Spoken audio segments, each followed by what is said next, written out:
Hello survivors! The 32nd SEA Games is back. The Southeast Asian Games, also known as the SEA Games, is a biennial multi-sport event. From May 5th to 17th, 2023, Phnom Penh, the capital of Cambodia, will play host to the 32nd edition of this special event. Esports event Pubg Mobile is honored to be part of the medal competition list for the second year. In this year's competition, we will welcome 19 teams from 10 different countries, including Vietnam, Brunei, the Philippines, Malaysia, Timor-Leste, Thailand, Myanmar, Laos, Indonesia, and the host country Cambodia. 19 teams will compete in 2 events, team and individual. Especially, a total of 2 sets of medals will be available for each Pubg Mobile event. Firstly, the team event will be divided into 2 phases. The qualifiers will take place only on May 11th. During a single day, the 19 teams compete in 6 matches without a group draw. The 16 teams with the highest scores will advance to the finals. The finals will be held over 3 days, from 12th to 14th May, in order to determine the best team for the gold medal. The point system is familiar. The top place receives 10 points, the second place receives 6 points, the third place receives 5 points, and the points decrease gradually for the lower ranked teams. In particular, each eliminating point counts for 1 point. Next up is the individual event. 6 athletes will be nominated by each participating country, except Brunei that only sent 5 athletes to the competition. As a result, 59 athletes from 10 countries will compete in 32nd SEA Games. This event will compete for only 1 day, 15th May, with 8 matches. About the point system, the first place will get 20 points, the second place will get 16 points, the third place will get 15 points and gradually decrease to the 48th place. There will be no ranking points in the 48th to 60th places. Each eliminating point counts for 1 point. Different from the team event, in the individual event, the athletes won't be saved by teammates, so watch out. At the upcoming 32nd SEA Games, may all the teams achieve the best results to bring glory to the country. Let's enjoy intense battles of Pubg Mobile Esports at the 32nd SEA Games from May 11th to 15th, 2023. See you there. This May, please welcome 19 teams from 10 countries. Compete at the 32nd SEA Games Pubg Mobile Esports. ជំរាបសួរអ្នកទាំងអស់គ្នាខ្ញុំមកពីធីមជម្រើសជាតិកម្ពុជាមួយហើយ slogan របស់ពួកយើងគឺ Fight to the end ជំរាបសួរពួកយើងគឺជាក្រុមកម្ពុជា2ពួកយើងនឹងប្រយុទ្ធរហូតដល់ទីបញ្ចប់ដើម្បីទង់ជាតិរបស់យើង Hola, I'm el primer equipo de Timor-Leste. I'm pronto a tu competir. Hola, I'm el segundo equipo de Timor-Leste. Luta macam espírito. Hello, kami tim Brunei Darussalam. Brunei, yakin. สบายดีพวกเขาทีมเราหนึ่งพวกเขาพร้อมที่จะได้ไปหับเรียน สวัสดีพวกเขาคือเราสองสโลแกนของพวกเขาคือลิ้นแบบบ่เสียใจ အားလုံးပဲမင်္ဂလာပါကျွန်တော်ကတင်းပါပါပါအဲ့ဒါလည်းညီမစီးကင်းအတွက်ကျွန်တော်ရဲ့ဆောင်းပေါ်တော့ we play we rise ဖြစ်ပါတယ် အားလုံးပဲမင်္ဂလာပါကျွန်တော်ကတော့တင်းမြတ်မာတို့ဖြစ်ပါတယ်အဲ့ဒါနဲ့ညီမစီးကင်းမြောက်ပဲမှာကျွန်တော်ရဲ့ဆောင်းပေါ်ကတော့ together we ရဲ့ကျန်တဲ့ဖြစ်ပါတယ် Halo semua kami dari Malaysia 1 Malaysia boleh Assalamualaikum, kami Malaysia 2. Demi Malaysia. Pilipinas, lakad matatag. Pilipinas, lakad matatag.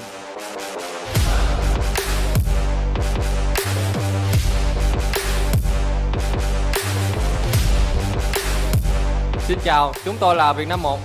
Việt Nam 1, chiến đấu để chinh phục. Việt Nam 2, nơi nào có đoàn kết, nơi đó có chiến thắng.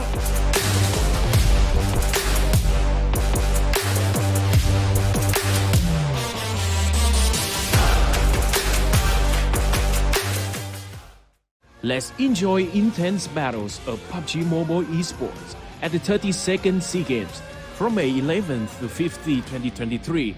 See you there.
From qualifiers all the way to day 1 and 2 of finals have now come down to this. The third day of the finals of the 32nd PUBG Mobile SEA Games. Tash Bunny here alongside Keith. We are casters today and we are excited to see which country will take the medal, to see which team will beat the best of the best here in Southeast Asia.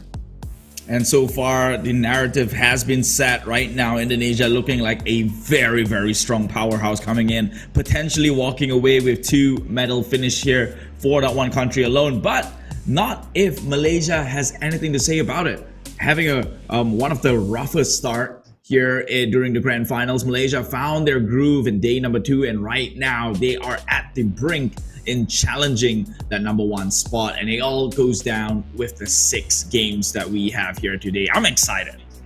Me too. There are some other countries that we have to look out for. Cambodia and Laos also putting up a fight. If you come forward to see, it's a lot there to worry about. But I think another country that really needs to have the spotlight is Vietnam, especially Vietnam 1. With the tagline "No chicken, no problem," this team has been serving it up, honestly, especially on day 1. Not only holding out the top spot, but also showing one of the highest frag amounts as the games go by. While yesterday Indonesia had a great streak in the beginning, we have to really commend it to them as they not only managed to get 4 chicken dinners, 3 for Indonesia 2 and 1 for Indonesia 1. I can already start to see the tension coming in from both Indonesian teams, as Indonesia 1 is the defending gold medal holder for the previous SEA Games. And talking about tension, right now Cambodia under a huge amount of pressure, especially with one of those teams with a great start here in the grand finals. They were at number 1 spot for I think about 2-3 games within day number 1 itself. Unfortunately, could not find it within themselves to hold their position and is now being bypassed. However, one team from Cambodia is still in great position to challenge for at least taking home some sort of a medal during the SEA Games. And this is important because they are the host country for this year's SEA Games. In case you don't know, it's being held in Cambodia right now. Hence, it is called the 32nd SEA Games, Cambodia 2023. So, a lot of the crowd are cheering on for them. They might have some sort of a boosted morale coming in, or steroided morale. I think it's going to be even louder than it was before. And so, for the other teams, they have to be able to tank that pressure well. With about 28 points differential from number 1, number 2 here, Indonesia 2 solidifying their lead. However, 28 points is not far away when you think about it. 1 chicken dinner as well as maybe 18 eliminations, which we haven't seen, which we have already seen it done before by Philippines on the qualifying day. This is something that Indonesia has to worry about, because yesterday, while they did have a great start with 3 chicken dinners in a row, their last 3 games were just not so great. They were really struggling, and that's why I talk about in terms of consistency. You need to continue kind of solidifying that lead. Now, another team that I think that we are kind of forgetting to talk about is Myanmar 2, especially because yesterday, out of nowhere, they came out with a chicken dinner and then maintained that consistency now at number 7. So if they maintain that consistency of getting points every single game, I wouldn't be surprised if they manage to climb up to the top 4 if they want to. Vietnam 1 and Vietnam 2 as well, very scary. Vietnam 1 a little bit more than Vietnam 2, but in terms of firepower, both teams are definitely delivering it. For Malaysia 1 and 2, in a lot of situations we see Malaysia 1 and Malaysia 2 showing the same kind of tenacity, the same kind of rotations, which is why we're seeing them meet so very much as they rotate into circles. But Malaysia 1 showing a little bit more power in terms of power spike, and in terms of how Malaysia 1 plays, it's all about making those moments when they get the high frags matter. Take it all the way home. They come very close, but only managing to snag 1 chicken dinner yesterday. Yeah, but that was also part of what contributed into their position today. The close calls were also top 3 finishes with a hefty amount of kills. Sure, it could have been much higher in the leaderboards had they secured that chicken dinner, but right now they're still within doable range to take over the number 1 spot. This is what we have for today's matches here. With match 1 going to take place over in lovely Sanhok, most RNG rated map within the roster itself. Then we'll go onto the sunny side of Miramar to play 2 matches down there, and eventually end the entire run here in this prestigious event, the 32nd SEA Games Cambodia over in Erangel for the next 3 matches at the end of the day. So a lot of stakes within these matches. No, they are at the end of their lifeline. This is the final chapter of the book and they have to write their stories out right. I think that for a lot of maps today, especially the ones, I think from what we've seen from the last 3 days, a team that does well in Sanhok generally will snowball into Miramar 1 and 2. And I think we have seen this happen for Vietnam, and I think it's the same story for Indonesia too as well.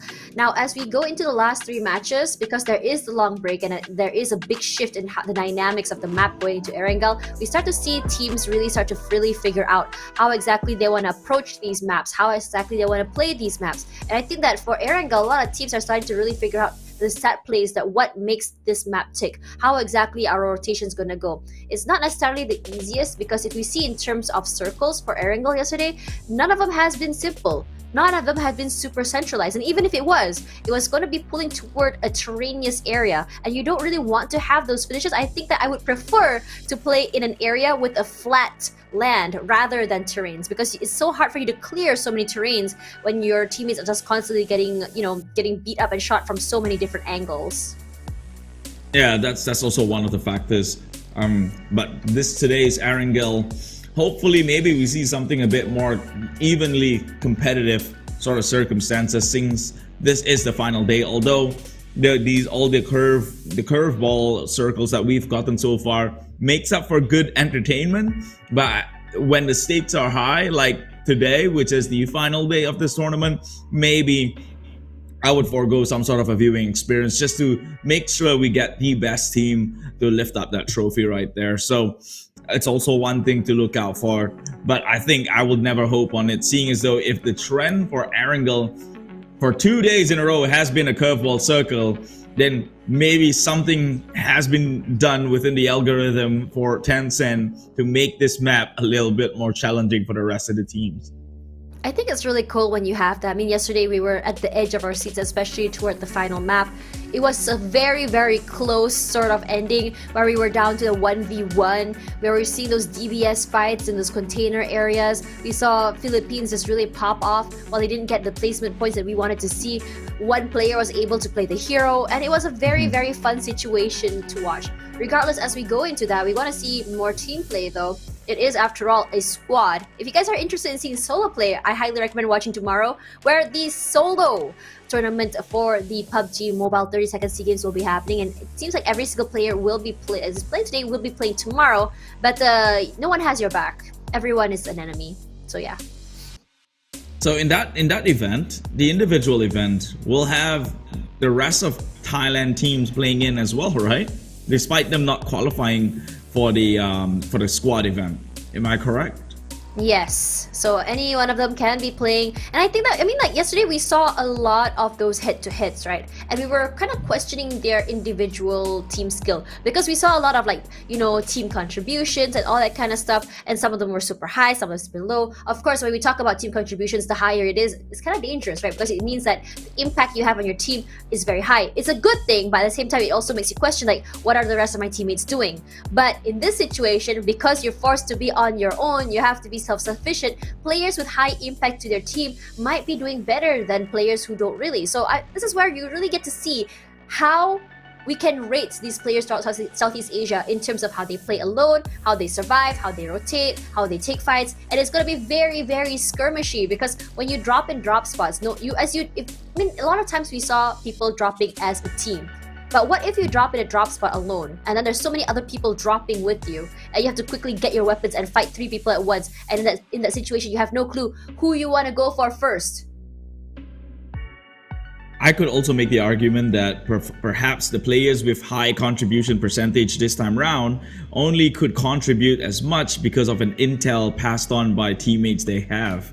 So yeah, throwing in this individual sports, maybe they might not shine just as bright, and that creates a layer of dynamics within the viewing experience for Pubg Mobile. It makes things interesting, and we'll get there when we get there. That is happening tomorrow. We won't be touching any of the individual events for the night, but we will be focusing full-fledged and trying to conclude this team event. And right now, Frankie for Vietnam, seemingly the championship-worthy team coming up from Vietnam here, could possibly contest Indonesia and the number 1 spot, who has 5 chicken dinners, but only a disparity of 28 points last calculated. And so I don't think at this rate, Indonesia, they had a moment where they could be a little bit more comfortable, but right now the gaps are they're not comfortable at all. Yesterday in an interview, we saw Svavel say, we saw how very high, how emotional he was after getting that chicken dinner in the final game, how he really wanted it, how he said that as a player who had the goal from last year, catching it was definitely, or defending it was something that's very, very important to him. And I think it was to the point that even though his fellow countrymen were the people who are also doing very well, it seems like for him, it's more than just about country pride. It's about him becoming or continuing his legacy. And I think for him, that's the stakes that he wants, other than a country pride. But what about these other players? What other stakes are there other than just representing your country or bringing the gold home? I guess if you're Vietnam, it got close. Like last season for the last 3 games, competitions were really high, and it's always between both countries. That is Vietnam and Indonesia. Perhaps they were denied from bringing home the gold towards their own country last year, but this year, this for them is a redemption arc. So for Indonesia, it's defending the title. For Vietnam, it's to redeem themselves, and for Cambodia is to show that they have what it takes, being the home ground here in SEA Games. But what about Malaysia, you think? What does Malaysia want to show to us? Malaysia has the greatest of stakes because based on the communities they have within their, PUBG Mobile fan pages, they just need to end with a medal somewhere, somehow. Otherwise, all the hate starts pouring in, and it's not really a fun situation to fly home to. So I guess that makes it the ultimate victory here, just to walk away with a medal. Yeah, but it also makes me very sad, when you think about those kind of situations here in SEA Games. For those at home who are watching and supporting for your team, I hope that you guys are able to support your team when your team needs it. I hope that you guys are able to cry and comfort your team when they don't make it, because at the end of the day, it's a competition, and there will be winners and there will be losers. There will be a time where there will be other people better than them. And this is where you gotta show yourself as someone from that country that you care about these players. You want to see them thrive, you want to see them grow, and you want to see them keep going to get better and represent you guys again. So today, I think my plea to a lot of viewers today is to send as much love as possible. Support your players, and even if they don't do well, pat them on the back and say, I'm so proud of you guys. You guys made it all the way there to the SEA Games to represent us, to play among the best, and show that why we are one of the best. There's some great sentiment there. Hopefully some of the viewers take away and run with it. But at the same time, this is what I always tell players, since I've dealt with some of them in the past. I said, you have to be able to shut the noise out, right? Like, if they're gonna hate you for a certain result, you can't stop them. Sure, is it a commendable attitude? Maybe not, but you really don't, legally you can't stop them. They're gonna say if they want to, and some people just likes to get under your skin. But as professionals, you kind of have to take that drive and turn it into something more positive, and pretty much do something that would shut the haters up. And right now, I think after the bad start for Malaysia within Grand Finals day number 1, they were getting a lot of heat. But comes day number 2, I think a lot of the points were proven, and a lot of haters have been shut up at this rate. But moving on, I like how still very, very high-spirited everyone is. Indonesia especially, I think, as they start the game yesterday for Indonesia 1, trying to catch up with Indonesia 2, high stakes. And I think that out of the viewerships here, Indonesia, if you ever watch their broadcast, has one of the highest viewerships that you can expect to see. And it's because their country not only huge, but also comes with a lot of fans in terms of esports. You will see esports fans not only for supporting one single game, but across so many different titles. If you guys don't know, MLBB Grand Finals as well is happening today for the mixed stage. If you guys want to catch that, it's going to be really exciting because as we know here in Southeast Asia, other than PUBG Mobile, MLBB is also another game that really thrives. Coming back to PUBG Mobile, Thailand also a team with a lot to prove. If you remember, looking at, well, I'm not really sure how their community is, but if you look in terms of performance, in terms of what they can bring to the league stage, Thailand is just one of those powerhouses here in Southeast Asia. If you think about PUBG Mobile, you think about Thailand, you think about FaZe Clan, you think about Vampire Esports, you think about Infinity. And because Thailand 1 had some of the bigger names, didn't make it, there's a lot more pressure riding on their shoulders, and right now they haven't really found that sweet spot yet. They have come close, but it's always not enough to really launch them up all the way to the top 4. So I think for today, perhaps we'll see a different side of Thailand. I'm really hoping so, because we haven't really seen that aggressive Thailand that we know and love. Yeah, and they've made a lot of questionable or sloppy movements based on yesterday's Grand Finals itself. Now for them, to be honest, the level of entry or the metrics of success for Thailand is a little bit more reasonable, because if all they're going in for this season is to outdo themselves in the previous season, then that means just walking away with some sort of medal, right? So the previously Indonesia got the gold for the team category, Vietnam at silver, Malaysia at third. This time round, there are 2 slots for bronze, and Thailand, realistically, if they make it within the bronze finish, is still already doing much better than they did last season, 2021, over in Hanoi. However, in the individual, that's where Thailand did get a 3rd place finish, and so 1st and 2nd should be the ideal target to pretty much improve the scenes or improve the standings of the country within the eyes of Southeast Asia. But it also makes a statement, right? I mean, if say Thailand wasn't able to get that finish, it does show that a lot of the other countries or regions here in Southeast Asia is just getting so much better.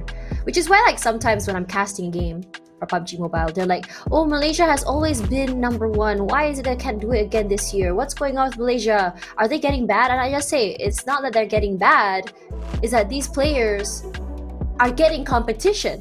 Other players are adapting, other players are counter-strateging them. Over time, the older the game, the more the player base will grow and get better. And this is where a lot of players, the team that doesn't adapt, the team who is not able to quickly just grow, they start to struggle as other teams start to reach to the threshold they used to be in. My question is, why does Thailand to have bigger fans? Did they buy their own fans? Because like, that would be dope if they did.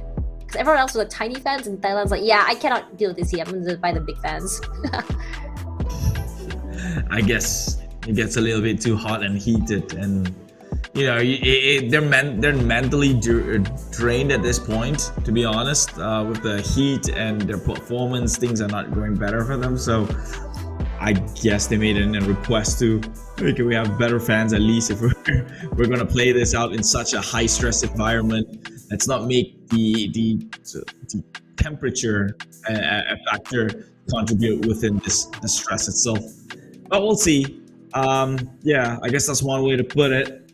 Right now, all the players are just trying to get themselves ready up with all the settings, getting to lobby, and then finally gets the launched over for our first map of the day. But we have one from Laos right here, thinking he's a unicorn, putting headphones across his head. He is a unicorn. What are you saying? He is a rare species of a really cool player, and we love to see it. Looks like a lot of the players are starting to prep. That's why I don't know, because he is a unicorn, you know? So it's like, you know how like when people say, oh, you're special, but they don't know a single thing about you. They are. Everyone is special. Everyone is special. Positivity. Go on. Oh, but you know, coming back, you know, as we go into this day, I think a lot of players, a lot of the viewers at home all the managers, the fans, we're all just waiting in bated breath because it's only about 28 points away from second place to first place. It's very doable. The gold is in reach of pretty much almost everyone's hands. And I would love to see that first place spot just switch hands if possible. But as we go into our last 30 seconds before fly-in, really want to wish a good luck and have fun to all the players. Good luck and have fun to all the viewers. Be sure to let your favorite players and teams know that they're loved and supported as we go into our first map today. As the lights go down and dim out, the flight preps up to go straight into the islands of Sanhok. Keith, let's go. This is it. First out of the 6 games left to be played here. It is the final stage, day 3 of this main event. The 32nd SEA Games Cambodia 2023 PUBG Mobile. And right now, flight path stretches from the south to the north, skewed slightly towards the western side here. We will take it over boot camp. So I think a lot of these teams will get their fair share of accessibility within their own drop spots because Sanhok isn't too big to begin with in the first place. And secondly, it's quite skewed towards center cut as best as possible. So a fair flight path. Can we get a fair circle? That's the bigger question. That's how empty Mumbai and Camp Bravo are. It might just fill up very, very soon. Yesterday, I mean, we did see a few of those circles coming up to the middle side. Oh, already Indonesia and Vietnam too. In a very, very early skirmish. I think Redface has a DPS already. Has really good weapons. He's very quick on it. That compound take give him so much value when you think about it. He's going to be playing very safe. Potato not very close by at all. Goes to all alone on top side. Redface tries to throw in the damage. Has one singular nade to work with. Timing is key here. Throws it up. Does it hit Kong is the question. Yo! Beautifully done, Akobe. And now he gets sprayed out.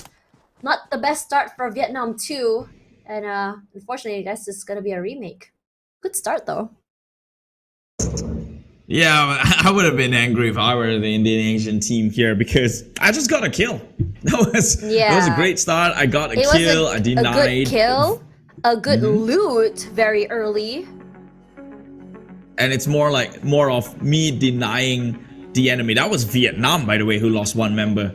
And they're the ones who was on top. This was set up perfectly for me to overtake the top 1 position. But unfortunately, it will be a remake, which means let's see if they will do that one again or if they can recreate such situations to set them up for success. Oh, well, Vietnam pretty much anticipate the sort of drop spot should similar. I think Vietnam 2 is probably like, oh, thank God.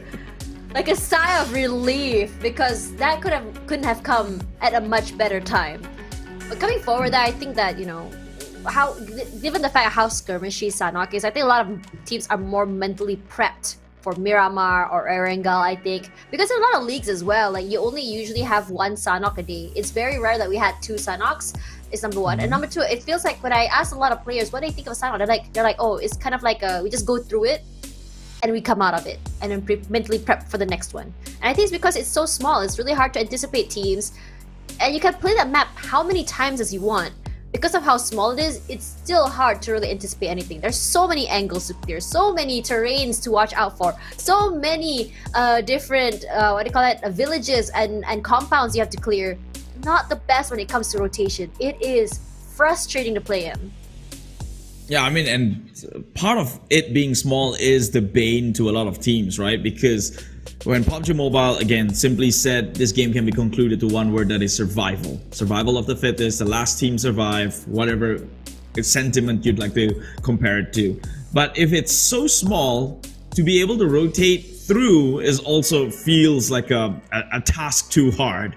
You find yourself in between 3 different teams suddenly at a given point in time, and so it's just almost impossible to kind of guarantee a 100% workable strat to play out or lay out here within Sanhok itself. That's why traditionally a lot of the teams will have one man at the back with all the utilities, all the first aids in the world to kind of tank things through in the event that the rotation fails and he has to stay by within the blue. But the meta has changed.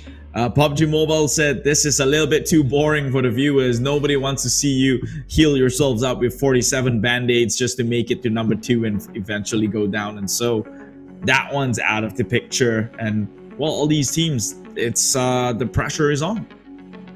I really did miss how certain teams had certain players for certain maps. Like, I really miss seeing how, you know, you have a player who's just so good at healing, play on Sanhok. Or maybe you'd have a different lineup for Miramar, a different lineup for Erangel. A lot of teams no longer wanting to do that, I think, because, you know, cost cutting is happening. If you guys didn't know, it is esports winter here soon. Have to be careful for a lot of these teams. They want to be able to still sustain not only their teams, but also to make sure that these players will be taken care of. But coming back to what I was talking about here, like, when you have such, I would say, more players, or rather more backup players, and for different players for different maps, it does create a dynamic of what you can expect with each rotation, each play, and each take. Some players, which each player, they always have a certain style, a certain signature move, if you may. So some players might be better with the long range. So maybe you want to do like a double long range, sort of fight. You want to do a sort of combination, or maybe you want to have a more aggressive take, I would say very rusher-y. Sometimes you can have 3 rushers and just 1 support. There's so many different ways that you can approach the game, and with different players comes different dynamics. So a lot of teams are not able to really pinpoint what they can expect in a single map for your particular team. Yeah, I mean, we've seen some of these teams who really struggle within the dynamics of just the simple nature of Sanhok is like Malaysia. We know that one thing they're good for, having you, Hai, and Micah, is that if they go in for the rush and the push, which eventually is their strong point anyway, they could do it. But I remember watching them getting shot down as they try to make the rush from the top hills into the lower grounds, because number one, there's not much cover to play around with in Sanhok besides gradient. Sometimes within an area you get 1-2 sheds in which another team might already occupy it before you do. And because of how small things are, people just shoot you on the way down as well. And you know, it's just rough. Okay, so there's so much speculation that has to be done with Sanhok, and that's why traditionally teams that are performing well within Sanhok are teams like, in Malaysia at the very least, for reference, Geek Slate, who likes to stay within the center point of every of the 3 islands. They land traditionally over in ruins. They make the rotation towards the center point there, guarding, so they have a crossover onto boot camp side if they have to, or if it draws up to alpha, it's just another step across, right? So they have to keep their windows open when it comes to Sanhok. I think that was also very interesting when you talk about this map in particular, is that how fast the tempo can be. There are some situations where the circle does call for it to be a little bit more slower because it's a little bit more unpredictable. But regardless of how some teams want to take it a little bit more slow, if you guys remember, Vampire Esports is one of those teams who rotate in very, very slow. I was quite surprised at how they played, because I thought they would be a more aggressive team who would go to the middle of the circle first. But that didn't happen until quite later, because in the beginning when I first started casting this game, VPE wanted to become the gatekeepers, where they would hold, I would say, a compound right at the side of the circle and just try to catch any stragglers coming inside. And I've always questioned a lot of these teams, like, how confident are you that you're able to move into the circle as it shrinks? Because that's a very high risk situation. But some teams who are very, very confident and very, very alright to take these fights as they come into the circle, they do very, very well. I remember also FaZe Clan had a pretty good run on this map as well. They're always the ones in the middle and very, very okay with these big open fights.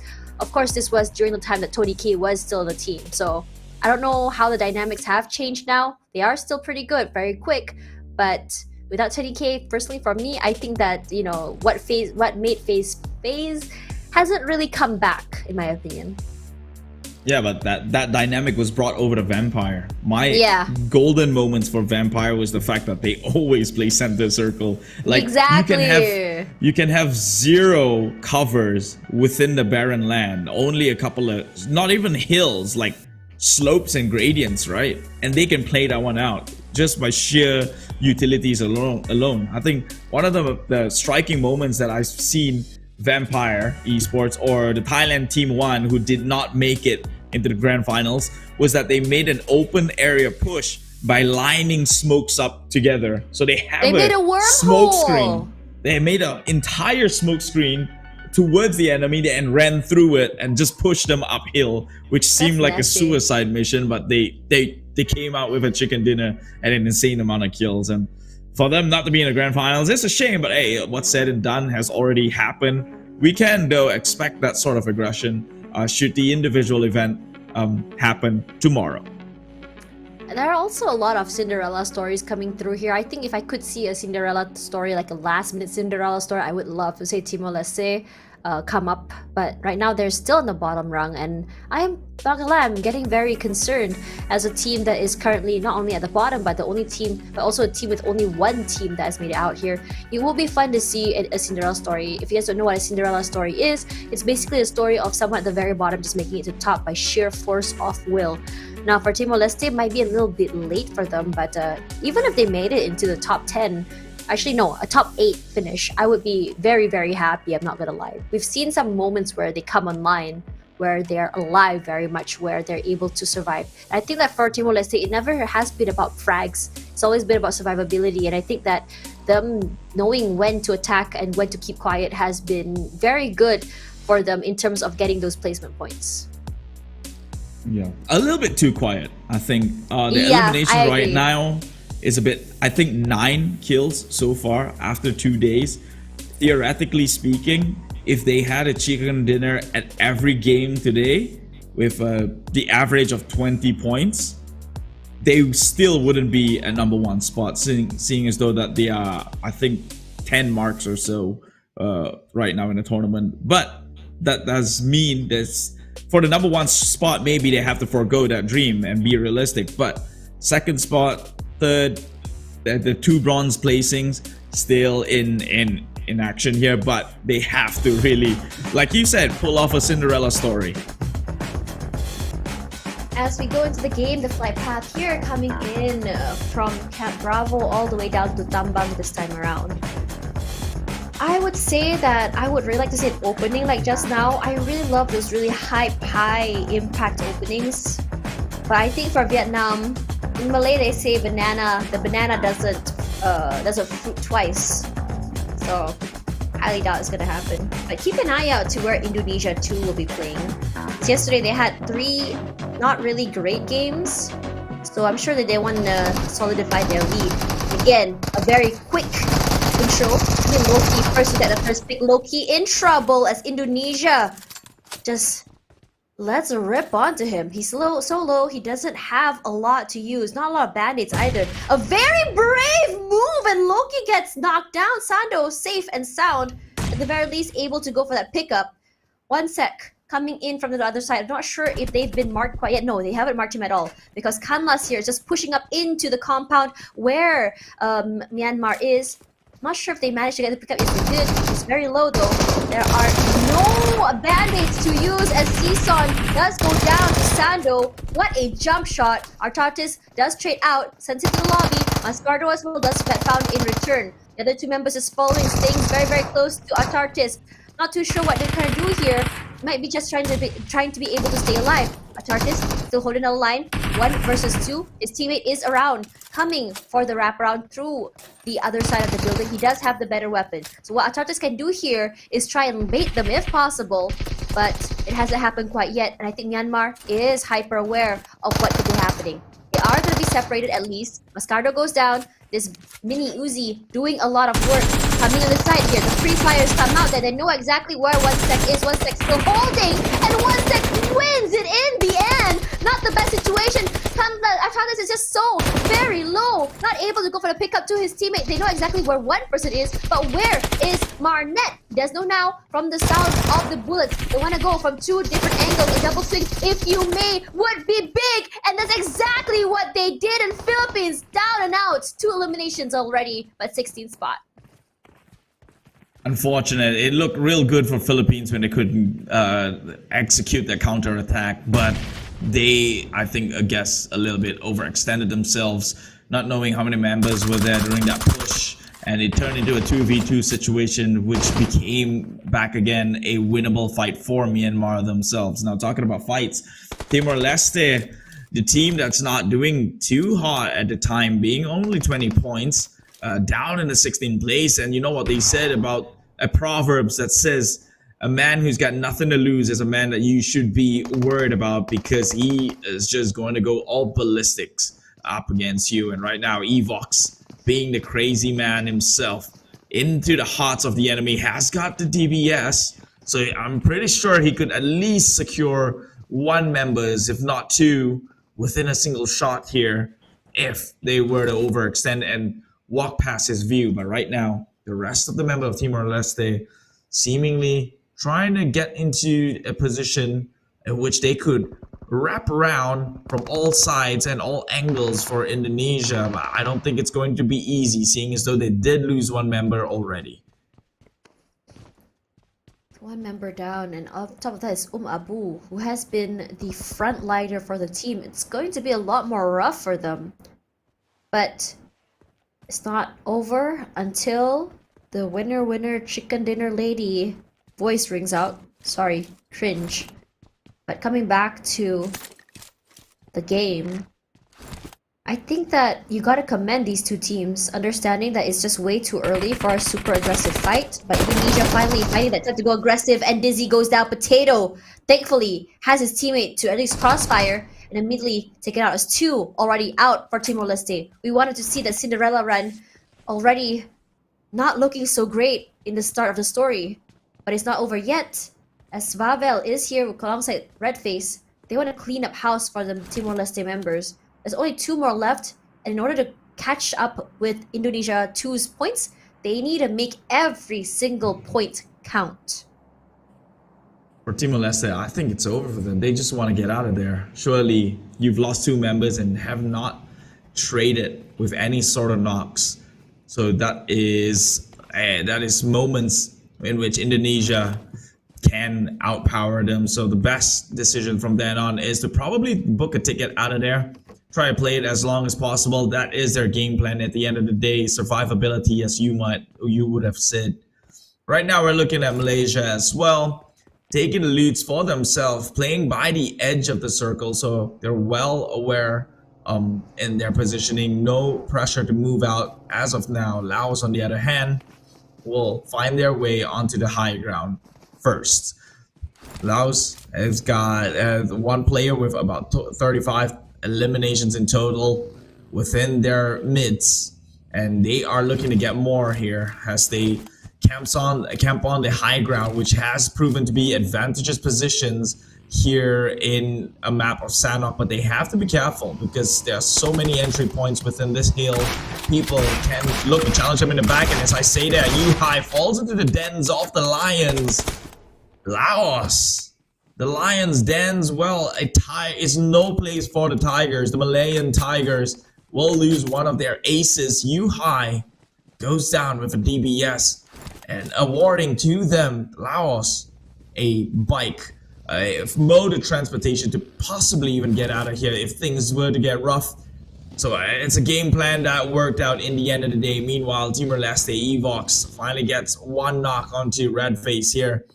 Do he look to confirm that kill? He is hidden right behind one of these barricades, but Rosemary is not wasting any time, making a push under the blue. He has to go, although level 1 circle, it would not burn just too much, but it is Evox who gets to see him first, and now Svavel! The entire Indonesia are slipping, 1 member after another. Only Potato left, and Evox, he has got eyes. He should be able to see him with the 3rd-person view, but it is Potato who sees, scouts him out first, and maybe this one's going to translate into it, but Evox outplays them all! Who would have thought? Timor-Leste, what seemed to be them who could potentially go down, that man outplays the entirety. It's a 1v4 situation. You weren't kidding when you said when there is someone with nothing to lose, they will take you down with them, and that's exactly what Timor-Leste did. Indonesia 1, who was really wanting to start the day strong and catch up with Indonesia 2, maintain the gold medal, and on top of that, going down to the bottom team must not feel so good. And if you saw the crowd just now, the Cambodian teams are just the Cambodian audience is just so very happy, knowing that in this case, without Indonesia 1, firepower is less. Cambodia 1 can catch up, but speaking of that, Cambodia 2 will be the one in trouble meeting up with Indonesia 2. They did spot out one member, but the Indonesian players are very, very low. No worries, time for that reset in Cambodia 2 saying, yep, we're skedaddling out of here, but not before Yummy cuts them off. The top does trade out with Yummy at the very least. Satar gonna try and go out for the pickup here. Pun bit on the other side. Pushing out, trying to get that space back. But you really gotta commend it to Indonesia. They haven't moved at all. They're understanding that if we take this area from Cambodia, we gotta stop them from moving forward. And Cambodia 1 as well. Not doing so great. Sorry, Laos 1 not doing so great. Shot out as Cambodia 1, easy especially with the opening. Molotov has been huge. Easy K with the sprays into the smokes. The car does explode out of the way. Joseph, slowly but surely, trying to go for the wraparound into the other members of Laos. Dizzy through the smokes. I don't know if you noticed that Joseph is there. Might be in trouble. But it was all just a distraction. And Joseph gets him in the end. There's still one promotion to worry about. He's trying to make something happen, and Honda is the one who made it work yesterday with the DBS. He gets 1. He can go for 2 if he wants to. Skyden as well on the other side. Cambodia 1 out of the way. Not the greatest situation to be in, but Laos showing exactly what they had in terms of power spike from yesterday. It was another outplay. First Timor-Leste 1v all, then Laos against Cambodia. That one man just eliminated the rest of the Cambodian squad. And so that cheers right there by the audience just turned sour real fast. Glad that didn't age very well. Right now, all the hype of the crowd backs against Cambodian 2's team here over in boot camp. But I don't think they can be comfortable as now Laos is already knocking on their doors. They're making a breach and they will have to share this compound with 4 other teams as Indonesia is in the area, and also Myanmar from the far side might look to come in here for shelter. For now, the most immediate of threats will be Laos, who's already got members located within points to hold their compound down against Cambodia. If the top could get 1 member, perhaps that could even out the fight outcome here. Cambodia 2, a lot on their shoulders, already losing 1 member. But look at the circle here, everyone inside, and this circle ping-pongs toward bootcamp. Laos 2 and Cambodia 2 at least already securing themselves part of the site. So you see that Mika is rushing forward on the vehicle as well. We'll be meeting up with the other members of Malaysia 1. But all around you can hear sounds of the shotgun. Probably just pre-firing, making sure that no other Laotians are in the same area as them. As Indonesia this time around, while they did meet up with Cambodia 1, unfortunately, we'll have to also take another fight with Vietnam 2. Xiami scouting up from the top side. What he can do that will be really good is either to take a pick and breach into the area, classic style of play, or they'll be able to just pick them off 1 by 1. But the danger now is because they are playing on the side of the terrain, they can be sprayed from so many different angles. Look at Ayami, he's marking every single spot that he can get information from. But it's going to be very hard for that rotate. Talking about hard rotations, Malaysia right now on a gunfire. Myanmar not allowing them to pass. They are gatekeepers. To Smile, or just Smile actually, Myanmar second team. He will be smiling by the entrance, not letting him pass, but Zai, he's got no eyes of it, no sights of it until, oh, he's got his eyes onto Echo, but with the bullet trails within his hut, that should give him somewhat of an idea. Tossed it forward. It will cook this up. It has turned into quite of a steamer here. Yen, by the skin of his teeth. This 3rd degree burn is still treatable at this point. He will survive for the time being, but Malaysia needs to find a plan to get through. They are playing by the edge, Perhaps they are still within the circle, so maybe they can hold this out as longer than ideally mentioned, but they're only playing by the clock. The longer things goes, the harder it gets, and they must make something happen for the likes of Malaysia. Malaysia has quite a considerable area of this compound in their control. But the problem is, getting to the circle means they have to climb up this terrain, fight Myanmar, and then go down. So one problem is climbing that hill. The terrain is not in their favor, they don't have high ground. So that's already in Myanmar's favor. And going down as well means that they are susceptible to be shot from multiple sides. What Malaysia 2 can do here is either take the vehicle and skedaddle out of the way, but they have no clue who else is outside of the circle, and they don't want to risk a fight inside of the blue zone. Now, as they hear the sounds of the shots come through, this might be a good thing for them, as the other members of Myanmar start to get very distracted by the Thai team. West eats up a lot of damage from Jumper. Quickly gonna heal themselves. Circle about to shrink one more time. Surprised how not many teams are coming in from the southern side, or from the eastern side, though there's so many teams you have to worry about. They do have time before the circle shrinks, but as soon as they come in from the northern side into boot camp as well, it's gonna be a problem. Myanmar, though, they cannot be comfortable trying to hold Malaysia out here, because soon they will have Thailand to deal with. Right now, because they are nowhere close to that the point of safety within the zone, and so they have to recognize that if they don't move out into the circle right now, someone else is going to do the same to them. And so the mission to poach begins. Itchy crawling their way behind the skins of Malaysia. They have no clue that this is happening. Zai, he hears it, but Itchy gets the crucial pick up from the back end, but he gets traded out in the process. This is go time for the rest of Myanmar, who has now Zai to go on and confirms it, but then gets traded again. Great support coming down with West to kind of turn the tides onto the likes of Miramar. Miramar has still got 2 members. That nade does not connect just yet, but Smile will have his nade on top of them.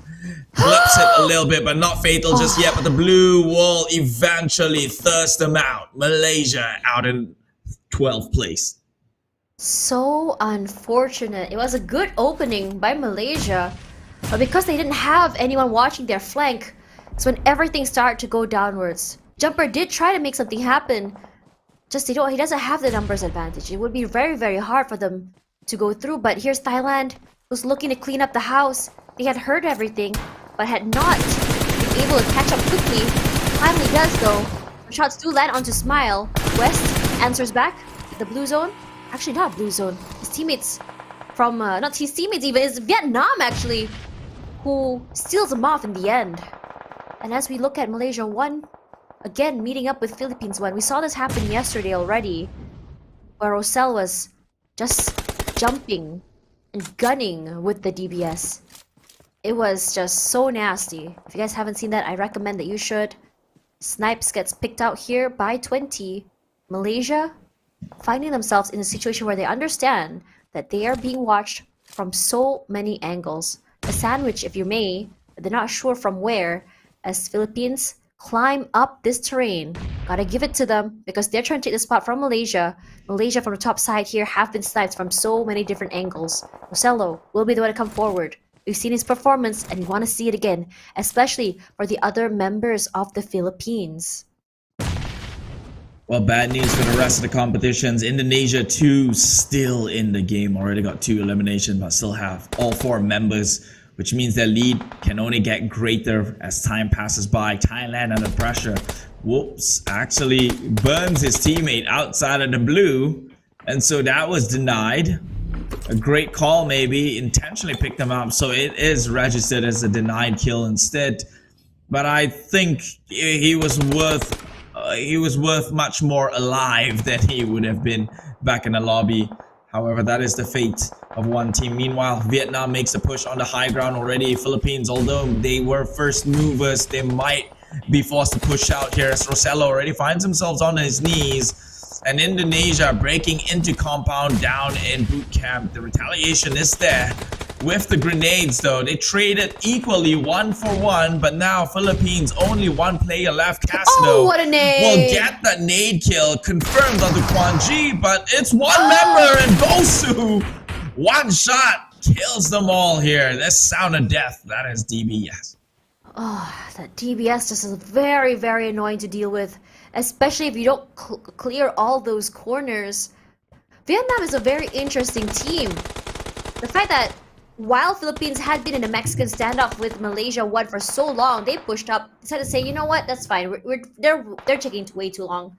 Decides to take things into their own hands. They did lose 1 in the process, but it doesn't really matter to them.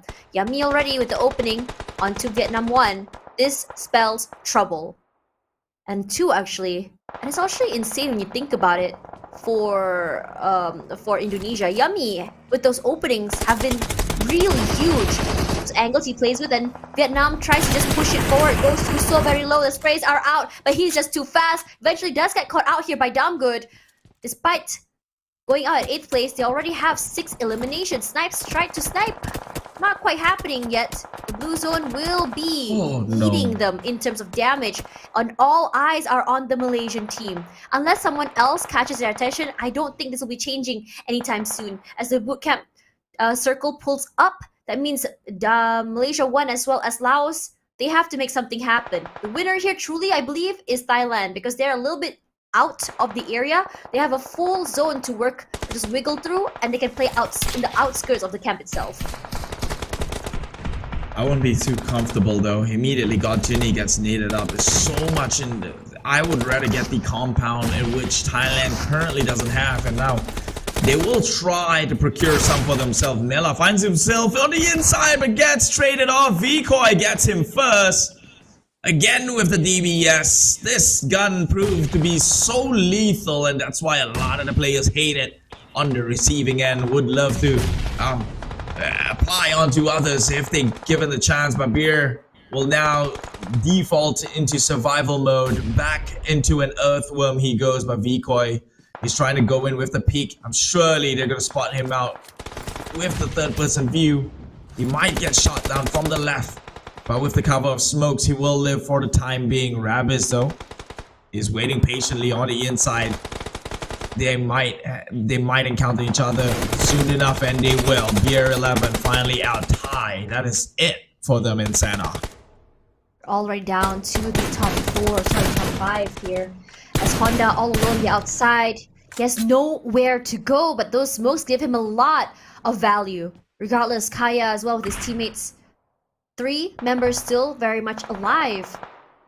Unfortunate for Malaysia. Tried to make something happen, tried to survive.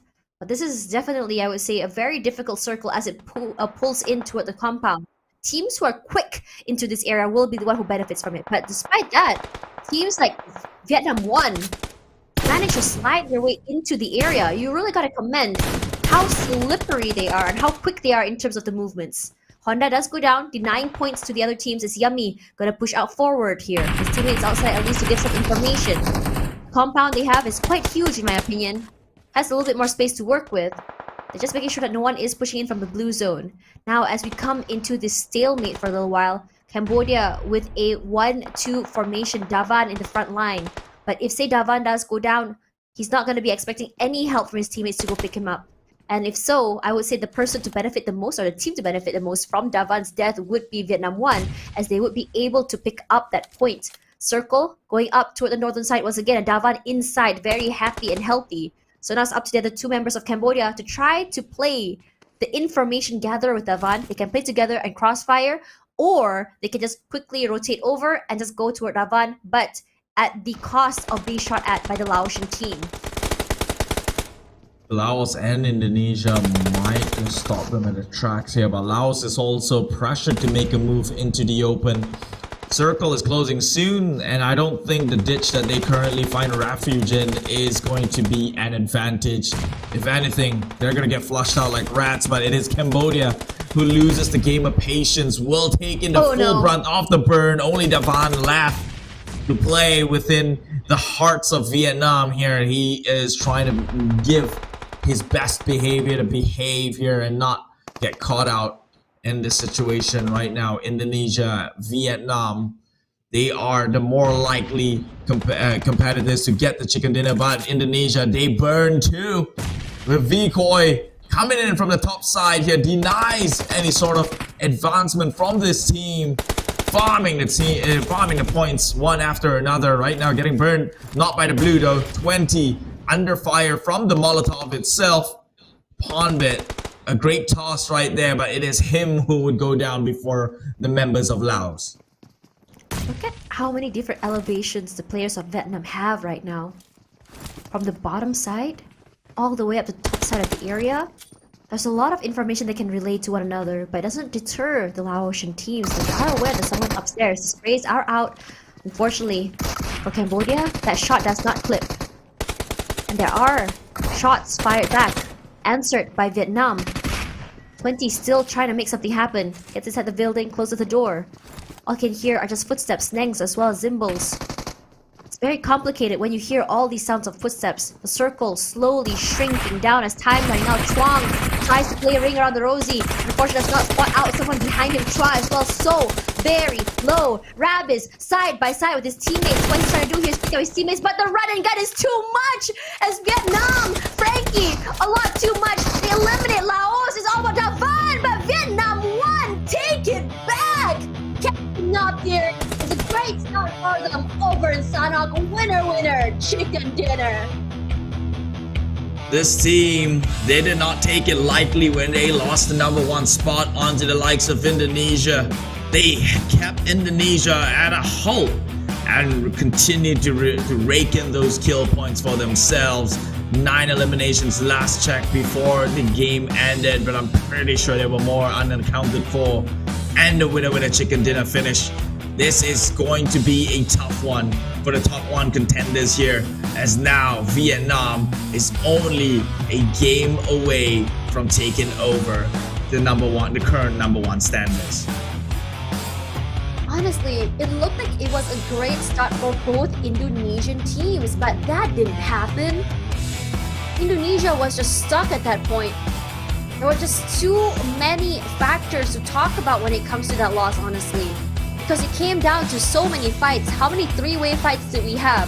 The circle going down toward the boot camp made it a lot more complicated. We wanted an urban warfare, we got it, but that is the complication of having an urban warfare. As they pull into an area like boot camp, which is a closed off area, there are a lot of terrains to work around, a lot of buildings, and on top of that, the circle was ping-ponging. A lot of teams found it so hard to rotate forward. When you have teams that's still surviving with a 4 who's very, very aware which areas to mark, which areas to hold, and sprays out whenever someone's even just pops their foot into the area, I think that is the problem that is faced by all the teams that didn't get boot camp early. Yeah, it was very unfortunate, but with Indonesia though, I think they're a bit messed up after the match. As much as you'd like to come out of Sanhok and understand that this map is just one of the hardest to read out there or strategize against, some of the things they could have walked away scathe-free and come out a victory, like that fight against Laos. How can one member single-handedly take down all the team who is currently in the #1 position? Indonesia, you've lost members one by one to one guy over in Laos, and so that wasn't so much of a good start for them. Unfortunately for the other Indonesian squad, they were just pincered down and out of time, out of luck. Vietnam just got the better half of the compound. A little bit of blessing going their end, as teams would then have to make the push towards them. Besides that, I think still kudos, good job to all the team that's made it that far. It is Sanhok after all. Time to rinse and repeat and move into clearer headspace as we get into the next game. Look at this point. The only team to achieve double digit was only Vietnam 1 with 22, Laos 2 with only 8, Indonesia 2 with only 8. Perhaps in terms of frags, maybe Vietnam 2 comes close with 6. But even then, this was a very rough map to play.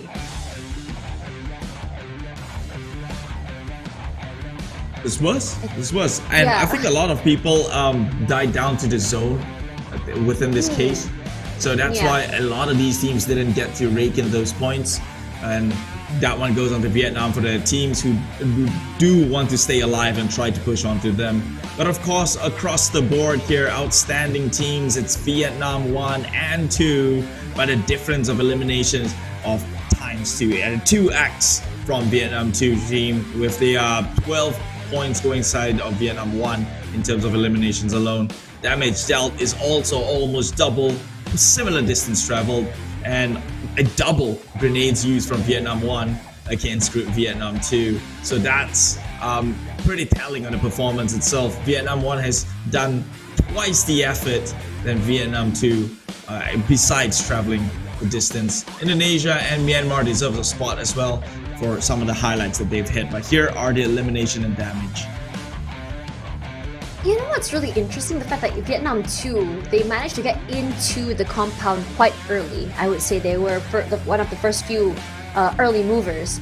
But for Vietnam 1, if you remember, they had to fight their way into the circle. From Thailand, Malaysia, as well as I believe Cambodia 1, they fought their way up into the area, into the compound toward the southern side, before finally forcing themselves into boot camp and taking an entire compound to themselves. We talked about how unbreakable it was to get into the compound. Vietnam 1 managed to pull through. Regardless, as we look at the overall standings here, the gap between the first place and second place starts to shrink, as it's 138 points at least for Indonesia 2, but not too far behind. Only 14-point difference here is going to be Vietnam 1. They have overtaken Indonesia 1 as well as Malaysia 1. Indonesia 1 ended up yesterday with 4th place, now 3rd place. Malaysia 1, they need to find a way to catch up, to keep up in terms of points. Because the only thing separating these two teams right now, Indonesia 1 and Malaysia 1 right now, is just the eliminations. There's only 4 difference right now, as well as 4 ranked points.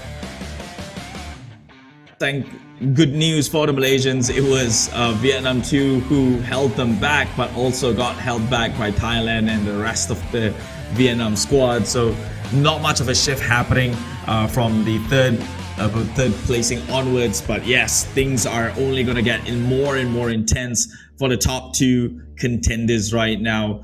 Vietnam 1, they nearly opted out of this game. They were up against, I believe it was Philippines, right? Earlier on within bootcamp, but nothing was solidified. All the knocks that they suffered was not a confirmed kill. And so Philippines, they suffered a raft. They were the one who got down first. It was Philippines 2 who was fighting Vietnam 1, and that nearly went sour for the likes of Vietnam. But first, an interview from the winners for this winner chicken dinners. Let's hear it. Qua thì mình đã set có được cái chicken dinner rất là sát sao. Vậy thì ngày hôm nay có cái điều gì đã khiến cho mình thay đổi để có được cái chicken dinner ngày hôm nay? Em xin trả lời là ở những 2 ngày đầu tiên thì bọn em không có một cái top 1 nào. Tại vì cuối bo bọn em không giữ đủ người. Thì sang ngày thứ 3 thì bọn em đã có nhiều sự thay đổi. Bọn em đoàn kết hơn thì bọn em có được cái top 1. We worked the other days. Our team has some difficulties in working together, but on the third day, on the final day, we finally worked together and utilize our strength together for the chicken dinner today. Okay, so with the first game, we hope to see even more explosive performance. បានចឹងដូចគ្នាដែរក៏បាននិយាយបានថានៅក្នុង2ថ្ងៃដំបូងចេញមកពីខាងវៀតណាមមួយពួកគាត់ធ្វើអត់សូវបានល្អទេដោយសារការសហការគ្នាជាក្រុមអត់សូវចុះសម្រុងប៉ុន្តែគាត់បានចាប់ផ្ដើមសារជាថ្មីយកនៅថ្ងៃទី3 Chicken Dinner នេះគាត់នឹងរំពឹងថាធ្វើរឹតតែល្អ So in the game just now, you went on, you cleared one of the strongest team from Thailand, went on coming in and then you cleared Laos and then you take out Cambodia for the chicken dinner. How confident are you to take over Indonesia too, which is ranked number 1 currently? Vừa rồi thì mình đã đánh bại những cái đối thủ rất là mạnh ở trong trận đấu vừa rồi. Vậy thì với cái chicken dinner này thì team mình có đủ tự tin để mà đánh bại được, để mà soán ngôi được Indonesia 2 rất là mạnh mẽ hay không? Em nghĩ rằng bọn em sẽ có đủ tự tin để có thể là đánh bại các đội tuyển.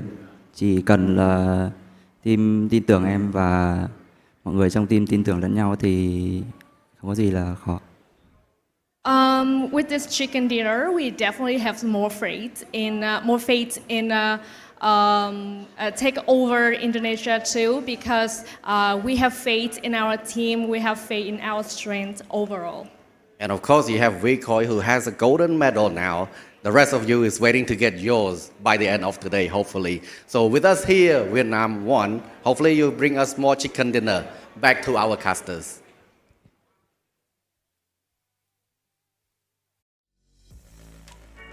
Those big smiles were exactly what they needed for that comeback. It felt like Vietnam 1 has been struggling all the way since qualifiers, all the way till now, to find a way to make it back on top. Well, Vietnam 2 does seem to have a little bit of a lead on Vietnam 1. Vietnam 1 wanting to show and prove themselves that they can come as close as not only as their other team in this previous SEA Games, but also overtake that. How competitive is it when you think about it? Competition against other countries, but also competition against your fellow brothers. I remember I interviewed the players of Xavier before, and they said if anything were to happen, they want to able to win against their brothers from the same country. Regardless, we're gonna be having a quick break. After this, we're gonna be seeing the second map of the day.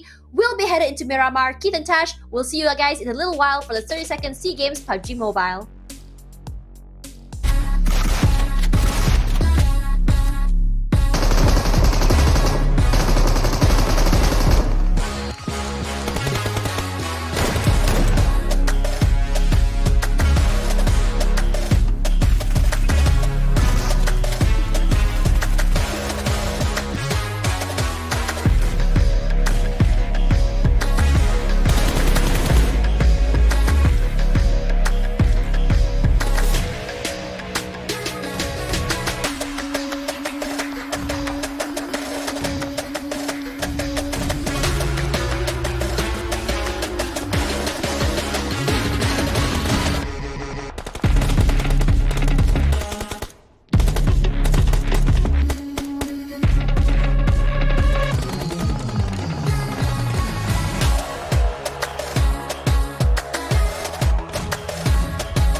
Hello, survivors! The 32nd SEA Games is back. The Southeast Asian Games, also known as the SEA Games, is a biennial multi-sport event. From May 5th to 17th, 2023, Phnom Penh, the capital of Cambodia, will play host to the 32nd edition of this special event. Esports event PUBG Mobile is honored to be part of the medal competition list for the second year. In this year's competition, we will welcome 19 teams from 10 different countries, including Vietnam, Brunei, the Philippines, Malaysia, Timor-Leste, Thailand, Myanmar, Laos, Indonesia, and the host country, Cambodia. 19 teams will compete in 2 events, team and individual. Especially, a total of 2 sets of medals will be available for each PUBG Mobile event. Firstly, the team event will be divided into 2 phases. The qualifiers will take place only on May 11th.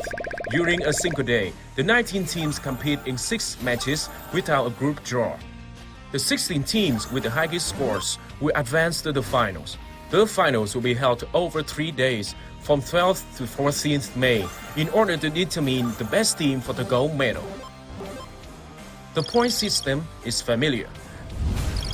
The top place receives 10 points, the second place receives 6 points, the third place receives 5 points, and the points decrease gradually for the lower ranked teams. In particular, each eliminating point counts for 1 point. Next up is the individual event. 6 athletes will be nominated by each participating country, except Brunei that only sent 5 athletes to the competition. As a result, 59 athletes from 10 countries will compete in 32nd SEA Games. This event will compete for only 1 day, 15th May, with 8 matches. About the point system, the first place will get 20 points, the second place will get 16 points, the third place will get 15 points and gradually decrease to the 48th place. There will be no ranking points in the 48th to 60th places. Each eliminating point counts for 1 point. Different from the team event, in the individual event, the athletes won't be saved by teammates, so watch out. At the upcoming 32nd SEA Games, may all the teams achieve the best results to bring glory to the country. Let's enjoy intense battles of PUBG Mobile Esports at the 32nd SEA Games from May 11th to 15th, 2023. See you there. This May, please welcome 19 teams from 10 countries. Compete at the 32nd SEA Games PUBG Mobile Esports. ជម្រាបសួរអ្នកទាំងអស់គ្នាខ្ញុំមកពីធីមជម្រើសជាតិកម្ពុជាមួយហើយ slogan របស់ពួកយើងគឺ Fight to the end ជំរាបសួរពួកយើងគឺជាក្រុមកម្ពុជា2ពួកយើងនឹងប្រយុទ្ធរហូតដល់ទីបញ្ចប់ដើម្បីទង់ជាតិរបស់យើង Olá, I'm a primeira equipa Timor-Leste. I'm pronto a competir. Olá, I'm a segunda equipa Timor-Leste. Luta macam spirit. Hello, kami tim Brunei Darussalam. Brunei yakin. สบายดีพวกเขาทีมเราหนึ่งพวกเขาพร้อมที่จะได้ไปหับเรียน สวัสดีพวกเขาคือเราสองสโลแกนของพวกเขาคือลิ้นแบบบ่เสียใจ အားလုံးပဲမင်္ဂလာပါကျွန်တော်တို့ကတင်းမှာပါဥက္ကဋ္ဌညီမစီကင်းအတွက်ကျွန်တော်တို့ရဲ့ဆောင်ပေါ်ကတော့ we play we rise ဖြစ်ပါတယ် အားလုံးပဲမင်္ဂလာပါကျွန်တော်တို့ကတော့တင်းမြန်မာတို့ဖြစ်ပါတယ်လက်နဲ့ကြောင်စီကင်းမြောင်ပဲမှာကျွန်တော်တို့ရဲ့ဆောင်ဖို့ကတော့ together we ရဲ့ကျွန်တော်တို့ဖြစ်ပါတယ် Hello semua, kami dari Malaysia 1, Malaysia boleh. Assalamualaikum, kami Malaysia 2. Demi Malaysia. Pilipinas, lakad matatag. Pilipinas, lakad matatag.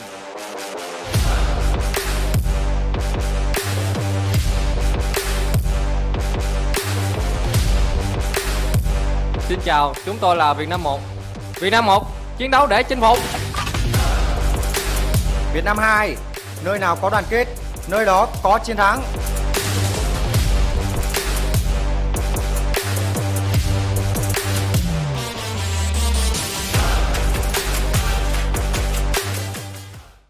Let's enjoy intense battles of PUBG Mobile Esports at the 32nd SEA Games from May 11th to 15th, 2023. See you there.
Hello, survivors. The 32nd SEA Games is back. The Southeast Asian Games, also known as the SEA Games, is a biennial multi-sport event. From May 5th to 17th, 2023, Phnom Penh, the capital of Cambodia, will play host to the 32nd edition of this special event. Esports event Pubg Mobile is honored to be part of the medal competition list for the second year. In this year's competition, we will welcome 19 teams from 10 different countries, including Vietnam, Brunei, the Philippines, Malaysia, Timor-Leste, Thailand, Myanmar, Laos, Indonesia, and the host country Cambodia. 19 teams will compete in 2 events, team and individual. Especially, a total of 2 sets of medals will be available for each Pubg Mobile event. Firstly, the team event will be divided into 2 phases. The qualifiers will take place only on May 11th.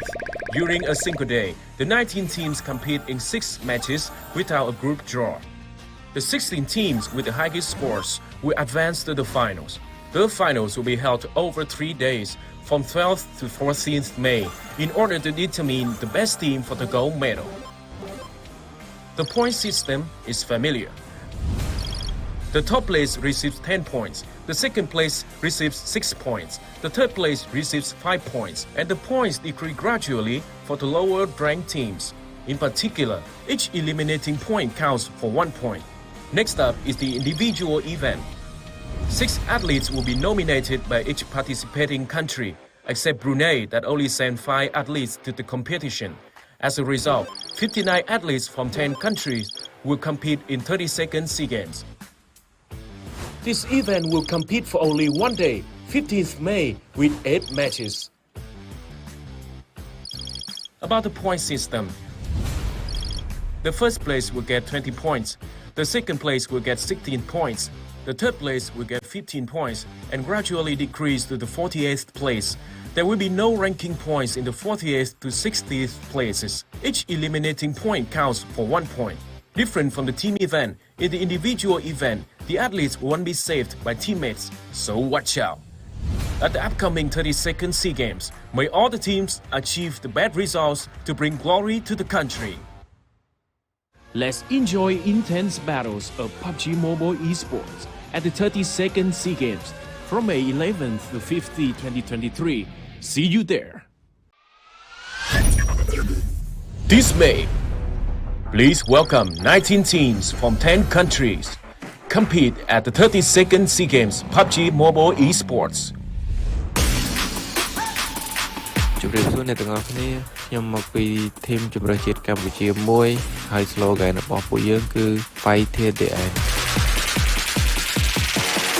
ជំរាបសួរពួកយើងគឺជាក្រុមកម្ពុជា2ពួកយើងនឹងប្រយុទ្ធរហូតដល់ទីបញ្ចប់ដើម្បីទង់ជាតិរបស់យើង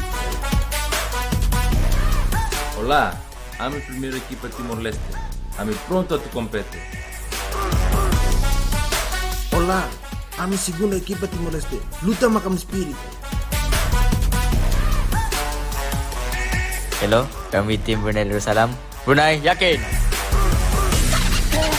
สบายดีพวกเขาทีมเราหนึ่งพวกเขาพร้อมที่จะได้ไปหับเรียน สวัสดีพวกเขาคือเราสองสโลแกนของเราคือลิ้นแบบบ่เสียใจ အားလုံးပဲမင်္ဂလာပါကျွန်တော်တို့ကတင်းမှာပါကျွန်တော်တို့ညီမစီကင်းအတွက်ကျွန်တော်တို့ရဲ့ဆောင်ပေါ်ကတော့ we play we rise ဖြစ်ပါတယ် အားလုံးပဲမင်္ဂလာပါကျွန်တော်တို့ကတော့တင်းမြန်မာလူဖြစ်ပါတယ်လက်နေမြောင်စီကင်းမြောင်ပဲမှာကျွန်တော်တို့ရဲ့ဆောင်ဖို့ကတော့ Together We ရဲ့ကျွန်တော်တို့ဖြစ်ပါတယ် Hello semua, kami dari Malaysia 1, Malaysia boleh. Assalamualaikum, kami Malaysia 2. Demi Malaysia. Pilipinas, lakad matatag. Pilipinas, lakad matatag.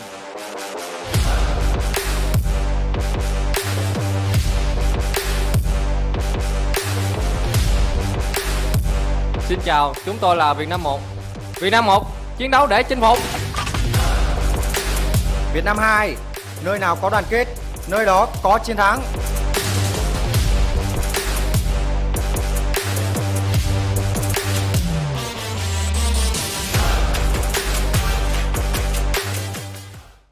Let's enjoy intense battles of PUBG Mobile Esports at the 32nd SEA Games from May 11th to 15th, 2023. See you there.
A bit of an extended break there for us, but we are ready now to go to Miramar as a lot of teams are struggling to find their footing. Vietnam coming in on top on our first map over in Sanhok. Keith and Tash here over as the casters for the 32nd SEA Games PUBG Mobile. Keith, what do you think? What are you expecting to see? What do you think might happen in terms of upsets here? Upsets so far, I've seen Malaysia right now. I think if anyone's going to create such a big upset, it's going to be Malaysia. Why? Because they are within position to take down the top two contenders right now. And although they got denied during Sanhok itself, it's something that we know for damn well that they are not going to let things slide. So similar outcome are not to be expected now that we're moving on to a brand new map. Miramar is a map that is more playable for the likes of some of these teams. And so although historically within this entire tournament itself, Miramar has been one for Indonesia, but I think Malaysia might have what it takes to finally throw in a little bit of fight and rattle the people on top.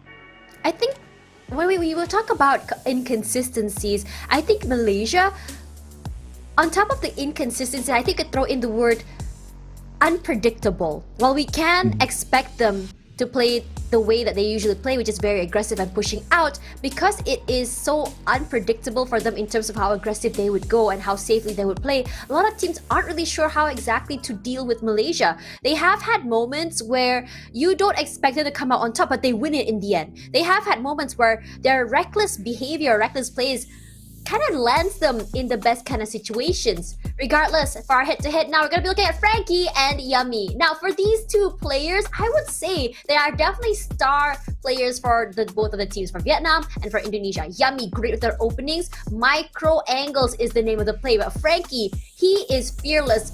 Up and running, comes up straight to your face and brings in the hurt. But Keith, what do you think is the differential between these two players? If I were to note them by their all their contribution, I would say Yummy is a bit more of an aggressive forward frontliner who actually rushes into your face and helps turn tides onto your way. Meanwhile, Frankie's more of a sharp shot. Like, he's a reliable guy who you know is going to get your back and get the enemy from a far distance itself. Or at least that's how I remember the two of them and their names. But if you have any recollection of a different memory, then do share. I mean, like, for me personally, it's rare that I see Yummy in the front line. It's always his teammate rushing in first. What Yummy does is create opportunity for his team. Every time we see those multi-frags, it's not necessarily the most far away sort of picks, but it's the mid to long range. And it's because of how he holds an angle. I think maybe he does play a rusher, maybe he does play in the front, but we haven't really seen the opportunity present himself in a way that is very clear to see. But so far, in terms of setting up opportunities, it's been great for Indonesia too, for having Yummy in their team. On the opposite side, the flip side, if you look at Frankie, in my opinion, Frankie is the guy who you expect to clutch, expect to make those big plays, expect to band-aid any mistakes that you make. How many times has Frankie tried to clutch a 1v3, a 1v2? He has been giving in the hurt. Perhaps that, yes, it can be that he does play long range, but at the same time, the way that Vietnam has been playing has been a lot for rotations, has been a lot from taking out space. So perhaps that is why we're seeing more of these short-range plays from Frankie himself.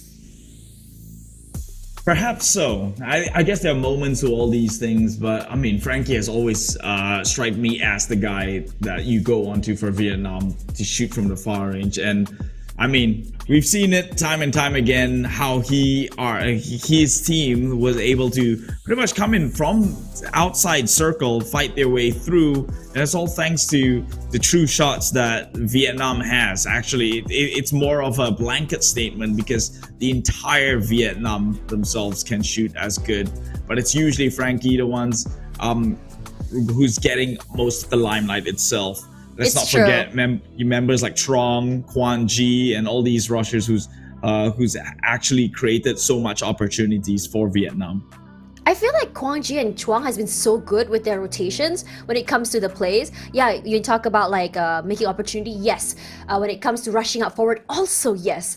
And it also, I think it's also, as you said before, situational problems. I think that's what makes Vietnam so versatile, right? You don't leave it to just one person to make a particular play. Sometimes when push comes to shove, they can switch out these roles. It just shows how versatile they are in terms of playing with each other, because sometimes someone is not able to rotate to you, or sometimes it's not someone the rushers are not able to rush out forward, and Frankie can come with those rotations inwards, and perhaps that is why we're seeing that as well. But looking at the flags of Thailand here, I just want to remind you guys that we haven't seen the beasts of Thailand.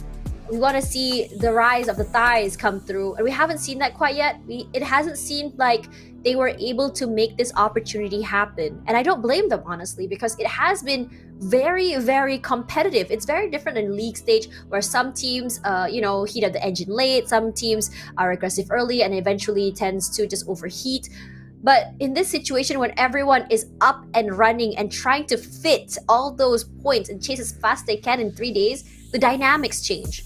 The whole format is also very, very different than what these players are used to. But for us though, for me, I like this format. I love this aggression. I love how it makes it so competitive for the chicken dinner to get those points on the first spot.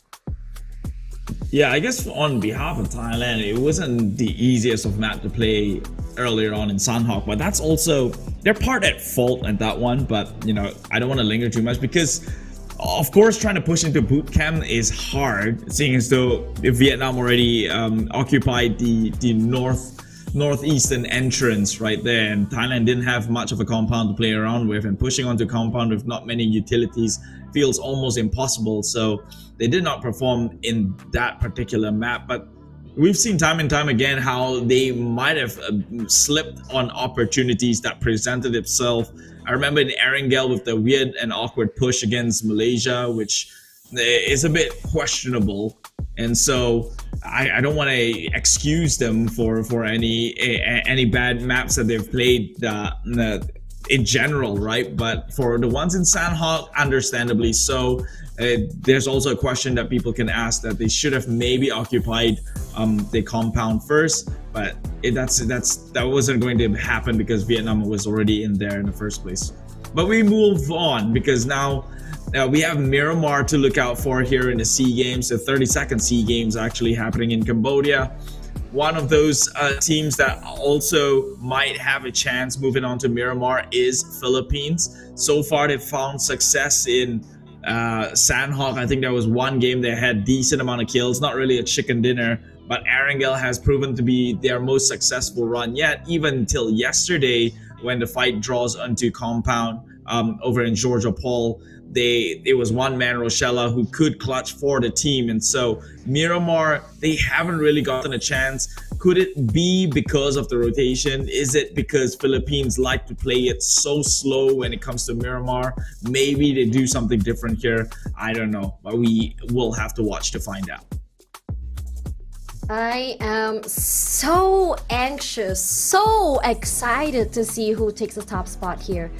Even though we did see a lead from Indonesia, but it's not like the super big lead that we usually see in these types of tournament formats. It's so competitive. Second, third, and fourth place have been changing hands for 2 days now. And now with the leapfrog happening from Vietnam 1, a lot of teams are starting to feel that pressure. It is definitely a marathon. And we are down to the last sprint, because there is no single moment that these players can take it easy, can take a moment to rest, because it all comes down to these last 5 maps. And with Sanhok out of the way, the opportunity gets better. It's a lot more set play heavy, a lot more rotational. A bigger map allows for a lot more wiggle room. And this is where a lot of the teamwork will be tested. And yesterday, at the end of the day, it did come down to a 1v1. Twice, in fact. And there are some moments where you see a 1v3 where Rosel from the Philippines had to really step it up. Not only just step it up, but straight up try to play a hero play. But today, I think a lot of these teams want to avoid that. Yes, a hero play is also fun, but having your teammates to back you up, that security can mean the difference between life and death. I would say one thing though, with now already Sanhok out of the way and we are within the last stretch here for this entire marathon, the mentality is going to differ. The attitude is going to change from the person on top all the way down to the 16th position here, because if you are the leading team right now, your main objectives is not to die out too soon, because if you do so, you open up opportunities for some of the teams in second place and third and fourth place to come and close that gap and take over your spot. So you would see, I think, Indonesia 2 play a little bit safer than usual, and towards the end of the game here, and with good reasons too. Even if you see in game number 1 today, they weren't the team with, I mean, they did get 12 eliminations, but they weren't the ones who were actively fighting out. Actually, Vietnam was the ones with 12 eliminations. Indonesia 2 only walked away with, I think, 5 or 6 kills. So they have a duty to not go down too soon. Woo! Miramar. A lot more possible for these teams for second place, but hold that thought, because the Philippines is now on the aggressive. Malaysia 2 in trouble. 2 is down, but at least they get the trade out of that. Kanlas does find 1, but they lose Artatis in the meantime. Regardless, in this situation, Jumper and Yen and Echo still very much alive, and I think these two teams say, that's enough now. Let's break it off. It's a little bit too early for us, but Kanlas is all alone. I'm not sure where the other members of the Philippines are, but Malaysia is gonna be very happy to at least survive with 1. But the circle coming in here toward the middle side, you can see that Philippines won all the way in the southern side. I'm surprised that Barod is playing near Los Higos there. It's very rare to see anyone drop by in that island. Except Philippines. It's very common for them to play there. Like for Philippines, they've always been really out of the box, right? They've always been an eccentric team, and I love them for that. They don't really do what a lot of other people do, and it's fun to watch. So I wouldn't describe them as eccentric, but it's like every Miramar map they play. I would even say circle edge, because they will tank the blue and make a slow rotation in. That has always been the history for Philippines. Why do you think they play like that? And even it right now. Yeah. No, I mean, why do you think they like to play that way? Honestly, I think they're trying to avoid all the messes that could happen in Miramar. But Miramar, on the other hand, is a very large map. So I wouldn't worry about that. I wouldn't, have that sort of mentality in Miramar, because two teams that seemingly are close together is a huge gap in between in which you can capitalize and maybe make the drive on through. But maybe they have their reasons. They want to avoid unnecessary conflicts. They want the teams ahead of them to deal with the gatekeeping and, and come in as vultures, as a third aggressors, and pick it up. For Myanmar too, they had a good run yesterday, but they haven't really been able to continue on the aggressive play. Malaysia 2 and Philippines 2 this time still on the running. Pubg will be caught out by Echo quickly. Gonna be hard to go for that retake regardless. Echo from the top side here, he has a high advantage. Mascardo going in for a long rotate, trying to pincer Echo from the other side. He is very aware. He had heard the footsteps, but Mascardo is aware that Jumper is on the other side. The damage comes through, but Echo from the top side finds him. Kanlas a little bit late in terms of his rotation timing, not working out here, as he is the final member alive. I think he's gonna try skedaddle out of here. Just get out of the way, survive for as long as he can, and just play for pickoffs as well as placement points. I guess that's why Philippines like to adopt the slow entry. That right now, this team, which is the team that has been performing for the side of Philippines during the qualifiers, opted for a more central starting point over a power grid. That's mid-circle itself. And they don't really fare too well with handling teams within the same compounds, it seems. 35 eliminations for Yummy alone? So far ahead of his team? This guy is a killing machine.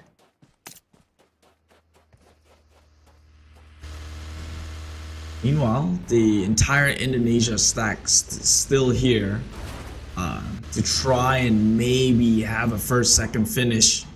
98 points for the first team from Indonesia, 98 from Malaysia as well in total, based on the most recent eliminations that was pretty much tallied up. Actually, no, that goes to the side of Malaysia team 2. So these two are interchangeable at this point, and Indonesia 1 cannot risk to go down too soon as well. Oh, more points going to the side of Malaysia here as What Yen a shot! picks up a far side there, takes out the entirety of Philippine 2. I was like leaning back on my chair. So shocked that he was able to land that so very quickly too. Just feels that in terms for the Philippines, just so unlucky because they started out very strong. They got a pick onto a Malaysian player, and then it feels like they pulled back. They allowed Malaysia to reset. Would love to see more pressure coming in from the Philippines, but because we weren't able to see the whole fight, I'm not sure what happened or what led to the two teams sort of taking a break and just backing off. But now for Laos, they're not in a bad spot, 8th place. We did see pop-off moments by them. We did see those full fights. But I think for Laos, one of the problems they've been facing here is actually going in for the wipe for most of the teams. Because if you remember, it's always like a pick-off 1 by 1. First it'll be Lizzie, back out Porza going down, and then Honda will be the final man left standing. Then Honda will be left to fend for himself. And I think Honda wants to have another hero moment like he did yesterday, when he was able to get a 1v2 from inside of the container all alone. And that was definitely the moment where it really made me pay attention to Laos 1. But that opportunity hasn't presented itself yet. And I would love for Laos 1 to be able to survive a little bit longer and take more team fights. Because in terms of firepower, they do have it. Wasn't it Honda who 1v3'd in Sanhok against the entire Indonesian team too? Yes! Yes! With the DBS! Yeah, so this man is just... he knows what he's doing, but perhaps having teammates around is what's holding him back. Looking forward to him in an individual event if that was the case. Me too! Me too! Imagine how fun it'll be if he plays CQC. I think that he gets a lot of value from CQC. And he does. When you, yeah, and if that's the case, like, all he has to do is just be quick in terms of rotations, get an area inside a circle that allows him to CQC, play there quietly, and just catch people off guard.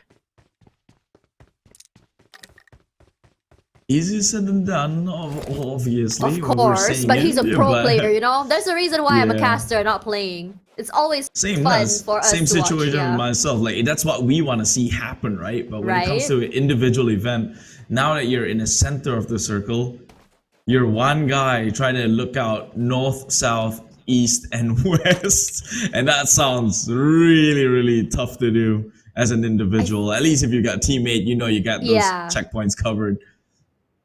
I mean, for me, as a very jumpy, anxious person, it's going to be rough. It's big of rough circle ping-ponging to the western side. Power Grid, Los Leones, La Bendita, Graveyard. I like the fact that Vietnam 2 has, I don't know how they do this. They are so good at predicting the circle. And on top of that, they got this high ground advantage, which means that anyone coming in from the front side, they have the terrain. But anyone coming in from the western side is what I'm worried about, because it's not really a steep terrain that they can work with. So anyone can just shoot them if they want to. There were, I think, 2 teams coming in from the west, but one of them shouldn't be Philippines, although they did come from Las Higos. I think historically they always come in southern side, but hold my thought here, because the top, way at the top here, in the hills at Picado, spot that one of the members from Thailand, Beer 11, will goes down with the ship here. That is his Golden Dorado, blown up to smithereens. Thailand now plays with only 3 members from here on out. Again, a rough start for the Thais. For Cambodia, this 1 point could mean the difference, but not too far away is also Vietnam 1. They do also have the high grounds of Picado. If Cambodia is not careful, you've seen how Vietnam swarms on teams, how they just catch them off guard and just pincer them so they're not able to rotate away or run. So it's really scary. It feels like a school of sharks. It's a school of sharks, right? I think it's a school of sharks. Just like, surrounding you and just ready to eat you. Fun fact. Yes. The only shark species that come in a school are hammerhead sharks. Every other Hammerhead sharks are don't eat solitary. humans. Yeah, but every other sharks are solitary hunted. They don't come in schools. So they're introverted. Yeah, they're shy. More like they're king of the ocean, so they don't want to work with anyone else. I tried to make it cute and wholesome, and here you are ruining that. Oh, you mean baby shark? Yeah. That's Oh man, here we are, Malaysia 2. They've been taking fights over and over, and again with those sprays. Unfortunately, none of the members of Cambodia 2 will be attacked. Unfortunately, Jumper will be knocked down as Davan X does find one more member. Smokes out just to allow Jumper a little bit of breathing space. Jumper still very low. They'll explode the car, and Echo just trying to run up forward. This is a very smart move by his teammate to explode the car, because he gives them a little bit of space to make sure that Jumper doesn't go down, but it's not the car that takes him down. It's Davan! How on earth? What a rotation by him, as Cambodia 2 is not stopping their aggressive rampage forward. It feels like every single team that passes by Cambodia 2's peripheral will be attacked at this point. Right now, Cambodia is they're in the mentality to pretty much bring in more points. They know they are host countries and they're so close. They can't stick towards the more comfortable gameplay that they, is reliant to the luck of the circle. So right now, Cambodia doing what's necessary to put points across the board. And right now, they take 2 members of Malaysia already. And how often have we seen Cambodia go in for the push? Not really. This time around, they're making work happen. But Davan, like you said, school of sharks. Right now, he's in shark-infested waters. Myanmar and Vietnam. It's a landmine to go down. Shark-infested building. I remember the first time I saw teams in one particular compound, not compound, like a unit, like an apartment together. I thought to myself, that is really scary, especially if the circle pulls there. You have no clue where the players are gonna be. Not too sure what happened to West there. Is back up, sprays, Gosu quickly finds him, knocks him down once again. Not the best way to go, honestly, but Davan has not moved yet. And if you remember just now, Davan was able to get a long-range pick from the apartment he was in. For Vietnam 2, having this high ground will mean all the advantage in the world for them, especially as they keep their eyes out to both Vietnam 1 and Myanmar 1. We saw a nade thrown out, unfortunately not able to encroach the window, but pulling our attention here to Timor-Leste, Nameless knocked out by Honda. Not too sure where he is, as Abu left to bleed out. Oh, right outside the zone. And the sprays from back out from Abu, he's so very low, just able to reset. Forza as well, following closely at his heel. Nice movement by Laos to just really take up that space toward Timor-Leste. As Dizzy is separated by his team. Forza and Lizzie pushing out forward. The sprays are out. Forza eats some damage, but not enough to take him out. His teammates are ready to trade him if need be. Nades thrown, none doing any damage. Smokes as well. Dizzy eats a lot of damage, and here comes the Molotov. Lizzie with the sprays finds Abu. He has been isolated. Lizzie goes down. E-Box, what are you doing? DBS is the name of the game, but he's not able to go for 2. And back out. The final person trying to make sure that his teammate or Abu is not able to push out to the rest, as Lizzie pushes out, nade out, sprays, and just like that, Timor-Leste out at 15th place. Lizzie eliminated Dizzy there. Sounds almost like a match made in heaven. Only sounds like a one tongue twister. Well, talking about twisting tongues, Cambodia, Philippines, they are at it at each other's throat here, but Philippines definitely has the numbers advantage. They're all stuntmen jumping across with the car. It is Rosello, of course, and his signature DBS. If you have it, just pass it to this man and let him get the job done. 2 members still within the area, Joseph and Nang X. Do they look to maybe make a backhand push or something, because the wraparound from Joseph could yield very beneficial should Barode overextends his welcome. Look at those high grounds held by Malaysia 1. Has been marked by Casido at least. But Malaysia undeterred. Joseph found by Mika. That's a very long-range pick. I really wish I can see from how far away it was. Joseph, oh there we go. It's quite far, halfway across the map if you think about it. I don't think they can actually pick him up here. It's a little bit too open, a low ground as well, with no terrains. I don't think they're gonna try. Regardless, as the circle shrinks, it is coming toward the middle side here, so it's a little bit easier, at least for a lot of teams, to really think about how exactly they want to approach coming into the circle. Philippines does have a little bit of a terrain to work with, but they have to worry about Malaysia 1 on the lower side. Luhai as well, he's so far out, but Kwang who finds Lapar as well as Ichi finding Satar. This is a sandwich of an Indonesian team. One by one they go down. Ponbit tries to make something happen here. A spray to the other side as Yummy goes in for the pick, and Myanmar unfortunately not able to win it. Thankfully Yummy is here to save the day. Indonesia, that was a very, very close call here. They've already lost all 3 members earlier on in Sanhok. In fact, the entire team to one guy. They nearly went down with the ship again in this map. But thankfully, with Yummy clutching it out for Indonesia, we'll get the pickup. We'll have him in his place here for the team. Like I said before, Yummy is the guy who I know rushes into compounds and wins things up for the rest of Indonesia, team number 2. They will fight on 141 points, but let's look at the neighboring teams of Indonesia. Indonesia team 1, 98 points so far in the overalls. If they can take down the rest of Vietnam, this could be them exponentially expanding their leads.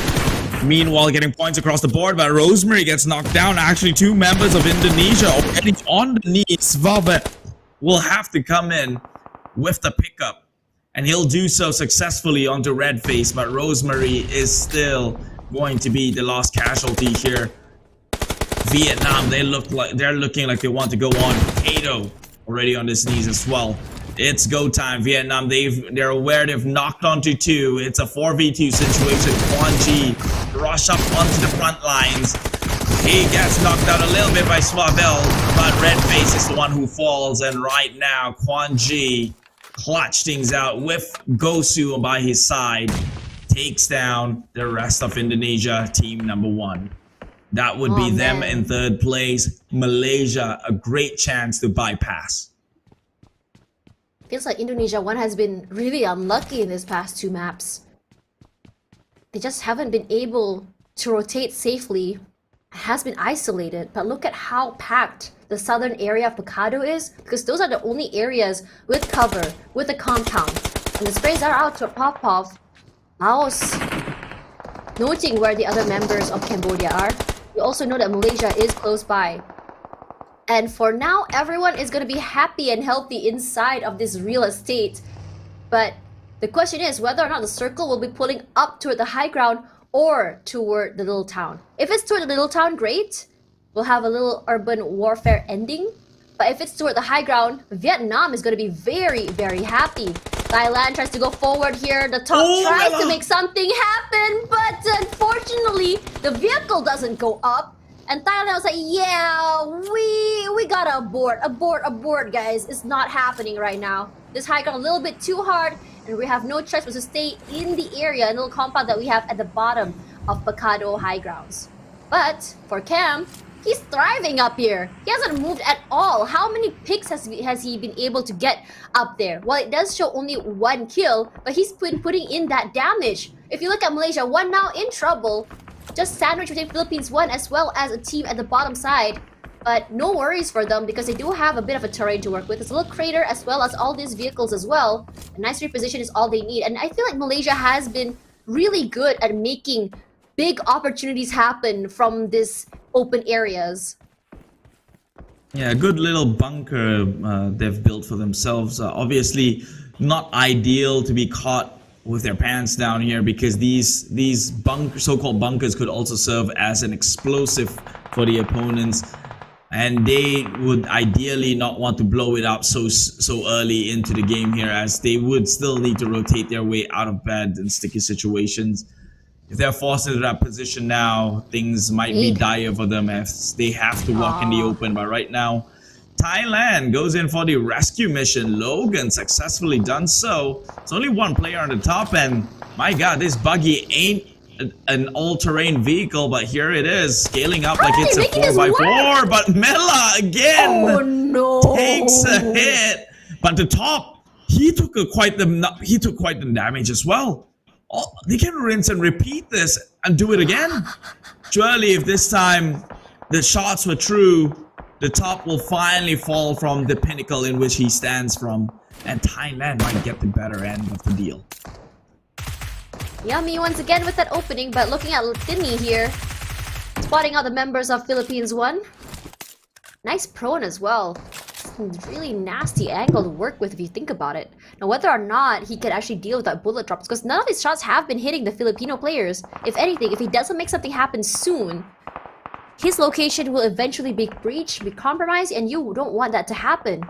For Indonesia 2, this is a great situation for them. With Indonesia 1 out of the way, the only thing that's to really worry about is Vietnam 1, which is the only firepower that rivals them. But Vietnam 1 is not really close to them, so they can't just say, okay, let Vietnam 1 do whatever they have to do and then deal with them toward the end of the circle. Because I feel like when it comes to really securing the game, Indonesia 2 has been really good at doing that. But for the members of Thailand, they want to attempt it again, but this time they have Tunny that's clear by, but Vietnam 2 is close by as the circle going out to the middle. The circle hasn't really figured out if they want to go top or bottom side. Nades out, but no one hit quite yet. You've got two teams interested to make their way onto the top side of this hill, but with this new circle being revealed, I don't think you want to gamble all your eggs into this basket here, because it might just close away at this rate and play by the foot themselves. So Thailand don't have to throw too many unnecessary deaths trying to achieve what seems like a high point. Rosello again with a DBS against the Malaysian squad, but Malaysia retaliates. They fall like fly. Barud, Labusa, and Rosello now on the knees. Actually, Philippines is finally down and out at this point, and so Thailand will feast their eyes instead to the likes of the teams across this valley. What? What on earth happened there in the mid-rotation? Indonesia 2 was just shot out by so many different teams. It just felt like everyone was sharing points at that situation, at that time actually. And you can practically feel the other players rejoicing that they're not able to extend their lead. We're still seeing this, I don't know what to call this. It's not even a Mexican standoff. It's something for sure. So all the players here are stuck. I mean, for Thailand, I would really prefer for them to move out of the way and rotate in a different area, but I do understand their concern. They don't want to be shot from top side. So like it or not, they have to get rid of the top. They have to move him out of the way so it allows him to move into the area, but I don't know as well if Vietnam has seen them. Speaking of Vietnam, Rob is down and out already. Well, not out yet, just knocked at least. But his teammates are ready for the pickups here, as Malaysia, despite having all these broken cars, they make it work in their favor. And clearly they are when life gives you lemons sort of situation. They're about to destroy their one and only vehicle. I guess it's necessary at this point, having drawn so much attention earlier on. They need the extra covers where they can get. Yen still playing for the likes of Malaysian 2. He's alone though. I'm sure if he catches the top by the peak, and if he successfully takes him down, that is going to be a huge rush for the likes of Thailand and Vietnam to perhaps contest for the top itself. But right now, it seems like they've met by the neck of this hill already. Thailand taking 2 members from Vietnam, leaving only 2 left still standing to maybe fend for their ground up on this high ground. One sec. It's just still waiting as the circle starts to pull up. So anyone at the southern side of the compounds have to move upwards. And then because it's so packed down here, moving around is gonna be tough because you have no clue who's in which building, in which angle you have to watch out. On top of that, DBSs. We've seen so many big DBS plays. It has been pretty difficult to actually move around without getting knocked out and just kicked back to the lobby. But as the circle shrinks, we're gonna see a mad dash forward, and perhaps even a blue zone fight. Phrase, back out, knocked out by Loki. La Forza tries to make something happen from the backside. Here's a nade, throws it out for a top side, clears out a top area here. Forza in the corner, does not hit him. He will pick up his members, or his teammate once again. Nengs as well picked up already. Now down to Lizzie on the other area. As Marnat throws out a molly, just flush him out of building. Nengs out of the way. And he's just eating all of that barbecue damage. And a nice opportunistic movement for Marnat, just spray him out. Just shows itself. And damn good as well, you can see that Malaysia meeting up with Thailand over on the other side. But for Myanmar, I like how Marnat has placed himself in the middle of the area. He spots out 3 different teams in 4 different compounds. Right now, Malaysia, look at them across the board. 4 kills, closing that gap against Vietnam team number 1, who is under gunfire right now. So if they go down here, there is a chance for Malaysia to create somewhat of a bypass. But Malaysia will also lose 1 member. They will have 5 eliminations within their run in this first ever Miramar, still in 3rd place, holding it out. Vietnam drops down at 0 elimination, 125 points. Malaysia can very well just close this gap if they walk away with an additional 21 points from here on out. Echo and Yen are still trying to make things happen. The blue zone does push out to them, but they're trying their best to conceal any information that they can from the other teams. Again, they need to win this fight to get into the circle. And with the sounds of the shots, Echo will be running out, his teammate providing that cover fire at the very least. Going prone, and Lao is now stuck in the outer side of the area. Horza cooking out that nade, still waiting for the right time to throw it inside. Not too eager to see Malaysia playing so close together. If both of them get blown up here, it might spell the end for Malaysia too. Haven't thrown out that nade quite yet. Smokes give them a little bit of cover, allows them to move around, take up space. And Echo also cracks his nade. Man, it's just so unlucky as Lizzie is the one to just knock him out of the way first. He's running out of time. You can hear the footsteps coming through. Forza as well with the sprays come out. Yen wins it, and now it's a 1v1 between these 2 nations. One more time for Lizzie. He does go down into the crouch. Thankfully, none of the shots are going to hit. Now both teams are going to go for that reset, but look at the nade comes out to where Yen, his teammates now out of the way. Forza playing close to Lizzie, opens the door, spraying, displacing him. A surprise, surprise! They both eat a lot of damage, but who wins in the end? It's gonna be Lizzie. Feels bad for the Malaysian right there. Clear shot to overtake, but will not go on with it. Meanwhile, right now, looking at Myanmar, who has to address the breach that's happening within their compound. It is one from Laos, 20 and Thinny. 2 members. We've seen what 2 from Laos can do before. Heck, 1 member from Laos can successfully 1v3 multiple times. Honda being that reference, but right now I don't think they are just as capable as Honda is back out.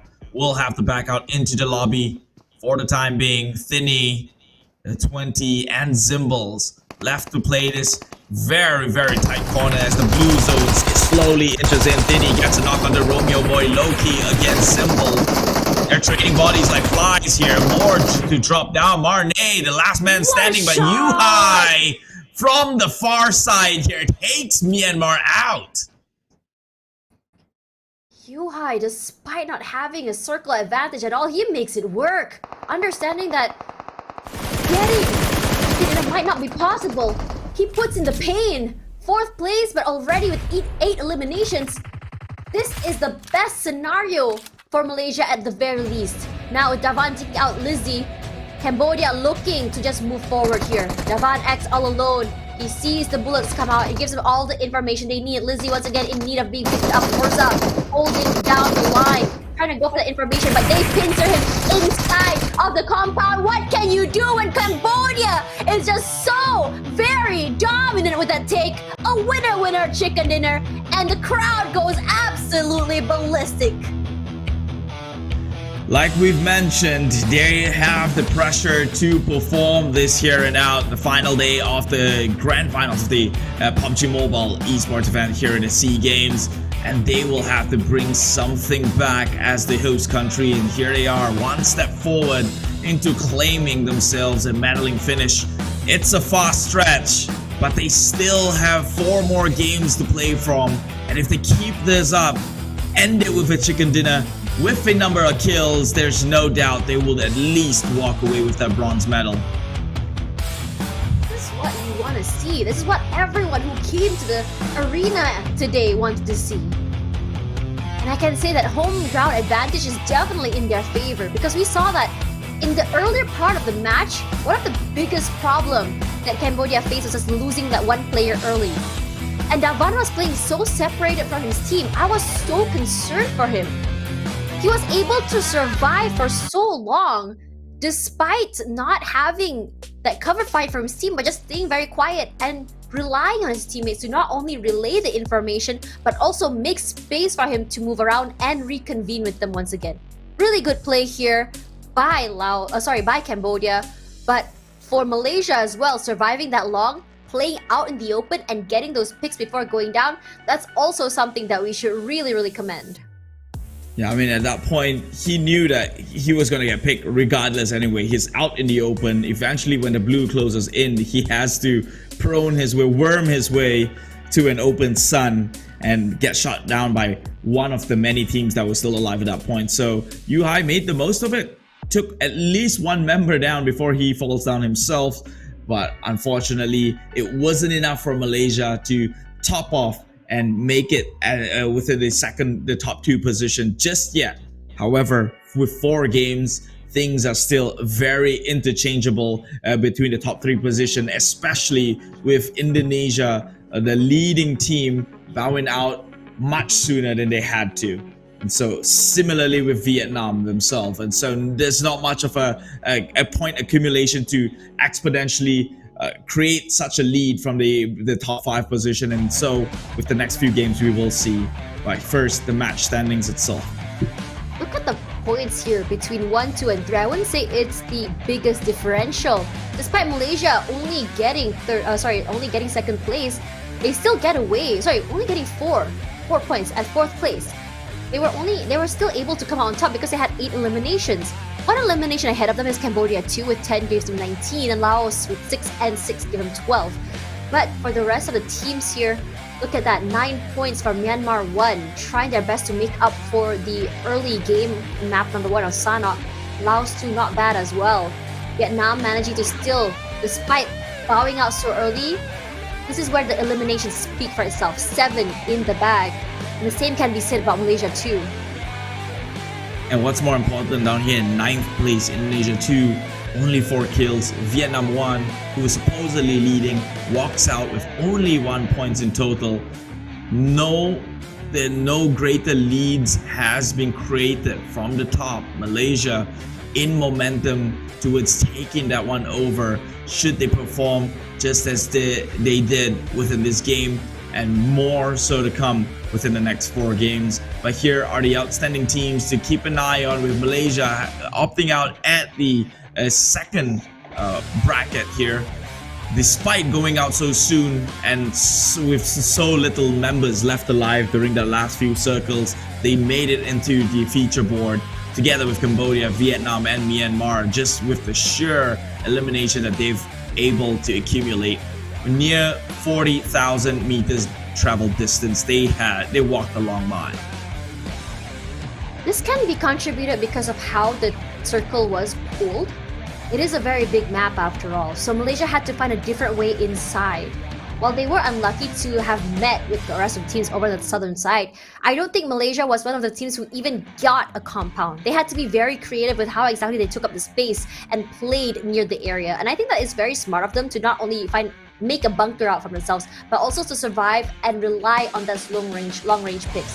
It's very rare that we saw a full-on 4v4 from Malaysia. It's all just about trying to third party, trying to kind of like chime into the middle of the fights whenever they can. But Cambodia too, look at this lead they have with 9 pickings and 2.2k damage, 2222. What a nice number. They put themselves way ahead of the curve, and Cambodia too showing that they do deserve to be there. Home buff is definitely a thing. And from a region that I think we rarely talk about or see, this just shows how much power they have in this game compared to the rest. Malaysia being it very efficient. Yeah, this is telling on the third party pickoff that you were talking about, because they've only dished out about 1.2k damage, but 8 eliminations confirmed kill. But still at number 1 we will have actually Indonesia too, with 142 in total here.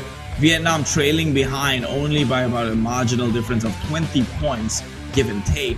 Malaysia closing the distance between the second place at 110, Indonesia 1 and 98, and everything underneath then is only 1 match apart. Very volatile situation. Cambodia would need about 2-3 good games if they are looking to finish themselves comfortably within the top 4 spot, and they have the pressure to do so, at least for Cambodia 1. Cambodia 2 more feasible than ever. We just talked about how Timor-Leste, we wanted to see that Cinderella story, and with this gap building between 15th place and 16th place, I'm starting to see that script really start to wither away and wane. If anything, since they're so far behind, I think they can just play in a nothing to lose manner. They can be the kingmakers, they can be the disruptors, they can be the team that to really cause those bigger upsets in terms of getting those medals. So that's what I want to see for now as we move in toward the last 4 matches that we are about to see in a bit. But an interview now for the team that just won. Let's have a look. ពួកយើងអូខេដាវ៉ាន់ចង់សួរបន្តិចមុននឹងយើងសួរសំណួរផ្សេងចង់សួរថាដាវ៉ាន់ឯងធ្វើមិនចេញពីផ្ទះ3ជាន់ហ្នឹងមកដល់កន្លែងវាយបុកពេលហ្នឹងគឺថាគេក្របខ្ញុំមែនតែតាមព្យាយាមរខ្ញុំតាំងពីជាន់ទី1ដល់ទី4ពេលហ្នឹងខ្ញុំគប់ smoke ដើម្បីបំបត្តិសលេងជើងខ្លះហើយខ្ញុំចាំតើឲ្យគាត់ឡើងជាន់ទី4គឺខ្ញុំចុះមកជាន់ទី3ផ្លឹបខ្ញុំទៅផ្ទះក្រហមអូតូបាទបាច់រត់ Yes, we have here the one with us from Cambodia too. He just shared to us how he managed to escape the claw of the Myanmar team that was finding him all 4 floors. He used smoke to cover his footstep and then waited for the best moment and make a run for it. Literally just ran away. សំណួរទី2ខាងក្រុមកម្ពុជា2របស់យើងអត់ដែរបាន chicken dinner ទេតាំងតែពីថ្ងៃទី1មក3ថ្ងៃហើយបាទនេះគឺជាថ្ងៃទី4តើជាមួយនឹង chicken dinner លើកទី1នេះគិតថាវាអាចជួយអ្វីខ្លះនៅក្នុងក្រុមchicken លើកទី1នេះអាចជួយពួកខ្ញុំឲ្យឡើងទៅ top ល្អបានច្រើនបង Well, with the first chicken dinner in the team, he's hoping he will carry the momentum and go further, hopefully get the medal for the team.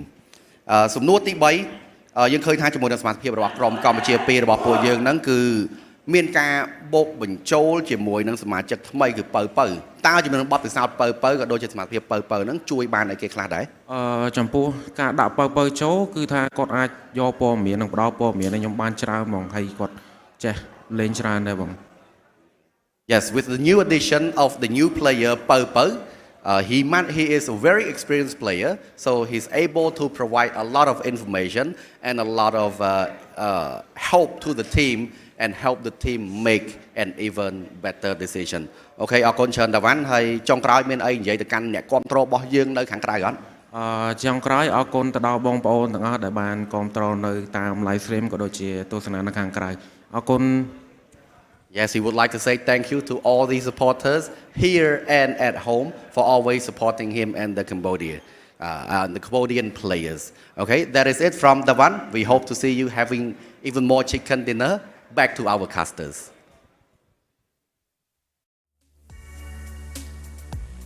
Definitely 1 foot in the right direction here for the Cambodian teams, as right now they inch their way closer into the possibility of ending this entire event with a medal finish. So it's rightfully so. I mean, they are host country after all. Everyone within that venue is expecting them to bring something home for the nation, for esports, and in the hearts of Cambodia. It's a prideful thing, and so I do wish that they play just as well as they did within this match and bring that over towards the next 4 matches, because I think I'd like to see that narrative play out for itself. But we can only wish in wishful thinking. But first, we need a break. So we'll be off in just about a bit. Once again, that's Tash Money. I'm Keith. This is the 30-second C Games. I'll see you in just about a bit. Bye-bye.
Hello, survivors! The 32nd SEA Games is back. The Southeast Asian Games, also known as the SEA Games, is a biennial multi-sport event. From May 5th to 17th, 2023, Phnom Penh, the capital of Cambodia, will play host to the 32nd edition of this special event. Esports event Pubg Mobile is honored to be part of the medal competition list for the second year. In this year's competition, we will welcome 19 teams from 10 different countries, including Vietnam, Brunei, the Philippines, Malaysia, Timor-Leste, Thailand, Myanmar, Laos, Indonesia, and the host country, Cambodia. 19 teams will compete in 2 events, team and individual. Especially, a total of 2 sets of medals will be available for each Pubg Mobile event. Firstly, the team event will be divided into 2 phases. The qualifiers will take place only on May 11th. During a single day, the 19 teams compete in 6 matches without a group draw. The 16 teams with the highest scores will advance to the finals. The finals will be held over 3 days, from 12th to 14th May, in order to determine the best team for the gold medal. The point system is familiar. The top place receives 10 points, the second place receives 6 points, the third place receives 5 points, and the points decrease gradually for the lower ranked teams. In particular, each eliminating point counts for 1 point. Next up is the individual event. 6 athletes will be nominated by each participating country, except Brunei that only sent 5 athletes to the competition. As a result, 59 athletes from 10 countries will compete in 32nd SEA Games. This event will compete for only one day, 15th May, with 8 matches. About the point system. The first place will get 20 points, the second place will get 16 points, the third place will get 15 points and gradually decrease to the 48th place. There will be no ranking points in the 48th to 60th places. Each eliminating point counts for 1 point. Different from the team event, in the individual event, the athletes won't be saved by teammates, so watch out. At the upcoming 32nd SEA Games, may all the teams achieve the best results to bring glory to the country. Let's enjoy intense battles of PUBG Mobile Esports at the 32nd SEA Games from May 11th to 15th, 2023. See you there. This May, please welcome 19 teams from 10 countries. Compete at the 32nd SEA Games PUBG Mobile Esports. ជម្រាបសួរអ្នកទាំងអស់គ្នាខ្ញុំមកពីធីមជម្រើសជាតិកម្ពុជាមួយហើយ slogan របស់ពួកយើងគឺ Fight to the end ជំរាបសួរពួកយើងគឺជាក្រុមកម្ពុជា2ពួកយើងនឹងប្រយុទ្ធរហូតដល់ទីបញ្ចប់ដើម្បីទង់ជាតិរបស់យើង Olá, amo a primeira equipa Timor-Leste. Amo pronto a competir. Olá, amo a segunda equipa Timor-Leste. Luta macam spirit. Hello, kami tim Brunei Darussalam. Brunei yakin สบายดีพวกเขาทีมเราหนึ่งพวกเขาพร้อมที่จะได้ไปหับเรียน สวัสดีพวกเราคือลาวสองสโลแกนของพวกเราคือลิ้นแบบบ่เสียใจ အားလုံးပဲမင်္ဂလာပါကျွန်တော်ကတင်ပါပါပါအဲ့ဒါလည်းညီမစီးကိန်းအတွက်ကျွန်တော်ရဲ့ဆောင်ပွဲကတော့ we play we rise ဖြစ်ပါတယ်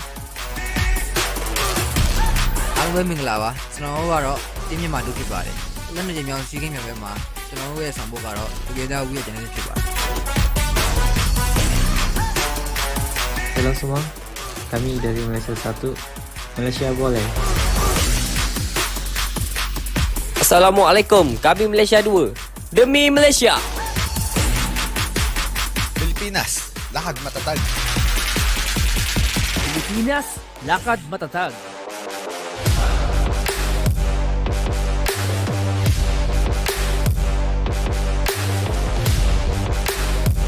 Xin chào, chúng tôi là Việt Nam 1. Việt Nam 1, chiến đấu để chinh phục. Việt Nam 2, nơi nào có đoàn kết, nơi đó có chiến thắng.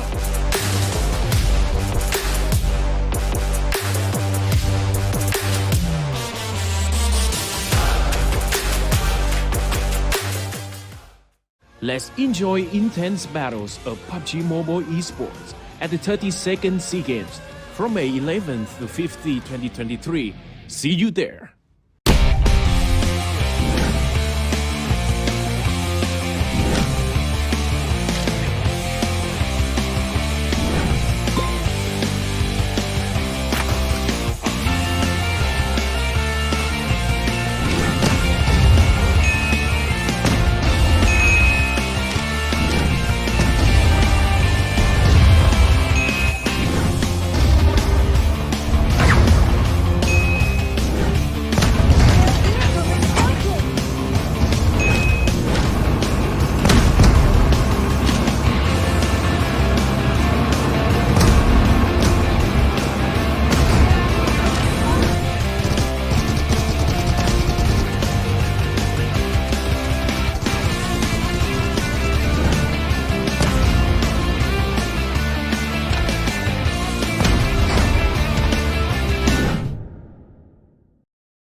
top 9 position of these teams, the path towards the medal seems so clear right now. Just a couple of games more left to be played today for them to walk away with the results they want to, and it all falls down into the gameplay that they will bring. Moving into the next Miramar in just about a bit. This is the 32nd SEA Games PUBG Mobile. You're joining me, Keith, and together with Tash Bunny. This is really exciting. As I said before, anxiety-inducing, but also exciting. For a lot of these teams and nations, a lot of national pride is not only on the line, but also a rivalry, because these players not only just play here on the SEA Games, but they also play on the pro leagues. Regardless, as we go into the third map, Miramar, once again, we saw a change in dynamics here, where the teams on top seem to struggle to stay alive.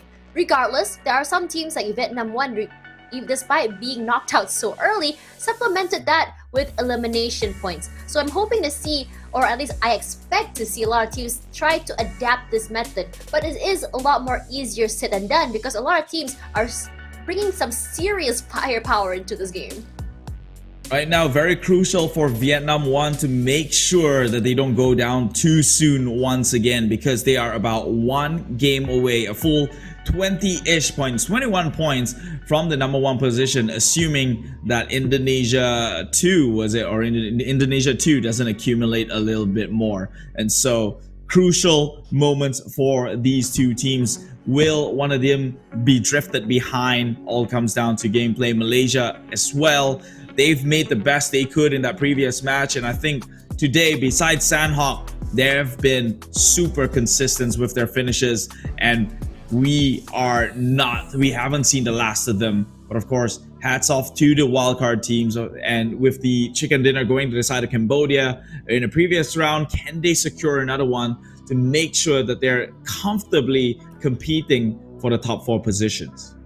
I don't know if you noticed, but Cambodia seems to have locked horns a lot with Myanmar. It seems like in terms of their rotations, or rather in terms of idea on which area to take, these two are always side by side.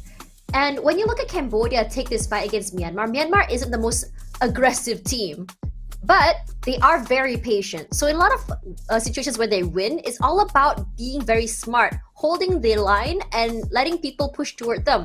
Loki especially has been really good at this. His teammates would hold, and as soon as they get the information, you see Loki just swinging out and just like hitting you in the face with a bat. Speaking of getting hit in the face with a bat, Gosu with the 4 eliminations. But despite the disparity in eliminations in terms of damage, it's quite similar between the two players. But in terms of damage contribution, going to be a lot higher there toward the side of Gosu. Because if you look at how Vietnam plays, it's all about those high pressure moments. It's about putting the pressure on a lot of teams. And despite Vietnam 2, what I noticed about them is that they're very self-sufficient. So in a lot of situations, Gosu has been the one to not only make things happen, but also get those picks in a situation where his teammates are not able to assist him. He's able to just fend for himself. Yeah, it is also that team right there from Vietnam who denied the advancement of the second Indonesia team. They had quite the skirmish up on the top side of the hills in Miramar here, but it was Quan Ji and Gosu who came in rushing to make sure that they nail it, sink the nail in the coffin, and end the reigns of the Indonesians. Sorry, I got excited. I saw someone I knew in the crowd. Fellow Malaysian. Mr. Alex. Yes, Mr. Alex. I wasn't expecting to see someone I know, so it caught me off guard. Sorry about that. Regardless, look at the cheers coming out here by Team Cambodia. Wave this flag to give your power to Team Cambodia. Look at that, they're so excited. They even have clappers. I want one. The balloon-like thingy, right? Those are called clappers. I learned something new today. Yeah, I never knew. I thought you were an esport enthusiast. That's a sporting thing. I do nothing. I don't come down to venues. We're here. We're here inside our own studios. Nah, man, I go down for the roar of the crowd. It's very electric, by the way. So personally, I am a pandemic caster. The rest of my casting has been done in studios. So whenever I get the chance to go down to any esports events that are happening live when I'm not casting, I will go. Just to really feel the roar of the crowd, the passion. And I think for a lot of these teams, they felt that in person because pre-pandemic, these teams were already playing as number one. And number two, PUBG Mobile used to be done in very big venues. And it's always fun to watch because imagine, like, if you watch usually like a usual game where it's like a 5v5, it's like just two booths for two teams, right? But imagine for PUBG Mobile, like for this tournament, you have what? How many booths? I can't math. Teams? 16. Yes, 16 booths. Yes, that. Yeah, the fabrication used to be like the most amazing thing with PUBG Mobile. When you walk into a stadium and you have this bigger than life setup, and it's almost always an immersive setup as well. So I remember back in PMCO where they literally fabricated the entire hall to reflect the insides of a cockpit of a plane. This is what is happening, right? Like right here, as they're flying in and the lights go down, it's like when a plane takes off, right? That's exactly what's happening. Environmental lightings. That's good. I mean, imagine pairing environmental lightings with the fabrication itself. That one is insane. And back then, when the circle was closing down in the hall, the light starts changing and you have sirens to kind of... Does it turn blue? It turns red if I'm not mistaken, and you have sirens going off, and that made circles even more exciting to look at. Waiting for the day that more events are LAN again, honestly, as we go down to our normalcy. But there's nothing normal about this map over here. Flight path skewed a little bit more to the southern side, so anyone going toward Campo Militar Torre Homada, Corre, La Cabrera, not the best situation to be in, but honestly in this time and age, who wants to care where you want to drop? Just fight them very, very early, get those points and just get out of there. I'm curious to see if Philippines drops down at Los Higos again, because throughout my entire career casting for this map, I've never seen anyone touch Prison, Minas del Sur, or even Los Higos. They're about to head there once again. That's why I've always noticed about Philippines. They're always there in no man's land. Look at that, Rosello and Casido making the dive over onto the bottom islands, but I think that's a bad idea now since the circle just centralized Hacienda del Petron. So that would be a Thailand's favorite place to play in. Meanwhile, talking about Philippines, again gets knocked out. This time around contested by Timor-Leste. The Kingmaker at this point. But again, as I said, perhaps they changed their mind halfway about where they wanted to drop. They dropped wherever that's close enough, wanted to loot, and wasn't aware that Timor-Leste was close by. Now, if you look at that flight path just now, like, I don't know why. There are some situations where the circle plays nice, and it drops right inside of the flight path. But there are situations where I see it happen quite a lot, where if, say, the circle pulls a bit weird to the southern side, there's about, I don't know, maybe a 60% chance that it will turn up on the other side. I didn't do the math, so I'll have to take your word as truth for it. I mean, shall we find an expert then? Maybe we could contact Tencent and be like, hey, can we have? Yeah, we need a lifeline. Concept, we want to have the numbers for this so we can like analyze in deeper value and do predictions. There is a 67.892345 chance that the circle will be here, and see if it actually works. Probabilities in action, ladies and gentlemen. I'm pretty sure you could get that sort of information if you can find the backend coding. Then you can see what the algorithms built on, and see what the rate of RNG is like. There's another way, but it'll cost a lot of work. You find every single map played, and you write down every single circle and how it goes in terms of patterns, and then you divide that into percentages. But you still have to average it down. Exactly. There's a lot of math, which is why I'm not doing it, because I suck at math. That's a lot of guessing is what I meant. There's a lot of guessing that's not really the math, right? Because you could say if in 5 plays of Erangel, you get X amount of percentage that goes this way. But in let's say 50 plays of Miramar, you get a different set of percentage. See what I mean? So where do you call it off? Where do you think is the most reliable pool to go with?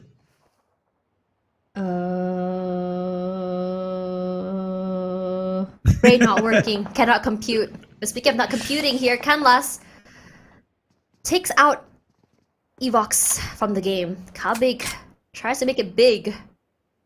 Just like the last 3 letters of his name. Despite losing Mascardo so early, glad to see that the Philippines still very dedicated to this cause, and Atartes proves that. Beautiful nade straight onto Dizzy as Nameless will answer back, but he wastes no time. He rushes out. He is not afraid. All he has to do is just clear those corners. Unfortunately, he wasn't quick enough, as the other member of the team already upstairs and ready to be reset. Atartes sprays out. That's all he can do. Does go out, but the double swing with his teammate works wonders. And they haven't moved out quite yet.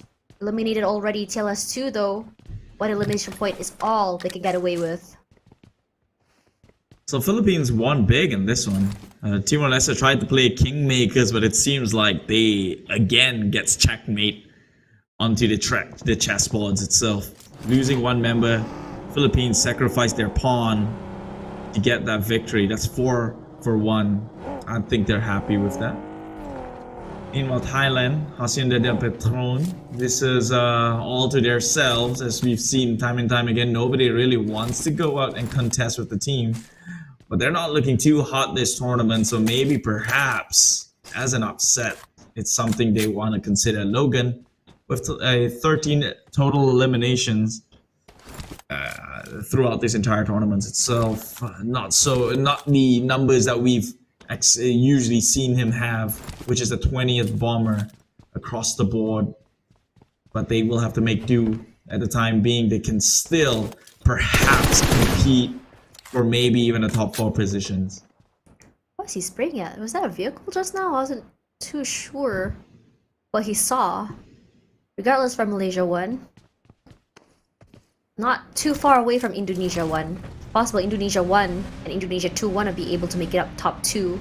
If you think about it, that would be like the best situation possible for them. But with Vietnam 1 and Malaysia 1 in the lead here, and not looking to lose steam anytime soon, it's gonna pose as a problem. We talked about how Malaysia 1 can be not only inconsistent but unpredictable. But despite all odds against them, they make some unsavory situations work in their favor, like just now, not having a compound, not having a clear path into the circle. Make your own bunker. Now, Yuhai, I think is a name that we talk about a lot here with 15 eliminations. Not as impressive as what we expect from Yummy, but at the same time, it also shows that in Team Malaysia, it's all about that teamwork. It's all about making sure that everyone pulls their own weight. But at the same time, Yuhai has been, I mean, we talk about him always pushing up, rushing forward, but he's always been like the main distractor. If you remember the other day, when it came down to only him and Damrud, he was the main guy who rushed forward, took the brunt of the damage and went down as Damrud ran away. When Mika wanted to breach a compound, he was the one who was putting in the damage and just spraying the heck out of the team as Mika was able to go for a flank and just breach inside the building. Despite him going down, it makes such a big impact for his team. I think on that one, it's also tactical, right? Like if you have 2 highly trained individuals, lethal with their gun power, and 1 support and probably 1 scout, if you're going to lose all 3 members, who do you lose? The man who can shoot or the man with the brains? Because Damrud or Damn Good is, last I checked, was the in-game leader at that point. So he makes a lot of these calls, and when you're down to the last final member, it's more tactical. You're not really expected to shoot because then you'll lose every fight you get into, right? You're just one person. And so maybe it was a call that to let the in-game leader, who's more tactical in his approach, to kind of play out the rest of the game. Speculations, of course. Yeah. Can only speculate. I'm really excited for the boys to come back to Malaysia as well. I would love to interview them to ask what's the thought process behind every decision made. Because I feel like when it comes to IGLs, right? I mean, a lot of interviews, I mean, yeah, we get the answer about like what the thought process is like, but for the boys who are, you know, not only not so great at explaining situations, we get the bare minimum in terms of answers. I would love to pick their brain, or maybe hop into a game and hear what their IGL sounds like. I feel like a lot of organizations or even teams would benefit from this, just to give a different idea about what goes on behind the scenes, what the thought process is like, and perhaps maybe people will be a little bit more understanding when it comes to losing, and they lost Flex OP just like that. No, not yet. Gets clipped, hiding behind the buggy. His teammate not able to answer. Flax stuck between literally a buggy and a rock here. The nade goes down. I think he might be taking that. Yep, there he goes. Unfortunate. You jinxed that one. You said lose, and we lost our life in round one. Sorry, Flax. Don't hit me. People in the chat clip that. Ash said it first. Oh no.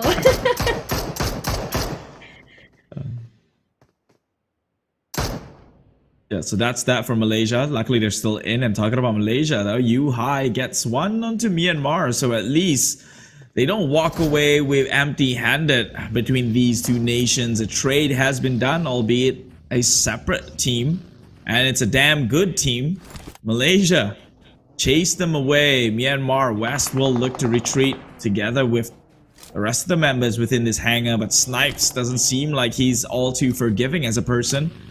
Would probably want to come in and get a couple of pickoffs here, but he's got to be careful because his position, no one's going to be able to come in with the aid here. So they will forego that one. Meanwhile, talking about no help at all, Artates is pinned in between two members of Laos 20 and Zimballs. Immediately the backup decides, nope, you fell down too soon. We are going to cut our losses and make our way out of here. Not too sure why they didn't just continue to just take him out of the way, but I guess they were not sure how much firepower would come through from the Filipino team. Regardless, Laos already inside the circle. This is a good situation for them when you think about it, coming on the side of La Bendita. They can go up into the crater or the sides of the crater for a high ground advantage, and there we go. That side of the crater can give them a lot of value. But over at the foot of the high ground, there is Indonesia 2. They're having a 2-2 sort of hold in that area, and this works out so good because if say the circles were to move toward the other side, they can move around, they can rotate if they want to. A lot of space, a lot of information that they can relay to each other. But you start to see in terms of migration, a lot of teams are just trying to just leg it. They don't want to fight this, and again, as I said before, one member already knocked out as they rotated into the circle. And speaking of that, here Malaysia already on the aggression. Nice running gun from U-High boy. Unfortunately, Ichi remains untouched. Sprays, but not enough. Really seal it. U-High goes down. Mika from the backside. Nice timing. Catches Ichi off guard. He's in trouble. He goes out. And now Myanmar 2 left to the last one member. Smiles running away with his life. Has to be careful because Indonesia is right there. You also see another fight here between the two Filipino teams. Ocello finds one more. Picks him off. At this point, you gotta just talk to each other, brothers. You're from the same country. Can you not rotate the same way I do? Thank you very much. Right? Like I said, that's always been a game plan. I don't know why, but they're setting at least each other up for failures. Only one could survive if they were to clash within this similar rotations here. So I don't know what the game plan is or that conversation that happens internally. But we'll have to forego that. Now, talking about the zone that we saw previously within the new circle update, guess who had it lucky this time round? It seems Cambodia has got the hills of La Bendita, and it's Cambodia 1 too, who's got the entire spinal cord of this high ground onto their name. And so we've seen what Cambodia can do when they have the luck of the circle and a high ground to play along with, and an advantageous point. It could be a turtle stronghold or a high ground. It's just swinging the side of Cambodia right now, and I think if this goes well, it's another chicken for them. But they have to weather the storm that hasn't yet come to struck. So it all boils down to skill. Meanwhile, Malaysia, they're trapped a little bit, but nothing too. I don't think people kind of know that where their situation's at. Yuhai will get the free pickings from this graveyard. And one member of Indonesia that was tapped out, but not down and out just yet for the rest of their team. So a stalemate, to say the least. If Malaysia is able to take this fight and win it, this might be a good thing for them, but you saw right in front of them is Malaysia too. Smile this time, he does have a compound to himself, but he has to fend against two different teams, Laos and Vietnam too, and you know the firepower that comes through.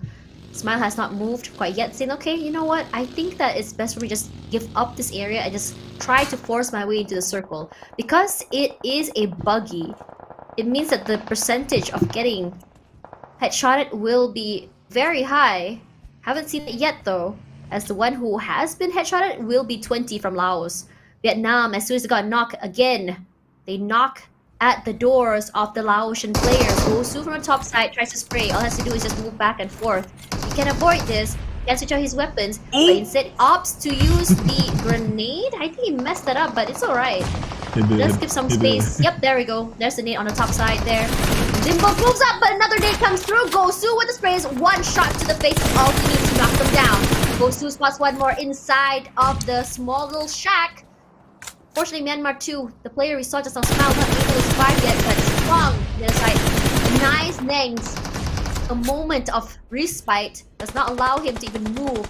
Hooks him up in the flames of that molly. Thinny as well, not only had to move away from the molly, but also eats up a nade. Laos 2 in trouble. Already eliminated at 14th place. Now we see Malaysia versus Malaysia here. Mika knocked down as Jumper pushes forward. He wants to get those picks. Another molly to seal the deal. A little bit too far, but it's alright because Mika can move backwards here.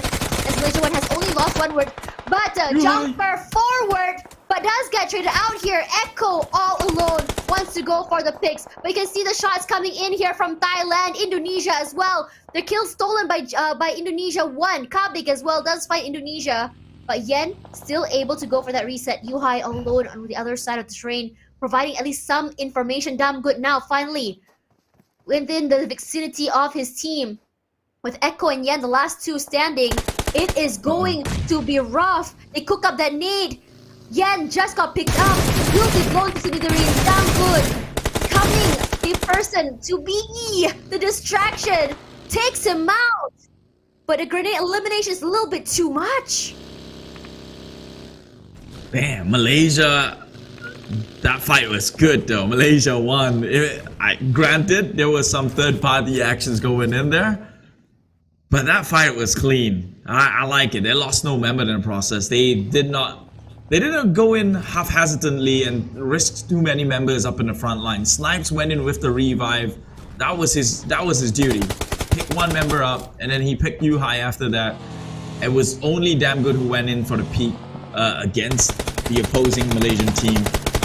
And they walk away now with 4 members still in play, and a full team wipe from Malaysia 1. Right now, Philippines trying to get kills of their own, face in face with Laos themselves. It's a 4v4 situation, but Compound does advantages, give a little edge onto the side of Laos themselves. Philippines having to try and make a push will be in disadvantageous position, saying so, taking the brunt of a couple of those hits, and now in a new position. They have repositioned within these hills, but that also means Vietnam will have free reign from the back end. Casido, his teammates, it feels like for Philippines 1, they've been meeting so many teams moving into the circle. It's just fight. Laos on a rampage, or at least trying to be. That's a lot of pressure they put onto the Philippines. But because of this backbone of a terrain toward the southern area here, it's making it so hard for any of these teams to rotate inwards. With Indonesia 1 holding up one area inside of circle, preventing any southern pushes, and each team, they have to pass. Not only if they pass through the valley, they get shot out from above, and if they don't fight them, they lose. And Philippines now will be eating the brunt of the throwables, with Casido and Rosello already knocked down. Barod, what he's trying to do here is to lure his teammates toward him. He does have a little bit of a ditch to play in, and back out knows that. Back out with the sprays, finds Barod, and just like that, Philippines 1 taken out. But the one with the killing spree here is going to be Vietnam. Laos 1, we saw Honda as well, quickly trying to find a way into the circle as Vietnam 1 quickly, with the rotates, wants to take this area away from Myanmar 1. Myanmar, they are holding this compound, but we have to make it into the circle eventually, which Vietnam already positioned 2 of their members up on the high hills. So it is Vietnam the ones who have the upper hand here should Myanmar try to make an aggressive movement forward. It is Rabies and Frankie who could potentially shoot them down. And so even right now as we speak, Vikoi tags it a little bit onto Loki. Nothing too fatal just yet, but I'm pretty sure information was gathered and transferred at that point. But we'll have to make the move. No time to lose here as the blue eventually closes in. Vietnam has got vehicles, thankfully, to try and make it out of there, but Laos pushing down onto Cambodia. Cambodia, they've been taking this high ground for the longest time. They have to hold. Skynin with the nades on forward against Porza. Will it clip onto D? I guess not. Easy K from the flank side. A little bit of a cover fire, suppressive fire to say the least. We'll keep Laos at bay for the time being. More smokes to deter them from making that advancement forward, but with all the needs of the world, Laos can look to make this aggressive push, but easy, making it difficult for them. 1 member down, 3 more at play here, but more nades are tossing onto the right direction, down into the ground, and confirm this 1 member from Laos.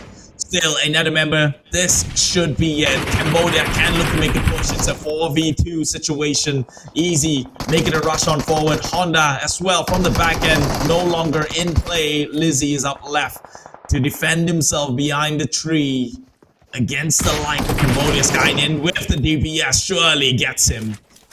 Laos out in 9th place. Novel effort by Laos, but unfortunately not enough. As Indonesia and Vietnam 2 fight for access to the circle. This terrain is not doing them any favors. It's flat on top side with terrains on the southern side. Who peeps out first will have the advantage in Indonesia since we don't have the firepower or the amount of people. Let's just get out of here, get to the circle quickly. Malaysia still managing to stay alive despite taking so much damage from so many different teams. And this time around, they have their sights onto the Thai players. Got Tuni eating that damage from a shot. But Malaysia decided not to commit just yet. This is where their game sense comes into play. Very aware that they're able to be sniped from so many different areas. A nade comes out at the very least. Mika, waiting to buy some time. You can see Indonesia 2 slowly repositioning themselves. If they want to, they can just go for a long-range pick. Indonesia 2, I mean. Steal those kills, third party, or even just rush forward. Yuhai, very aware of this predicament, already marking at least some members of Indonesia, using this terrain as a way to dodge not only the damage coming in from Thailand, but also Indonesia. Moving away, I think it's best for them to give up that space. Being closer to the circle might serve them a little better here. But for Malaysia, if they want to go for a long rotate into the circle, it might be a problem as well because Indonesia, remember, Lapar and Yummy has been really good at those long-range initiatives. That's so odd. Malaysia was the one who were holding that compound over in Graveyard. Somehow they had that fight with the other Malaysian teams, and then lo and behold, Thailand occupies where they previously stayed into. But of course, we shall not linger on that one too much because Cambodia is the one who had the high ground for the time being, for the longest of time actually, by the spine here that connects all the way to La Bandera. But they're not at the apex of points. Despite them having the most control upon this high ground, they still risk eliminations here if they cannot fend it off with the rest of these teams who are making uphill. Indonesia joins them, Vietnam and Myanmar too. Indonesia to prime location on the top side here, sprays up to Malaysia. Doesn't quite happen yet. No answers. A Satar, they're kinda greedy here. They're looking at 3 different teams. They want to take full advantage of this terrain that they have. Cambodia, Malaysia, and Vietnam now, all in the crosshairs of Lapar. Slapar marks Malaysia. You can see that Tony will be finding snipes at the very least. Malaysia overstayed their welcome and will be pushed out eventually by the Thai players. Regardless, Satar gonna cook up that nade. Sights on the Vietnamese team. Gets a pick onto Trong. Despite him eating a lot of damage, he's gonna be very happy with that outcome. And with the other two Vietnamese players on the other side of the area, it's gonna be so hard for him to assist. And Quang and Trongzin in trouble now. Don't think anyone will be able to pick them up. Just like that, they've already lost 2 members. But looking at Pov here, his POV is looking at the Malaysian players getting shot. Right now on top of the hill, Indonesia too. Like I said, the mentality will change when you're in the #1 spot and you have one responsibility, and that is not to go down quick. Still in the #1 spot, holding their position, only 3 kills thus far. They did lose 1 member though, but they are still well within this game to contest for another chicken finish.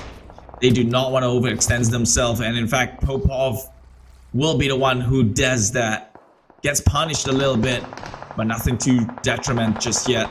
Thailand will be trapped into place, staying a little bit longer than they should have within this compound itself. Now cannot find their way within this circle, or at least within the top high grounds in which Indonesia currently holds. It's gonna be a civil war battle between Indonesia 2 with the one Svavel playing behind the shed, gets shot from somewhere. Malaysia comes in poking from the off angle, but one will punish. Look at that composure, despite having 0 health at all. This guy just stood there, prone, and pick up those kills. Malaysia in bad situation. That is nasty. That's a lot of pressure, a lot of shots. Immediately he finds Favel as well. What the heck, Satar? The hero move by this man, zigzagging away. A bullet does find him in the end. Got Tony putting in that hurt. Regardless, look at the top here from Cambodia. Having a good start in the beginning of the day. This time around, trying to find a different way to get this easy K as well. On the other side, Pov pushes out toward Lapar. Indonesia now already losing 1 player. Malaysia 1 down to the final man alive. It's gonna be Snipes. But everyone is now stuck in a state of not being able to fully push into the circle. Pov putting that damage. It's going to be Ponbit that steals the kill. Close to as well, finds Nang X. And Beer in trouble. The car, thankfully he wasn't close enough to get hit by that shot. But speaking of explosions, here's going to be Satar with a double nade drop onto Logan as well as Beer. Killing spree already for Cambodia 2, taking out Malaysia 1. But Mela from across the map will be sniped away from a team by Cambodia. And now we're down to the top 5. I spoke too soon. Cambodia once again, a long range pick. I can almost hear the roar of the crowd over the arena. Like I said, this was a game that was handed on to them. We've seen how they maintained chicken dinner in the first day of the grand finals, and it goes down to them having the luck of the circle and an advantageous position. Right now they have it once again. Both Cambodian teams on top. Vietnam in between those 2 teams. They're not gonna last very long as bullets fly from both directions here. Well, this is Vietnam we're talking about, so they may have a plan to pretty much push their way out of this cesspit that they found themselves in.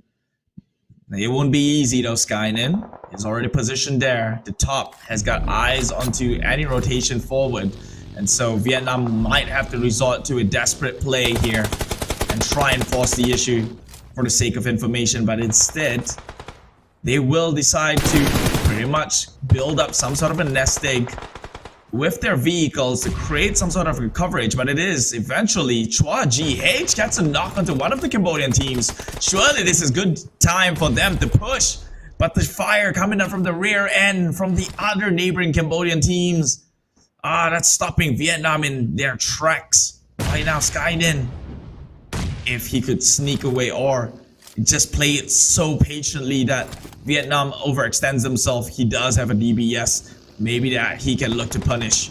Frankie tries to go up. Skynin tries to shoot him down, but not nearly enough to trying to seal the back here. Vkoi, they're swinging as double, but they take the brunt of that hit already. Skynin tries to outplay the numbers. He's got the one member at the very least. Frankie got the first aid up and will be in fighting conditions. Vietnam, despite the disadvantage high ground push, they will come out as victors in trade with only Chua GH. Aggressive push out here from Indonesia despite only having 2 players. They are still so very deadly. Davan X, the player who made a lot happen for his team in the previous round, wants to try again. But it's so hard when you can't really figure out what the other members of Indonesia and Vietnam are. They're still very happy and healthy with 4. Rabies wants to kill that dream. Shots to the car just to really take it out of the equation. Not exploded yet. Satar quietly moving closer to his teammate. Wants to be able to play as a 2. Cooking up that nade. Pombit as well. I think he spot out the top side of Cambodian players' heads. The nade does hit the top. Beautifully done. So now the other members of Cambodia want to play a little bit more close. The damage comes through here for Vkoi. Does not take him down at the very least, but Ponbit staying very quiet inside of this shack. The smokes at least give him a little bit of space to really move around. Can go for a reset, can go for a heal. But for Indonesia, they're just chilling, making sure to move closely as the circle kind of goes forward. Satar throws out another throwable there. It'll be a molly at the same time, and Pop-Pop found. Just taken out here. The play zone a bit too much for the Cambodians. 2 already down now. 3, in fact, and they go away. Rabis finds Satar. He's all the way out in the open. Vietnam, the terrain in their favor, circle in their favor as well. Winner, winner, chicken dinner. They take these. Finally, a chicken dinner going the side of Frankie's team. No longer just boasting up that huge elimination numbers. More chicken dinner points, placement points going to the way to this team here.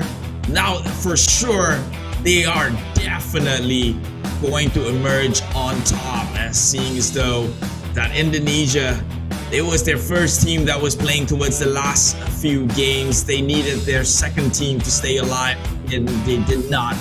And so this gap will be closed by this Vietnamese squad. One step away, one map away from taking over the top. 3 more to go, and they're already setting themselves up for success. Congratulations. Huge step up for a lot of teams if you think about it, but mad props to Indonesia. They lost 2 players so early. Not only were they able to survive, but they were also able to play as aggressively as they can. Despite only having 2 players, they were still hungry. They were looking at 3 different teams at that, I would say, that height, that tall terrain. And they understood that this is the most in terms of advantage that they can have, so they decided to do the best of it. And even then, still managed to survive all the way up to the top 2. Insane performance. But I have to give the best of credits to Vietnam. Why? Because although people could say they had the advantage towards with the terrain, having the high ground, eventually if there were no smokes and everyone was forced into the center of the circle, they would still be able to pick each and every one of them off. But to get to the high ground, they made an impossible high ground push against Cambodia, which somehow, some way, shape or form turned out successfully for them to have lasted this long into that final circle. Congratulations. Really, this team is looking like an absolute phenom, and Vietnam, they are in it for the gold. They were denied during the last SEA Games. This time round, it might be theirs. I really like the fact that for Vietnam, as you mentioned before, the impossible push is something to look out for, but also in terms of their rotations. I'm starting to really pick up in terms of how exactly Vietnam thinks, in terms of how they rotate into the circle. If they have their sights set onto an area or an advantageous area, they will fight for it, they will force it. It's very different to a lot of other teams who are like, okay, there's someone there, whether it be too early to take this fight, do we have the advantage? No. Because in a lot of situations that Vietnam 1 takes fights, they come out of I would say, very rough situations. They come out in situations where they don't have the high ground advantage. They don't have positioning, but they brute force their way through, and it works so good for them. Again, Vietnam 1 here with another chicken dinner today. 8 eliminations and 10 rank points, not the highest in terms of eliminations, but positioning is key, giving them 18 points. Indonesia, despite losing 2 very early, still making it big points in Cambodia 1 and 2. Look at this, 13 and 11, both Cambodian teams doing so well. They're hungry. They really want to bring a trophy or a medal back onto the country, and they're showing it to us right here, right now in day number 3. Should they have started off with such a great momentum in day number 2, perhaps this climb would be much more easier for them, but right now still very possible, and they're fighting till their very last breath. Let's take a look at the outstanding teams within that match. Of course, again, to echo the sentiment, Cambodia across the board, 2 slots in the top 4. Indonesia, obviously, with the 9 eliminations they did held, despite not having the chicken dinner, they still get the highest of kills. Vietnam a little bit more passive this time round, but again, when you're on the top, your objective is for survival, and they've done so thus far really well. Only 1.6k damage output, 8 eliminations and a chicken dinner. Cambodia 2 worked so hard for it, 2k damage output, and Cambodia 1 1.5k damage output. Similar rotations with them, both of them within the blessings of the circle, but just was not enough to seal the deal. That terrain was incredibly hard to work with. On top of having some with barely any cover, that area barely had any cover and barely had any compounds as well. Most of its teams did insanely well. If you look at in terms of damage, Cambodia 1, 2, Indonesia 2, Malaysia 1, Philippines 2, Vietnam 1 and 2 all put in quite a high number in terms of damage. In terms of frags as well, if you think about it, Philippines 2 this time around, they were a little bit more smart in terms of how exactly they want to navigate these fights, because the amount of damage they put out is so very low. And how many times have they stolen all of the picks here? We saw those fights happening between Myanmar 1 and Thailand, or TLS against Myanmar, and they stole those picks as they are going in for that rotate. 6 in the bags, just like that. I'll take it. With only 900 damage, yeah, I'll take that as well. That's a bargain to get 6 kills. Laos as well, actually. Look. Yeah. 561, you get 4 kills. You don't have to do so much work, but the kills goes onto the way of your end. So yeah, I think this is more of the even structures that we would have expected coming into this tournament, right? Not too tall on one end, on one flag, but evenly distributed. Obviously, you're going to have some losers. Someone has to go down to some of these guns here. And so this is as evenly matched out as we could have expected things to be. Yeah, but overall standings here, I'm really hoping for a switch. There we go. Malaysia riding the wave, finally clawing over Vietnam 2. You can see there, it's like about 7-point differential. So it's not too bad. Sorry, 9-point differential at least between these two teams. So these two teams are just fighting for that 3rd and 4th place spot. Regardless of where these both end, it's going to be a bronze medal. But Vietnam 1, the lead is a bit too far now, putting the lead quite far ahead of Malaysia 1. And now Indonesia 2, a lead ahead of Vietnam 1. But this time around, it's only what? Maybe about 14 points ahead. If Vietnam 1 is able to get a chicken dinner with a high number of frags, Indonesia 2 gets pushed down to 2nd place. Now, as we can see here, the 5th, 6th, 7th, and 8th, as well as 9th spot, very, very close in terms of their scores.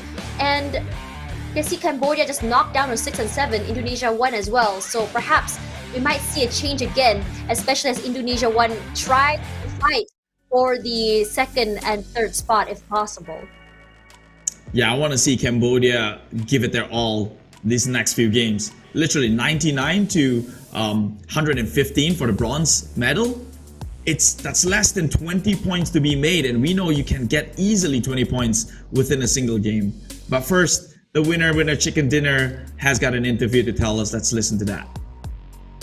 31st. How much practice have you been giving to prepare for SEA Games 32nd? Chào mừng đến với sân khấu ngày hôm nay là Vi Còi của Việt Nam.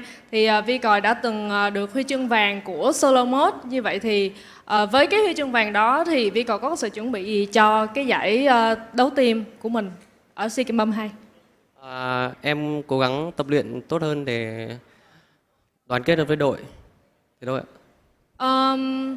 For this SEA Games, we working as a team. This is not just individual effort. It's a team effort, and we trying our best to maximize our skills. បាទដូចគ្នាដែរបើគាត់បាននិយាយថាជាមួយនឹង performance ល្អៗរបស់គាត់សម្រាប់ការប្រកួតនេះគឺមិនមែនត្រឹមតែគាត់ម្នាក់ឯងទេគឺជា performance យ៉ាងល្អចេញមកពីក្រុមរបស់គាត់ទាំងមូលយកតែម្ដង So this is already your second chicken dinner of the day and so far you have been one of the most explosive player dealing so much damage every single game. Do you feel like you really have to do your best to make sure the team really have to be able to get a chicken dinner? Mình đã được tính đến đây mình đã được 2 cái chicken dinner như vậy thì mình có xét đến nay thì mình có một cái sự bứt phá rất là lớn. Thì như với cái đà này thì mình có muốn bứt phá hơn nữa để đạt được cái chiến thắng cuối cùng cho team mình không? Dạ, tụi em sẽ cố gắng chắt chiu từng cơ hội, những trận đấu nhỏ nhặt nhất. We definitely want to try more and more, try harder and harder for our team to win the gold medal. បាទដូចគ្នាដែរគាត់នឹងព្យាយាមជាមួយនឹងក្រុមរបស់គាត់ធ្វើឲ្យបានល្អខ្លាំងបំផុតដើម្បីបាទគោលបំណងរបស់គាត់ហ្នឹងគឺមកយកមេដាយមាស Okay, so the very last question is you made a very good push onto the Cambodia team.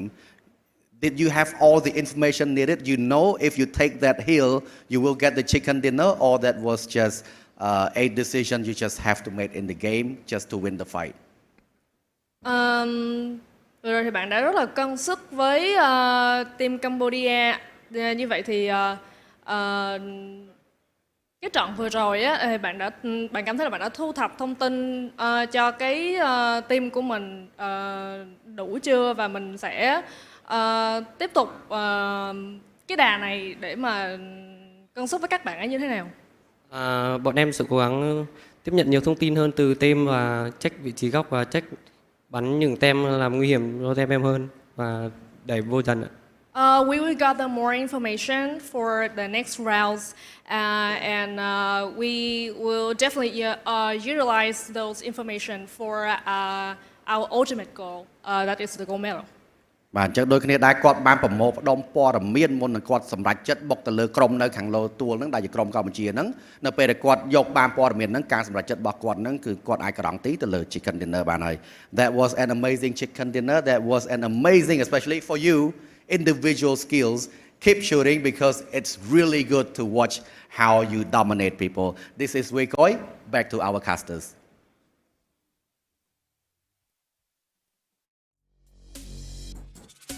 The single best advice in PUBG Mobile. Who would have ever thought? Just keep shooting, because Vietnam right now on their way to make it up in the top 1 position. Last we checked, still 20 points apart. So give and take. Right now, we have still 3 more maps to play, which means 20 points can be easily accomplished in just one of those maps. So the game plan for Vietnam has to be, in this next map, the first Erangel, we have to even the tides. And then the next map, we have to take on the number 1 spot. And then in the final map, lay to waste and create so big of a gap that no one else can pretty much contest to you for the number 1 spot. And I think it's easier said than done, of course, but Vietnam, like he said, he is still going to try for the gold medal, and I don't think it's going to be easy, but it is going to be possible. Similarly to the Indonesians team, right now, every one of these teams has a shot still, very volatile across the board. But first, before we get into more actions, a quick break here in the 30-second SEA Games PUBG Mobile. That's Tash Bunny, and my name's Keith. We'll see you in just about a bit.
Huyết thần đã thức tỉnh, gieo rắc nỗi sợ đến bất cứ kẻ địch nào cản bước.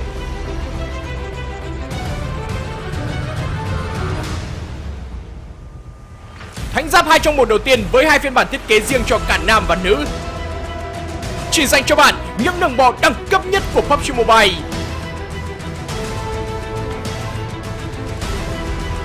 Siêu phẩm thánh giáp đôi huyết thần tai ương chính thức mở bán từ ngày 7 tháng 4 đến ngày 31 tháng 5. Sở hữu ngay!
Một đa vũ trụ do người chơi tự xây dựng và thiết kế gameplay, mở ra nhiều chế độ chơi khác nhau từ sinh tồn hành động, bắn súng nảy lửa cho đến sinh tồn kiểu Squid Game và nhiều chế độ giải trí hấp dẫn khác đang chờ bạn tại phiên bản mới nhất của Pubg Mobile. Nơi trí tưởng tượng vô hạn của những người chơi kỳ cựu được hiện thực hóa với bộ công cụ đặc biệt cho phép các creator thỏa sức sáng tạo, từ chọn bản đồ, xây dựng kiến trúc cho đến thiết kế gameplay, mang đến những chế độ chơi đầy mới lạ mang đậm cá tính riêng của người sáng tạo. Nào, còn chần chờ gì nữa mà không? Trải nghiệm phiên bản 2.5 của Pubg Mobile ngay thôi nào! Ủa? Tối nào cũng chạy bo với em, anh cảm thấy không mệt hả? Không, được chạy bo cùng em là điều hạnh phúc nhất rồi. Bạn đã tìm được nửa kia của mình chưa? Nếu chưa thì hãy theo dõi câu chuyện tình yêu của mình tại Pubg Mobile nha. Giữa Erangel rộng lớn, mình và anh ấy đã gặp được nhau. Nhờ có anh, mình không còn cảm thấy cô đơn mỗi khi chạy bo nữa.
Hello, survivors.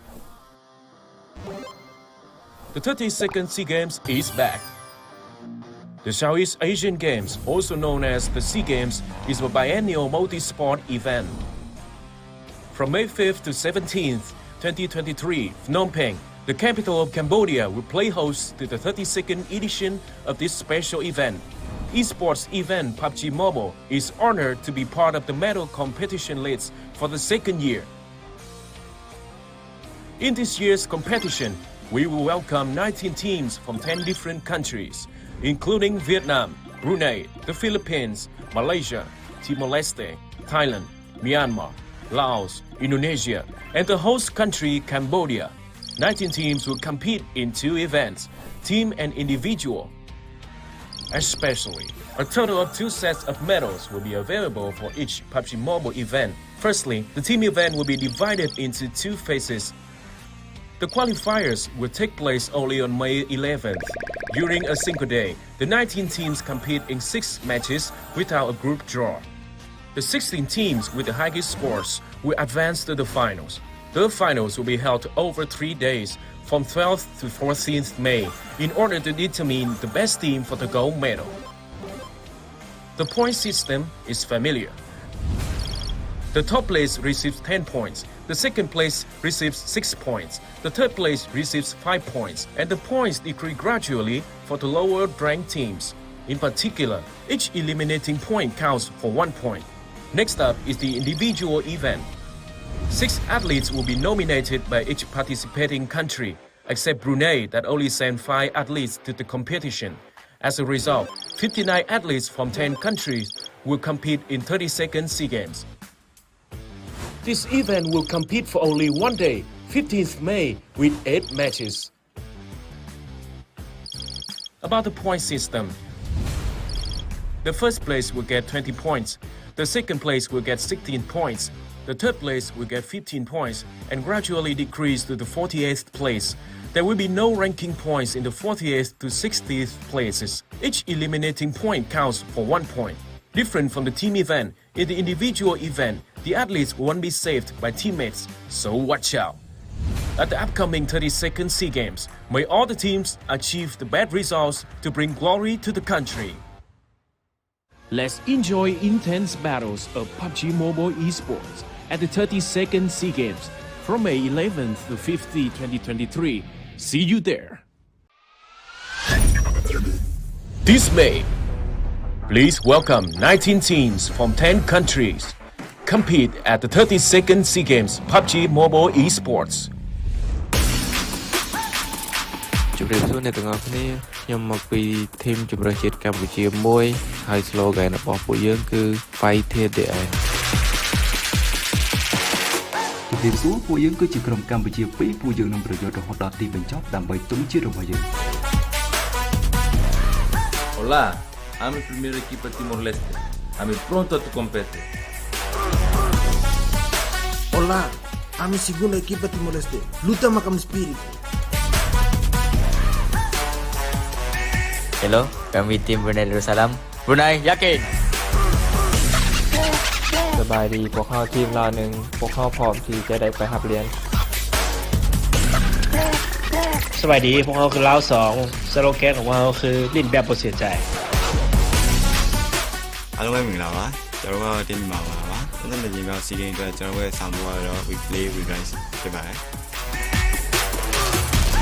အားလုံးပဲမင်္ဂလာပါကျွန်တော်တို့ကတော့တင်းမြန်မာတို့ဖြစ်ပါတယ်ကျွန်တော်တို့ညီမစီးကင်းမြန်မာမှာကျွန်တော်တို့ရဲ့ဆောင်ပွဲကတော့ Together We ရဲ့ channel ဖြစ်ပါတယ် Halo semua, kami dari Malaysia 1, Malaysia boleh. Assalamualaikum, kami Malaysia 2, demi Malaysia. Pilipinas, lakad matatag. Pilipinas, lakad matatag.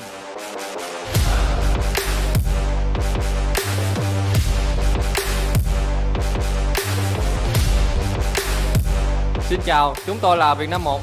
Việt Nam 1, chiến đấu để chinh phục. Việt Nam 2, nơi nào có đoàn kết, nơi đó có chiến thắng.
Hello, survivors. The 32nd SEA Games is back. The Southeast Asian Games, also known as the SEA Games, is a biennial multi-sport event. From May 5th to 17th, 2023, Phnom Penh, the capital of Cambodia, will play host to the 32nd edition of this special event. Esports event Pubg Mobile is honored to be part of the medal competition list for the second year. In this year's competition, we will welcome 19 teams from 10 different countries, including Vietnam, Brunei, the Philippines, Malaysia, Timor-Leste, Thailand, Myanmar, Laos, Indonesia, and the host country Cambodia. 19 teams will compete in 2 events, team and individual. Especially, a total of 2 sets of medals will be available for each Pubg Mobile event. Firstly, the team event will be divided into 2 phases. The qualifiers will take place only on May 11th. During a single day, the 19 teams compete in 6 matches without a group draw. The 16 teams with the highest scores will advance to the finals. The finals will be held over 3 days, from 12th to 14th May, in order to determine the best team for the gold medal. The point system is familiar. The top place receives 10 points, the second place receives 6 points, the third place receives 5 points, and the points decrease gradually for the lower ranked teams. In particular, each eliminating point counts for 1 point. Next up is the individual event. 6 athletes will be nominated by each participating country, except Brunei that only sent 5 athletes to the competition. As a result, 59 athletes from 10 countries will compete in 32nd SEA Games. This event will compete for only 1 day, 15th May, with 8 matches. About the point system. The first place will get 20 points, the second place will get 16 points, the third place will get 15 points and gradually decrease to the 48th place. There will be no ranking points in the 48th to 60th places. Each eliminating point counts for 1 point. Different from the team event, in the individual event, the athletes won't be saved by teammates, so watch out. At the upcoming 32nd SEA Games, may all the teams achieve the best results to bring glory to the country. Let's enjoy intense battles of Pubg Mobile Esports at the 32nd SEA Games from May 11th to 15th, 2023. See you there. This May, please welcome 19 teams from 10 countries. Compete at the 32nd SEA Games Pubg Mobile Esports. ជម្រាបសួរអ្នកទាំងអស់គ្នាខ្ញុំមកពីធីមជម្រើសជាតិកម្ពុជាមួយហើយ slogan របស់ពួកយើងគឺ Fight Till the End ជំរាបសួរពួកយើងគឺជាក្រុមកម្ពុជា2ពួកយើងនឹងប្រយុទ្ធរហូតដល់ទីបញ្ចប់ដើម្បីទង់ជាតិរបស់យើង Hola, I'm el primer equipo de Timor-Leste. I'm pronto a tu competir. Hola, I'm el segundo equipo de Timor-Leste. Luta macam spirit. Hello, kami tim Brunei Darussalam. Brunei yakin สบายดีพวกเขาทีมเราหนึ่งพวกเขาพร้อมที่จะได้ไปหับเรียน สวัสดีพวกเขาคือลาว2สโลแกนของพวกเขาคือลิ้นแบบบ่เสียใจ အားလုံးပဲမင်္ဂလာပါကျွန်တော်ကတင်းမြန်မာပါပါအဲ့ဒါလည်းညီမစီးကိန်းအတွက်ကျွန်တော်ရဲ့ဆောင်ပွဲကတော့ we play we rise ဖြစ်ပါတယ် အားလုံးပဲမင်္ဂလာပါကျွန်တော်ကတော့တင်းမြန်မာတို့ဖြစ်ပါတယ်လက်နေမြောင်စီးကင်းမြောင်ဘက်မှာကျွန်တော်ရဲ့ဆောင်ပွဲကတော့ Together We ရဲ့ channel ဖြစ်ပါတယ် Hello semua kami dari Malaysia 1 Malaysia boleh Assalamualaikum, kami Malaysia 2. Demi Malaysia. Pilipinas, lakad matatag. Pilipinas, lakad matatag.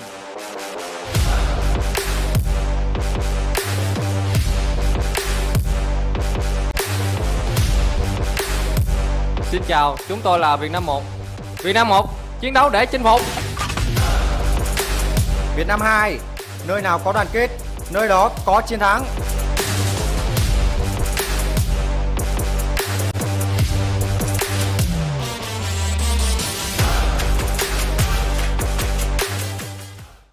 Let's enjoy intense battles of PUBG Mobile Esports at the 32nd SEA Games from May 11th to 15th, 2023. See you there.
Hello, survivors. The 32nd SEA Games is back. The Southeast Asian Games, also known as the SEA Games, is a biennial multi-sport event. From May 5th to 17th, 2023, Phnom Penh, the capital of Cambodia, will play host to the 32nd edition of this special event. Esports event Pubg Mobile is honored to be part of the medal competition list for the second year. In this year's competition, we will welcome 19 teams from 10 different countries, including Vietnam, Brunei, the Philippines, Malaysia, Timor-Leste, Thailand, Myanmar, Laos, Indonesia, and the host country, Cambodia. 19 teams will compete in 2 events, team and individual. Especially, a total of 2 sets of medals will be available for each Pubg Mobile event. Firstly, the team event will be divided into 2 phases. The qualifiers will take place only on May 11th. During a single day, the 19 teams compete in 6 matches without a group draw. The 16 teams with the highest scores will advance to the finals. The finals will be held over 3 days, from 12th to 14th May, in order to determine the best team for the gold medal. The point system is familiar. The top place receives 10 points, the second place receives 6 points, the third place receives 5 points, and the points decrease gradually for the lower ranked teams. In particular, each eliminating point counts for 1 point. Next up is the individual event. 6 athletes will be nominated by each participating country, except Brunei that only sent 5 athletes to the competition. As a result, 59 athletes from 10 countries will compete in 32nd SEA Games. This event will compete for only 1 day, 15th May, with 8 matches. About the point system. The first place will get 20 points, the second place will get 16 points, the third place will get 15 points and gradually decrease to the 48th place. There will be no ranking points in the 48th to 60th places. Each eliminating point counts for 1 point. Different from the team event, in the individual event, the athletes won't be saved by teammates, so watch out.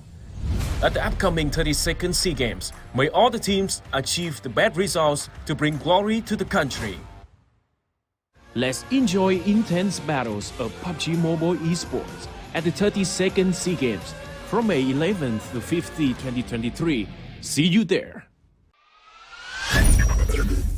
This May, please welcome 19 teams from 10 countries. Compete at the 32nd SEA Games Pubg Mobile Esports. ជម្រាបសួរអ្នកទាំងអស់គ្នាខ្ញុំមកពីធីមជម្រើសជាតិកម្ពុជាមួយហើយ slogan របស់ពួកយើងគឺ Fight to the end ជំរាបសួរពួកយើងគឺជាក្រុមកម្ពុជា2ពួកយើងនឹងប្រយុទ្ធរហូតដល់ទីបញ្ចប់ដើម្បីទង់ជាតិរបស់យើង Olá, I'm a primeira equipa Timor-Leste. I'm pronto a competir. Olá, I'm a segunda equipa Timor-Leste. Lutamos com espírito. Hello, kami tim Brunei Darussalam. Brunei, yakin. สบายดีพวกเขาทีมเราหนึ่งพวกเขาพร้อมที่จะได้ไปหับเรียน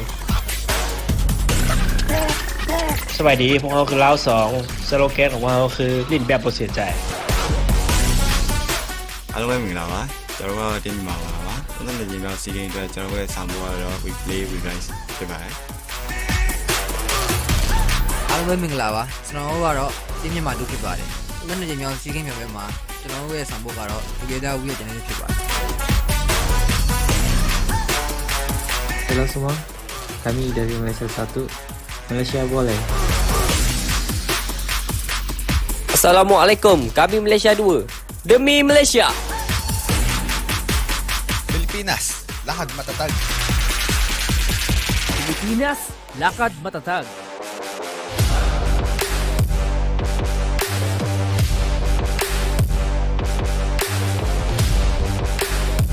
Xin chào, chúng tôi là Việt Nam 1. Việt Nam 1, chiến đấu để chinh phục.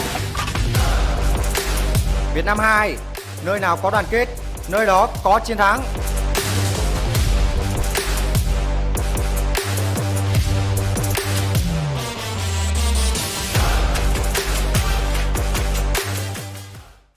Let's enjoy intense battles of PUBG Mobile Esports at the 32nd SEA Games from May 11th to 15th, 2023. See you there.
The first 3 maps of the day were definitely very competitive. Changing hands here are the top spot, but we are solidifying lead between the first and second place. Tashman here alongside Keith, and we are your casters for the 30-second SEA Games for PUBG Mobile. Yeah, things are definitely shifted up onto gear number 6 now if you bought cars within this generation. I know some places caps on at 5, but moving on, I digress. Only 3 maps left to be played out here before we determine the ultimate overall victor. Right now, it's neck and neck for the top 2 contenders, Indonesia and Vietnam, going at each other's throat, and this one match is probably going to set up the pace on whether or not Vietnam finds an easy passage through in taking on the gold position, or will they have to work even harder comes the next round here in Erangel. I'm excited, Tash. Who do you think is going to be somewhat of a stand-up pop-off here moving into Erangel, seeing as though that Erangel always yields different champions after the break? I mean, we'll talk about pop-offs. Erangel is it's an odd map, I have to say, when it comes to consistency for teams across the board, especially because it's a big map. Rotations can be an issue. Could choose one, I would choose the most inconsistent team so far, which is Malaysia, only because when they have those pop-off moments where they really feel themselves, they feel good, they tend to steamroll. So that's what I am going for here. But if I want to talk about unpredictable, there was also another team that has performed on this map 3 times in a row, twice in a row. And that has been Philippines on qualifier day. Now, we haven't seen Philippines pop off quite yet, but if you look at trends, Philippines tend to really come up in the very, very last moment. I'm not sure why. Perhaps they just do much better, like an adobo cooking in a pressure cooker. Yes, I have tried adobo before, and it's really good. Well, you have to send me a recipe because I still don't have a clue when people say that adobo chicken is the best thing you could have within Philippines. It's really good. First, talking about still a wildcard region, Cambodia. Look at that, Pov.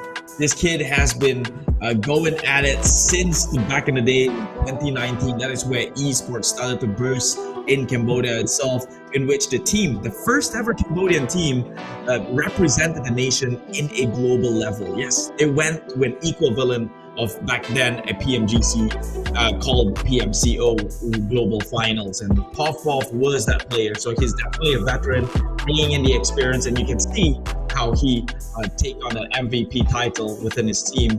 But what about the overalls? I mean, the head-to-head, Tasha. When you look at the head-to-head here, I think Kwang has been really good. Kwang and Chuang, I believe, who are really good at taking up space and pushing forward. I like this dynamic that the Philippines have in terms of how they play as a set, where they go for a 2-2 or a 1-3. They're so flexible with it.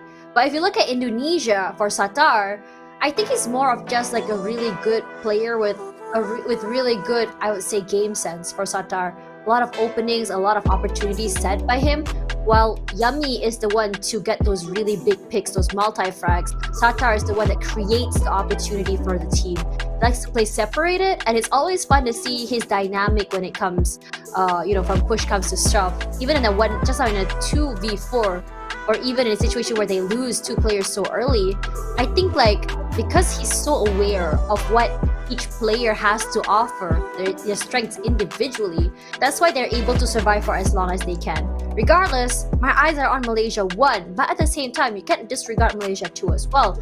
They've had really good moments in this tournament. In terms of firepower, I think they're very, very similar. But for some reason, Malaysia 2 has been really unlucky when it comes to their fights, when it comes to their rotations. Well, now, what do you think is the biggest differential between Malaysia 1 and Malaysia 2? I would say experience. I mean, simply put it on pen to paper here. If you take a look at the roster from Malaysia 1 and you compare it to Malaysia 2, you realize that one of those teams maintained their pro roster, which is Geek Slate. Nothing much has changed. In fact, they're still going on with the roster that had a high-performing finish within the pro leagues itself, although U-High was just a lone player back then.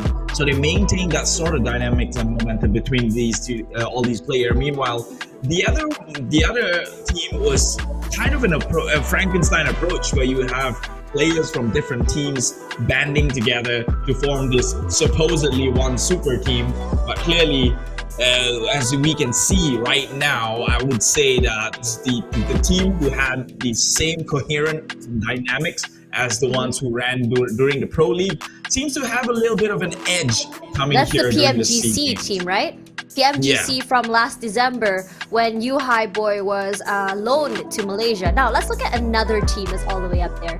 I want to talk about the difference between Indonesia 1 and Indonesia 2. What do you think? Now this one's a bit hard because in general, this is what I heard from people within the committee, right? They said Indonesia is a different phenoms. They'll put you through a series of tests, right? There'll be like 15 players for one similar position and 8 coaches judging on the performance, and then they'll pick the best of the best. So which is they have to go through a trial solo then. Yeah, it's kind of mind-boggling, right? Because it's like for some of these teams, you get maybe a coach and then an assistant coach, and then they just come together in a consensus. But now you have 8 coach filtering out the entire players from the Pro League itself, and only 8 or 10, including subs, will make it through for the SEA Games itself. So it's grueling for them. Yeah. Yeah, to make it here is already like, you know, an uphill battle, and getting that honor to make it here, I think there's a lot more pressure for Indonesia because of that process. Now let's have a look at another team that I really want to talk about in terms of differential. Vietnam 1 and Vietnam 2. They've been quite similar in terms of performance, in terms of firepower, and they've been actually trading places in terms of their spots. What do you think of them two? Sorry, could you go again? I'm trying to let me internalize the question. So basically, I'm trying to say is, what's the difference between Vietnam 1 and Vietnam 2? They're very similar in terms of playstyle, in terms of firepower. What differentiates them? If I were to somewhat come to a conclusion, I say so in general, just for the audience's sake, Vietnam births some of the strongest players out there, undoubtedly. Yeah. So talent pool, they're similar to Indonesia. They have abundance. I don't know about their selection style because I don't have people on the insides telling us that. We don't speak the same language, so communication's a bit hard. But if we're gonna put pen to paper, I'd like to think that seniority, because Frankie and Xavier go way back. Yeah, so like as in like experience within the game itself, right? Like Frankie has lived through so many different patches itself. Patches, oh my god. But at the same time, Parajin feels that part of the equation in his own team. So I really can't make of it. I think for Vietnam, they're all good. It's just that currently we're seeing a better performance coming out from Frankie's division. Yeah, but it's so very close though when you think about Vietnam and Vietnam 1 and Vietnam 2. Because at one point they did trade in terms of their positioning for a little while before Vietnam 1 just kind of like, you know, widened that lead. It's very fun to see these two teams come around, but it's rare for us to see them actually meet up in terms of rotations. So I've been like kind of making like these small little mental notes of which teams have been meeting a lot in terms of rotations. Philippines is one of them. Today, I think out of the 3 maps played, 2 of them they met very early. Malaysia not as often, but they do still meet. Another team that has been meeting rotation-wise, Cambodia. Have you noticed that? Yeah, but somehow, weirdly enough, Cambodia never end up shooting each other down unless they're literal neighbors, right? It's like they're following same rotation paths, but never really crossing to a point where they have to gun each other down. If anything, teams who comes in between them feeds onto their way willy-nilly. Unlike Philippines, where they do more often than not clash between each other during Miramars and always kill each other off.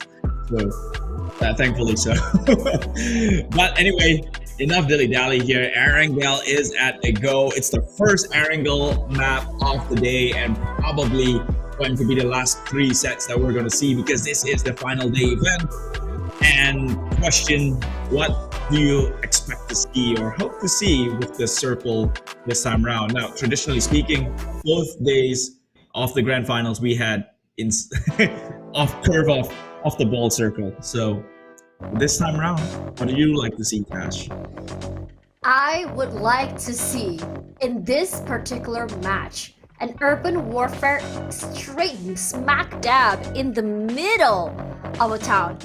Maybe Pochinki would be really good if you think about it. Regardless, ladies and gentlemen, as we hit the second half of the day here, we are going to be seeing the last 3 maps of Erangel played here in the finals of the 30-second SEA Games for PUBG Mobile. Flight path from Novorobnoye all the way up to shooting range.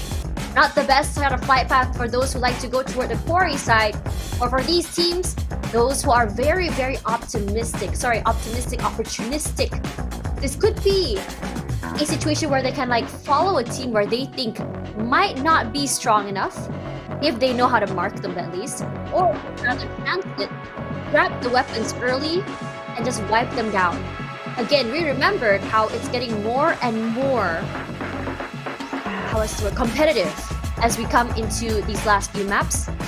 As we headed into the final few maps earlier today, we noticed that it was no longer around 10 teams still live toward the last and second last circle. It was now down to 4 to 5 only. It's very quick now. I'm hoping to see some teams really make use of these last 3 maps, make use of the fact that this map is more accessible, more OG, to the point that they've played this for a long time. From the circle to the other side, toward Gatka. A Gatka circle would be cool, but if you want to make it very complicated, bring us a quarry or a Primos circle. Now this is, I guess, blessing to the side of Thailand. I know they like to play around Primors. That was Thai team number 1. Thai team number 2 plays around the Gatka area, hospital or so. But they will go in a 1-1-1 split. PH still maintains their drop over in Zarki. It's still a very questionable area that we've gone through time and time again yesterday. Let's see how things pan out for them. Again, another Erangel, another curveball of a circle in which they have to climb over and bring glory back to the countries. I'm excited. Okay, Myanmar right now getting the vehicles. Surely they immediately go with the movements towards hospital, I believe. Just below Georgia Paul. So they are first mover in, expecting towards the northern side. That will be PH. Down towards south, and we have the rest of Thailand. And I have a question to make. If you were to make a drop down in hospital, where would you most likely make your next maneuver onto, seeing as though that there's not much of a good option? Surely you don't go into hospital to rotate all the way up to Gatka now, do you? If I were to go into hospital, I think what my next move would be either to hold down and hunker down there for a little while, or I would kind of be on the move to play a little bit more aggressive. I mean, we are down on the last 3 maps. We don't want to play safe and go home anymore. We want to try and get as many frags as we can. If they are very, very confident with their firepower, I think that would be possible. But if they decide to play a safe route, the easiest way to play is to quickly get out of hospital. A fast rotation toward the middle side of the circle would be the best. I guess that's an option. What would you do? Yeah. For me personally, traditionally I would go up all the way up to Georgia Paul. Just because in a loot phase, right? Like if you land in hospital, you loot it as much. Where else do you go for loot? I think Georgia Paul is the most natural place to go to. It is, and there's a lot of vehicles there too.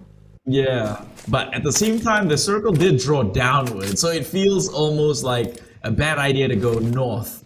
But when you go south, then there's nothing much there. Probably it's just roads, barren roads towards the next checkpoint that is quarrying on the downstairs. So there's nothing to loot there, right? Do you know what the best way to get loot is? Where? Murder. It makes sense, right? Yeah. You just go around and just become the Grim Reaper, kick everyone out of the lobby and say thank you very much for the deliveries, guys. That's what Indonesia did on day one. Sorry, it makes sense because it had so many kills, which means technically so many free deliveries. There was 75 nades. I think that was still the record. 75 grenades being tossed on. At that point, you could even assume that this team didn't even need their weaponry. They were just tossing things in. They were ballistics experts. It was just like, I don't know why, but sometimes when a team is stuck in a crater, a lot of teams just kind of roll nades at them. I think of the Ratatouille song as, you know, the rat is just throwing ingredients into a pot. We're throwing nades into a pot. We're cooking them. Molly. How does that song go? Could you like remind me?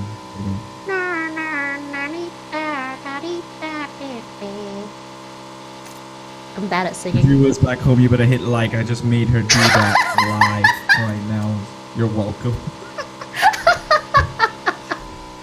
But let's talk about Svafel. He is a legend in Indonesia. He is one of the veterans. But coming into this game, you know, obviously not playing with the team that he usually runs with. What do you think of his performance so far? I mean, he's been great, man. Very passionate. That one time he got a chicken dinner, he starts slamming the table live and on camera. Marshals had to calm him down because he's just that excited. And I don't know about you, but in a mental warfare, if a guy has going in 110% in anything that he's doing, I'd be afraid. I'm watching and I'm afraid for the rest of the other teams because this guy is all in at 120% when you're only in maybe 98% of the time. So this man definitely shows it, and I mean, naturally he's great as well. So Indonesia, they're up there, but it is 2 of Vietnam's squad that's the potential to walk away with medal finishes right now. It's always very interesting to see how players navigate these situations. And I like how Cambodia is just so very bold. Firstly, for me, in this open of an area, in the middle of a terrain, you get a little bit more worried trying to shoot into a compound because you don't know where the other members of Myanmar are, which is exactly what we're expecting to see here from Smile. He's been doing this insane lurks, honestly. Insane flanks, if you may. But then again, for Laos, they have no clue where to look. Their teammates not close at all, but I'm surprised. Usually 1 minute in, we'll have like a pick or two. Usually small skirmishes as everyone goes for the loots, or maybe the drop spots are not necessarily the best, or fighting over vehicles, but it's been fairly quiet very, very early. And I'm honestly surprised at this. Like, why is everyone so well behaved? I think right now their priority is to make sure that they can make it in the circle, because teams like Cambodia, last I checked, over in Lipovka, you're at the exact polar opposite points in where you should be playing, especially here in Cambodia, in which you want to be smack dab in the heart of the circle to be able to turtle down and turret out of. So I guess that's why we haven't seen any sort of warfare just yet. They're going to make sure that they avoid all unnecessary confrontation and make it within the circle as fast as possible before gatekeepers start claiming the entry for themselves. Indonesia too hasn't had like the greatest of games today.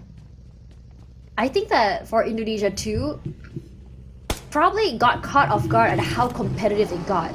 I wouldn't say they got comfortable, but definitely they didn't expect the amount of firepower, retaliation coming forward as the league went forward.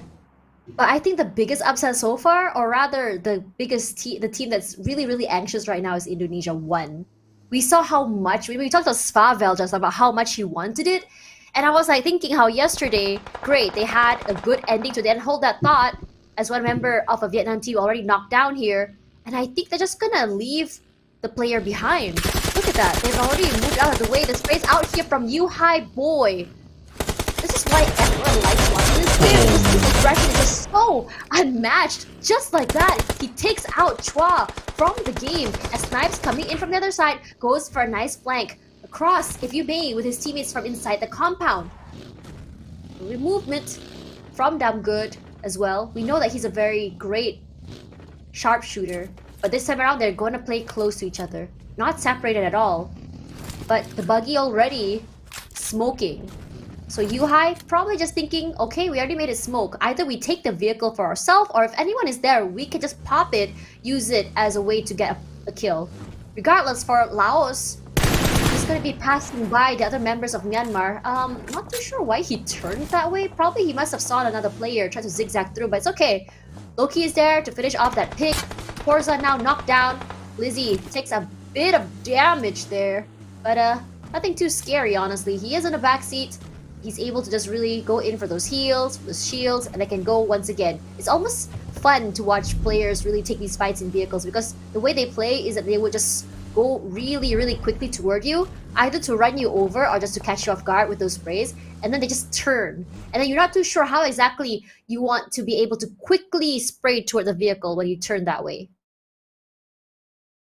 I'm looking at a board and I'm feeling bad for Vietnam losing Frankie and another one of your players so early into the game. But hold that thought as we talk about losses here. Time to mourn the likes of Philippines as they lose one, but will avenge their brothers. But back to the thought there, Vietnam one was supposedly the team who was going to close in the gap against Indonesia to be able to fight for the championship position.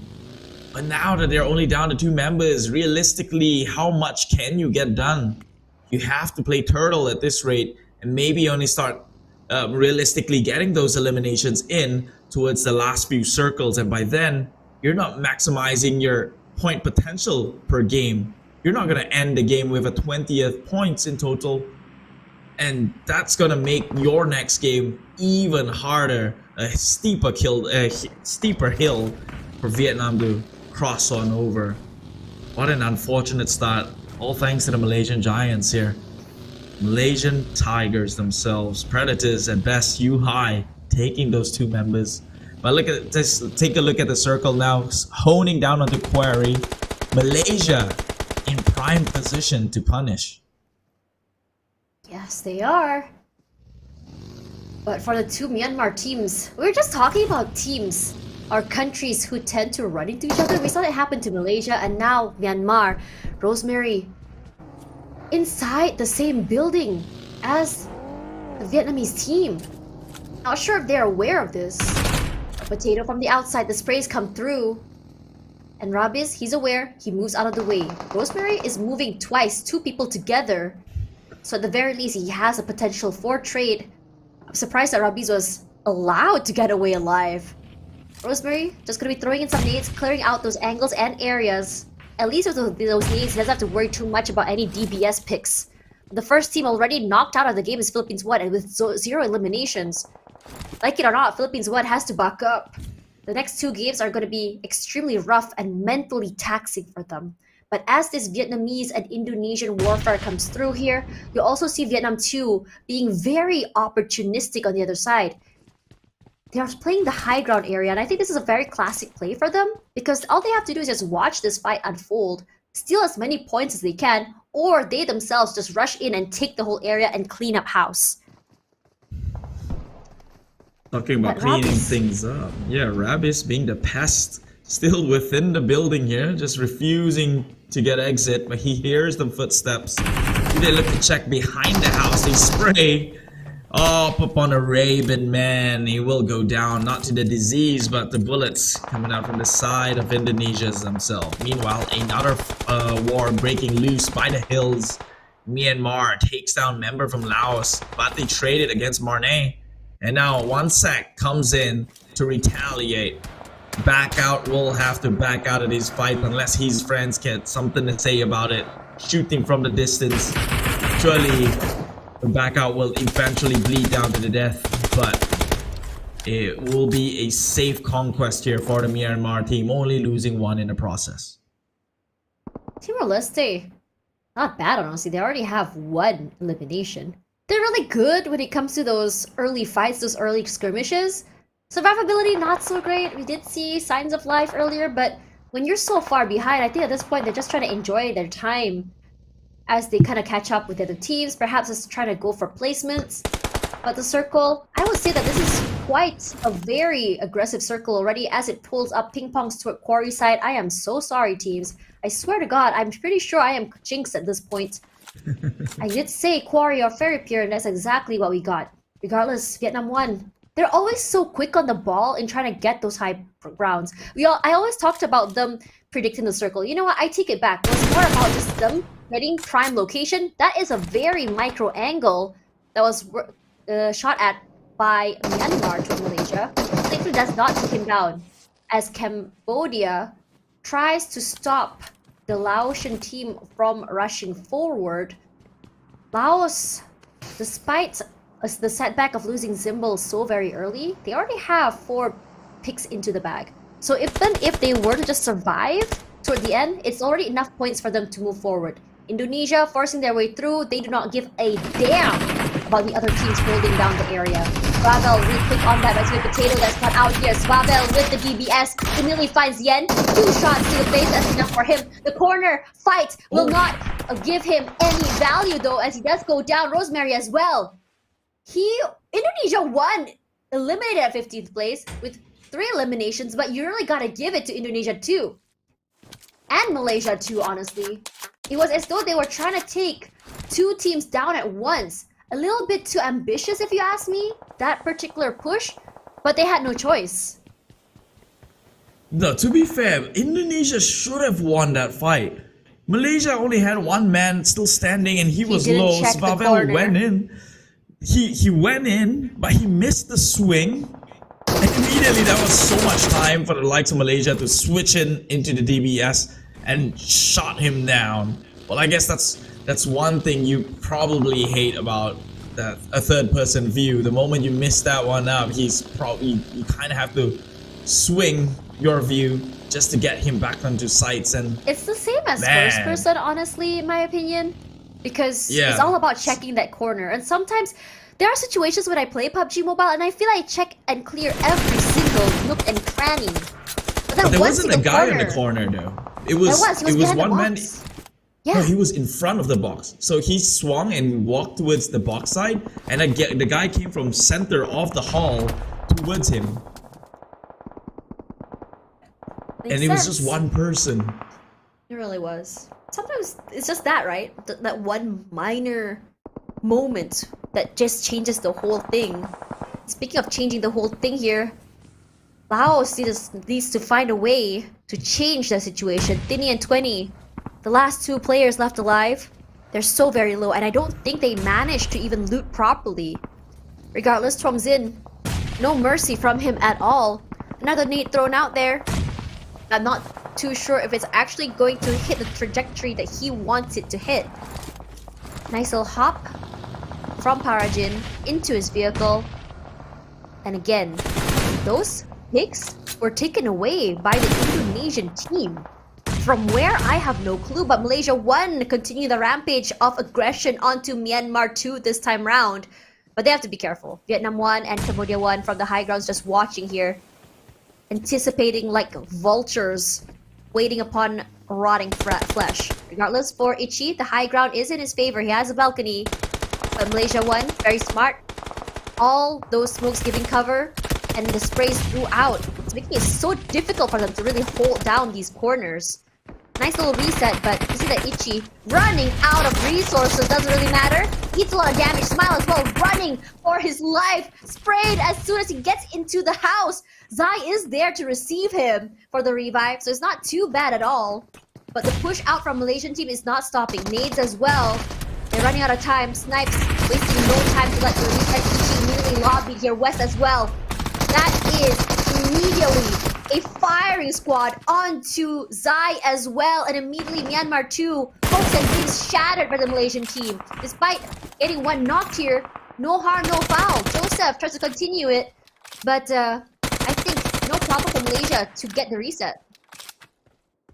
Malaysia just crushing the Vietnam dreams here. First by taking Vietnam 2 key members out. Now crushing against Myanmar. And they're still standing 7 eliminations already, 122 points in total, excluding on what they would get via the placement. But let's not count out Thailand just yet. They were well within circles for majority of the part. They should be stacked and have all members up and running the gun for. Right now, they're peeking down towards this little shed in which Satar is hiding things out. He does not want to pretty much reveal himself, seeing as though he's in quite a sticky situation. But Thailand, they have to make the decision fast, as Indonesia initially thought they were going to try and push onto the high ground, but it seems Indonesia is entertaining Cambodia, who was in the lower end of the hill. This might be an opening for Thailand to assume position, as Indonesia slowly wipes the Cambodians one after another, and one nade to do them off. Out in 10th place, 0 eliminations, is Cambodia 2. There's already so many teams out of the running, and you remember how many teams have getting knocked out with 0 kills already. You see, the teams at the top here are ramping up in terms of aggression, and that's exactly what Beer is doing. Satar in trouble, knocked down. Beautiful spray through the smoke. The pressure is very, very high here for the Indonesian 2 team, and Satar manages to slink his way out. There is going to be a reset at least from Lapar by Ponbit. Thankfully, none of those bullets actually make contact. But Thailand looking to reposition. And this is where things tend to go wrong for this team. I'm really hoping it's a different outcome for Thailand. Because whenever they reposition, they get shot out. You can see the push out here from the other teams. From Indonesia, not able to be done because they are down and out for Satar. Satar has been the one to really push out forward. And Satar not even close to the other members of the Indonesia 2 team. Vietnam 1 as well, eyes like a hawk into the area. And this circle is very difficult, honestly, if you think about it, because it's almost like a crater in the middle side. Very terraneous, and makes it so easy for throwables to just really roll up toward you. But this time, out in the open, takes up all that damage. Teaser, you really gotta commend him. Very good at controlling those bullet sprays, and gonna just rush through Satar, did not get run over, but there it's go, a nice little U-turn, and goodbye, good night, sweet Prince Satar. He's still there. No longer in the game. Wait, he's still alive? Are you He's kidding still me? alive. This man is a daredevil. Cannot be killed. You know what they say, life and death is up to God, and when it's not your time, you just won't fall, even when you're run over by an ATV or a buggy. But eventually, there are ways to offset that, and that is a bullet in the head, which is exactly what Thailand did. Meanwhile, Philippines, they're in quite of a tough situation, going up against potentially 2 teams here. Vietnam, they're rushing in. Takes a little bit of hit here, Artartis. We'll have to go in and reset, but Malaysia still not done yet with the killing spree. Even with 7 kills onto their name, they're shooting down more members. Cambodia, specifically, across the map here. Thailand makes it a 2-by-2 split. Have some members in between them. Maybe they can look to sandwich and turn this one into an advantageous engagement. But most part, the war will take place down in this valley in which the hills will meet the land. You know what's really interesting about the Malaysia team? I remember I interviewed them back in PMGC. This very team with this very lineup. Well, I thought one big get on the strong. Boost as well. Push forward. Get him 2 this time around. Not too lucky. Does trade out with the Indonesian team regardless of losing Kwang so very early. Still 4-3. This is a good game sense by Trongzin, honestly, if you think about it. But Beer will be the one to steal that away. Runs him over. Goes to just find Mela in the end. Lapar proning. Hoping that no one finds him in the end of the day. Preparing for that smoke. But this is a horrible place to be in for Indonesia because they are stuck, sandwiched between 2 of the most aggressive teams right now. At least a good reposition by Beer allows him to bring Mela back into the game at the very least. They need all the numbers they can get because Thailand 2 at 11th place, they want to end at least on the top 4. Airdrop comes down here close to Malaysia 1. Whether or not they decide to go for it is another question itself because it is at the bottom side of the terrain. Regardless, look at how packed this area to the north is by Cambodia, by Malaysia. Both Malaysian teams are still up, I believe. Yes, they are. And sprays out to Prajin, finds Lapar, no longer hungry. 8 eliminations, but that's all they get this time around. And again, their stomp to victory to get that gap in terms of points will be halted here. But I think there's nothing for them to be worried about because Vietnam team number 1 cannot do much as a single member. Was it Parajin? No, Parajin's going into the second team. It's Vikoi left alone, and he's going to play it super passively from here on out.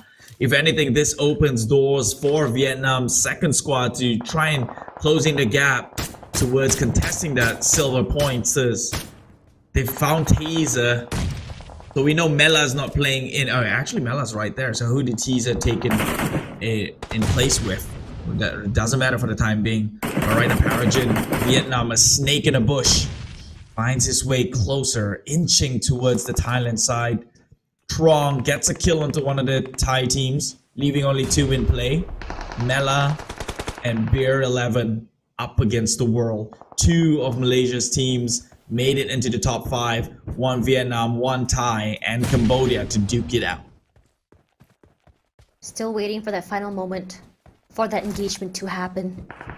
Here, very, very bold move here. Up, running. Takes a lot of damage by getting the tree at least. Mika gets a reset onto Snipes at the very least. No push out yet from the Cambodian team, but Yuhai takes out Nang X, not allowing his teammate to go down. You can see that Mela as well finds Parajin in a day, so that flank is not going to be happening anytime soon. But Cambodia, not sure if they're going to be able to get that reset. Nope, not going to happen. Mika, aggression, doing so good. 10 eliminations already in the bag for Malaysia. 5th place for Cambodia is a very, very good finish in my opinion. But in terms of numbers, Malaysia 1 is at the apex in this situation. Snipes on one end here, top side. Nice terrain in the northern area. And you would really want to see where the circle will be pushing toward the final end. Malaysia 2 at the bottom side, but at least they do have some terrain to work with.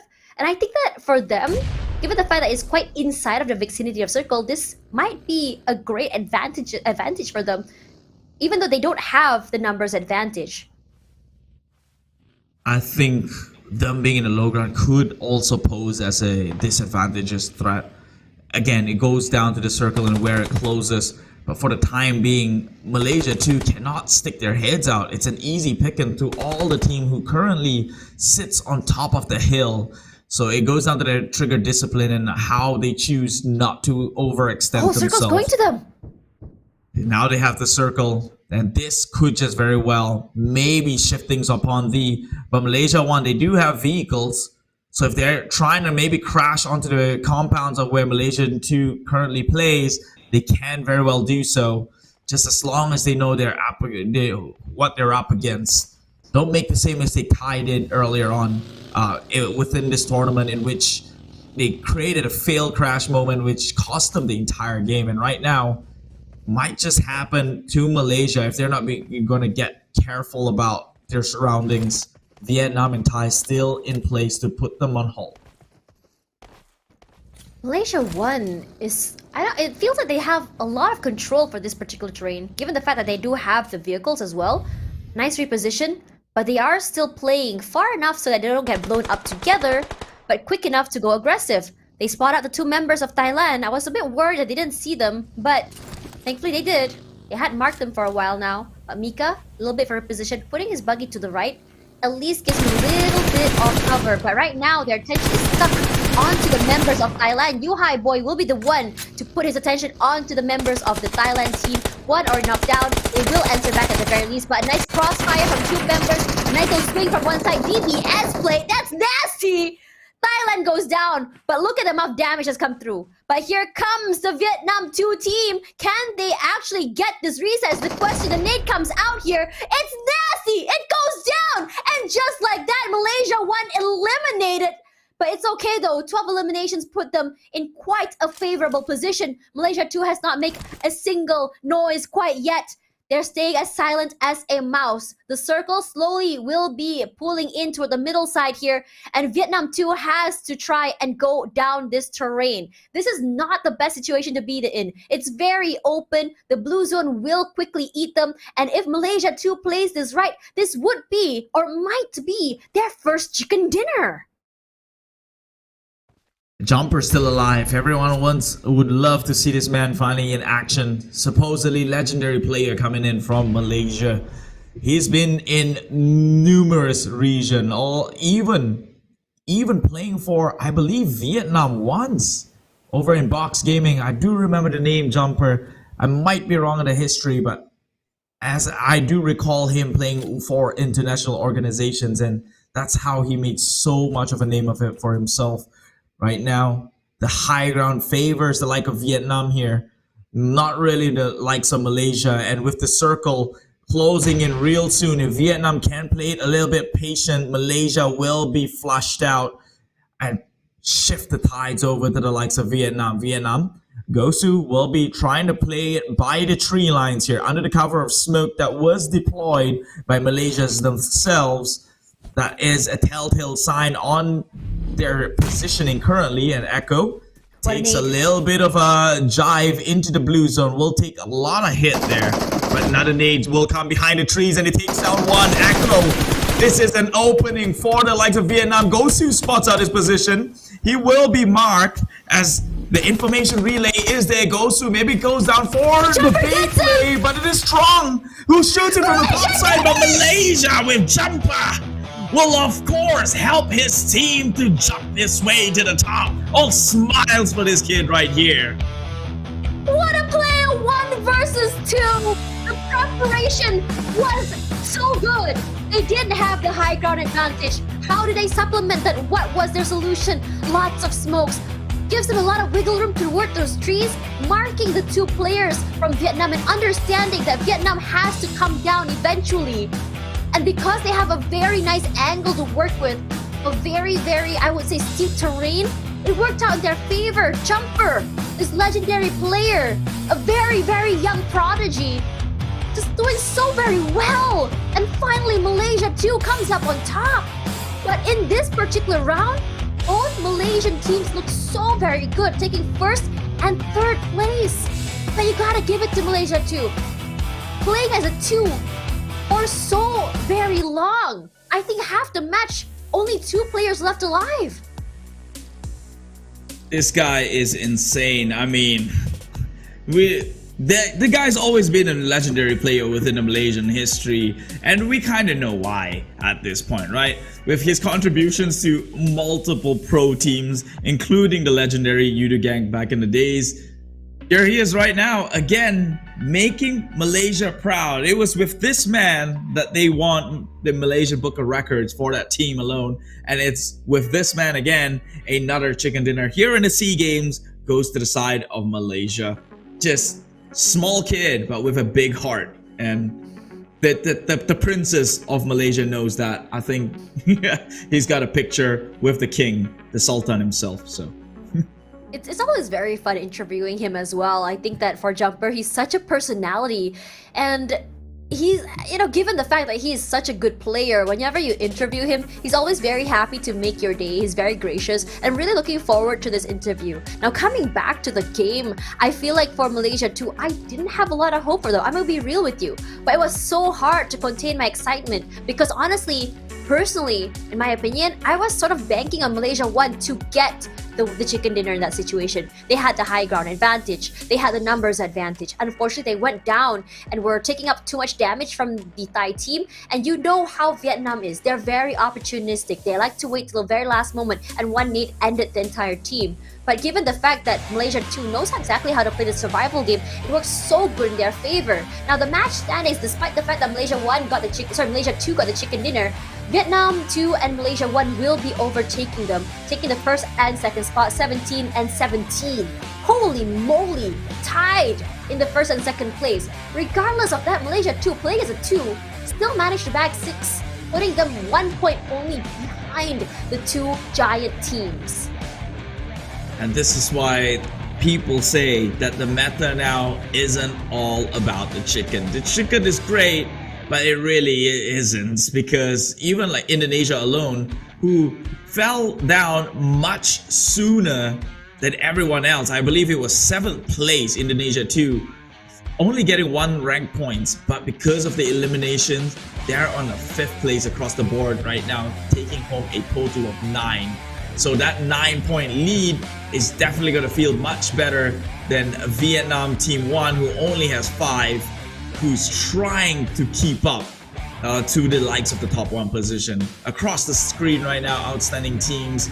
Malaysia with the biggest kill here at 12, Vietnam at 11, Indonesia with 8 of their own, and Thailand seeing some fight in them at 7. Of course, Malaysia, they powered through a lot of the odds here. About 42 grenades used, nothing compared to Vietnam's 63, which was incredible. Let's be honest. I'm waiting for the day that we break the big 8-0 mark for grenades used. I think it's possible at this rate, just given the trend of how these players play. I really like that, how grenades have been used. It's a lot more aggressive than before, I have to say. It's not only used to get picks, but also to make space. And I love to see it. Now, let's look at the eliminations and damage. If you look across the board, everyone, except for 3 teams, managed to go through with at least 1 point in the pocket. But look at the damage set up here by Malaysia 1 and Vietnam 2. Now, coming back to what I said earlier about interviewing Malaysia 1 back at PMGC, I asked them, when exactly do you guys actually come up on top when you guys want to play aggressive? You guys seem like a high frag team, and sometimes you go home with 0, sometimes you go in with a lot of picks. What is going on here? They said when they set their mind to it to play aggressive and go for those elimination points, they decide to go for that. And I think that this is definitely one of those moments, because if you see in terms of the way Malaysia 1 rotated earlier, it was as though they had intentionally gone around to follow the sounds of gunshots to take away areas from teams, and it worked out very well in their favor. It seemed that they were very, very hyper-focused on that, and I think the same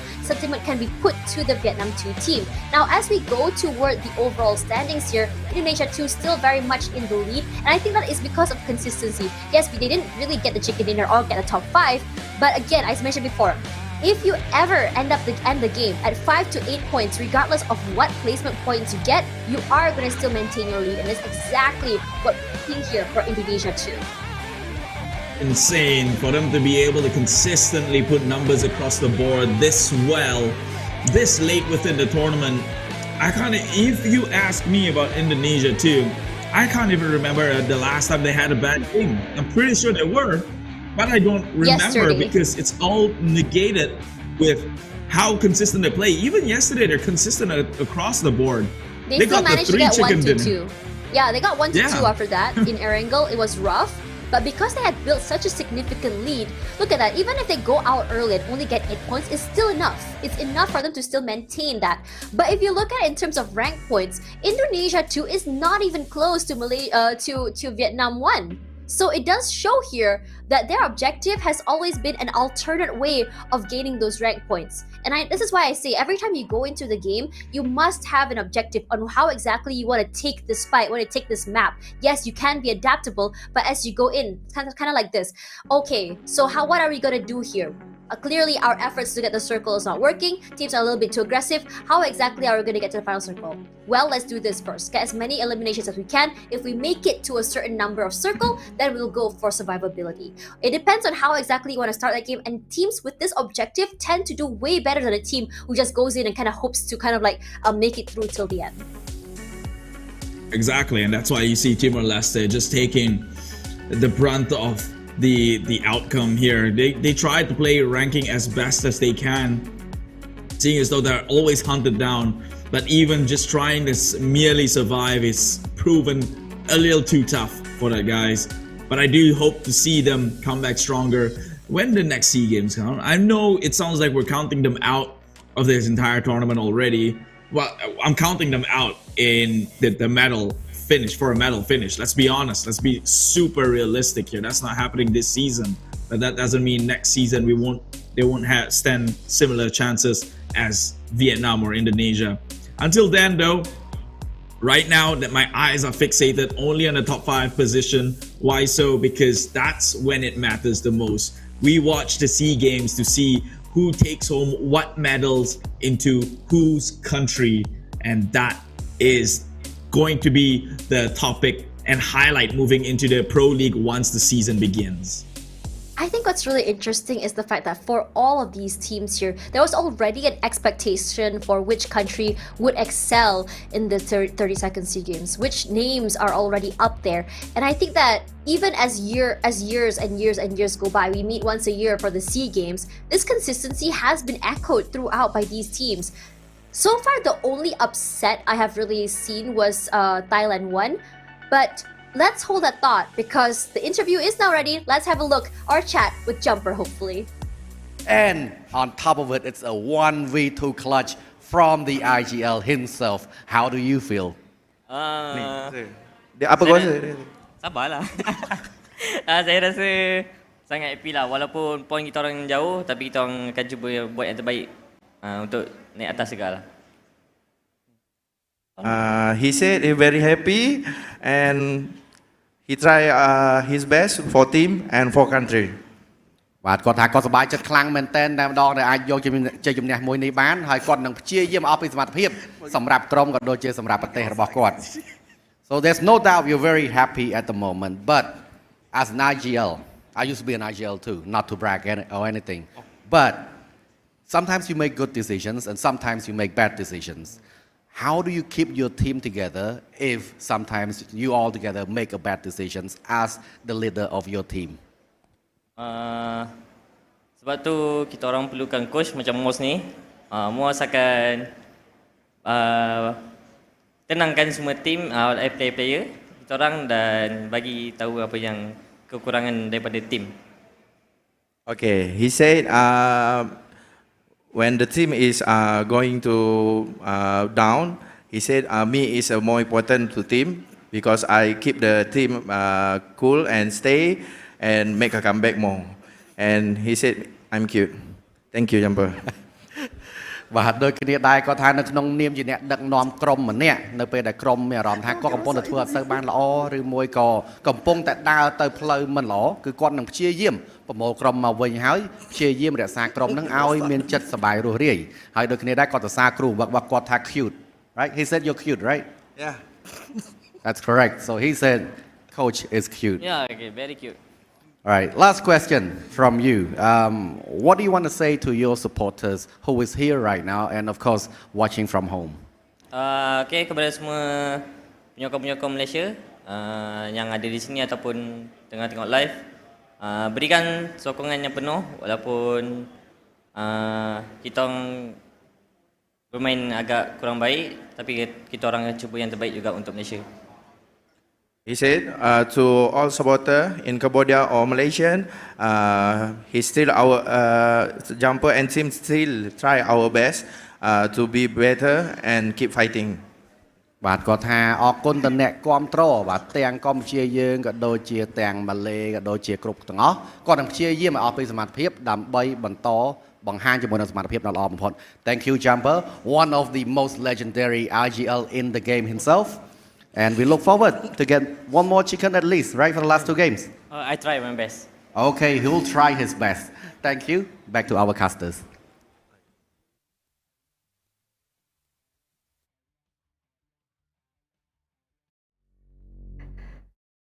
A small player but big personality. That is Jumper, ladies and gentlemen. I told you guys the interview would be very interesting. Now, if you guys do speak Bahasa Melayu, the context will be a lot more funny, but I don't know how to explain it in another language. But,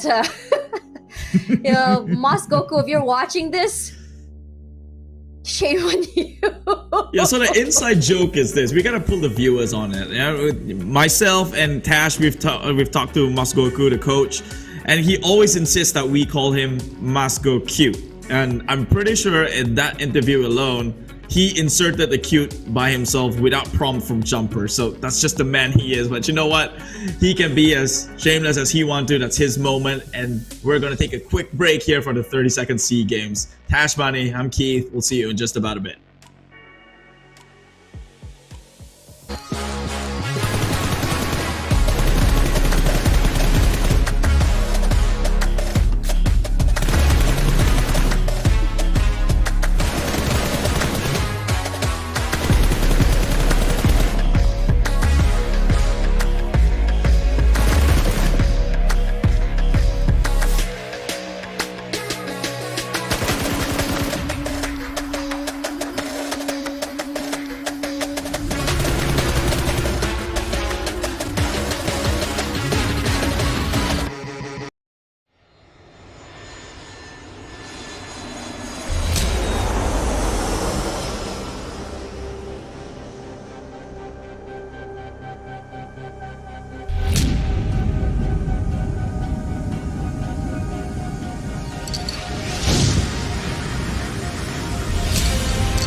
Hello, survivors.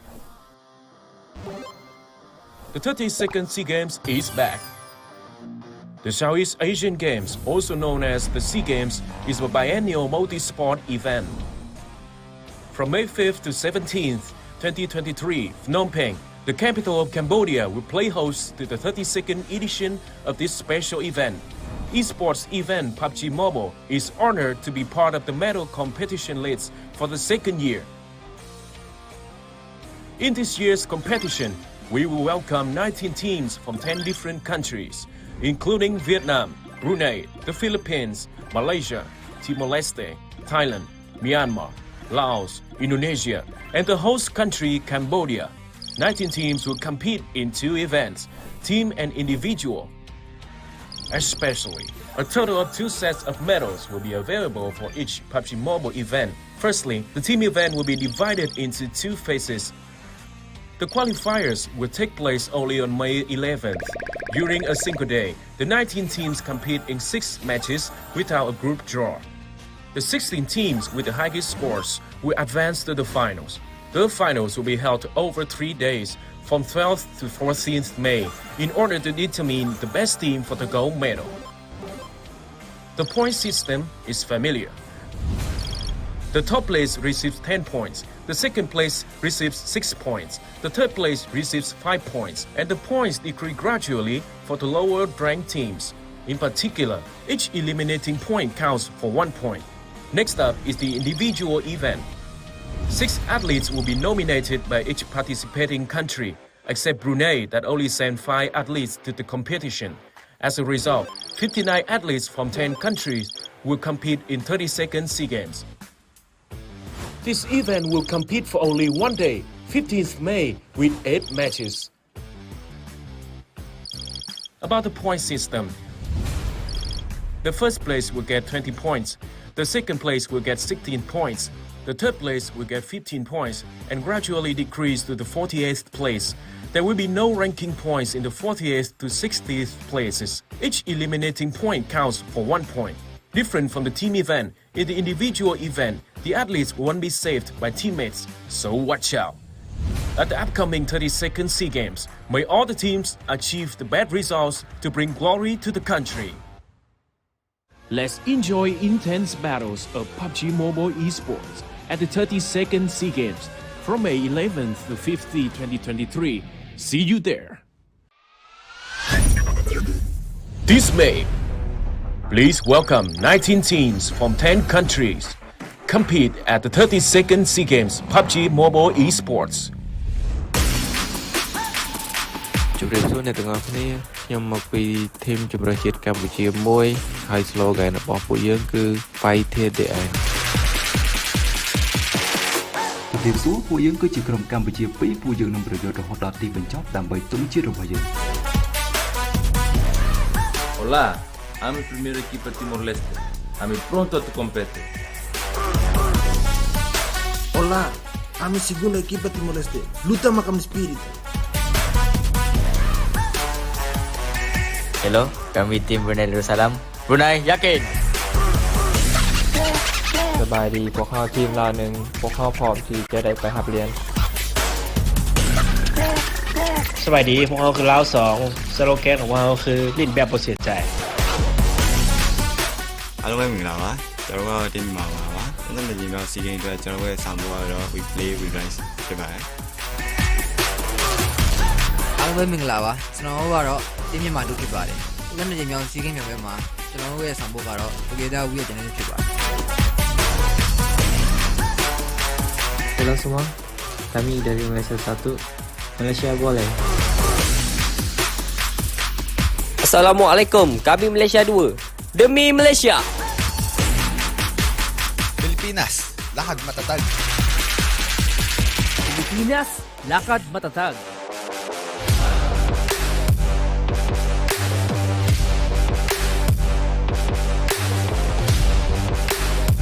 Xin chào, chúng tôi là Việt Nam 1. Việt Nam 1, chiến đấu để chinh phục. Việt Nam 2, nơi nào có đoàn kết, nơi đó có chiến thắng.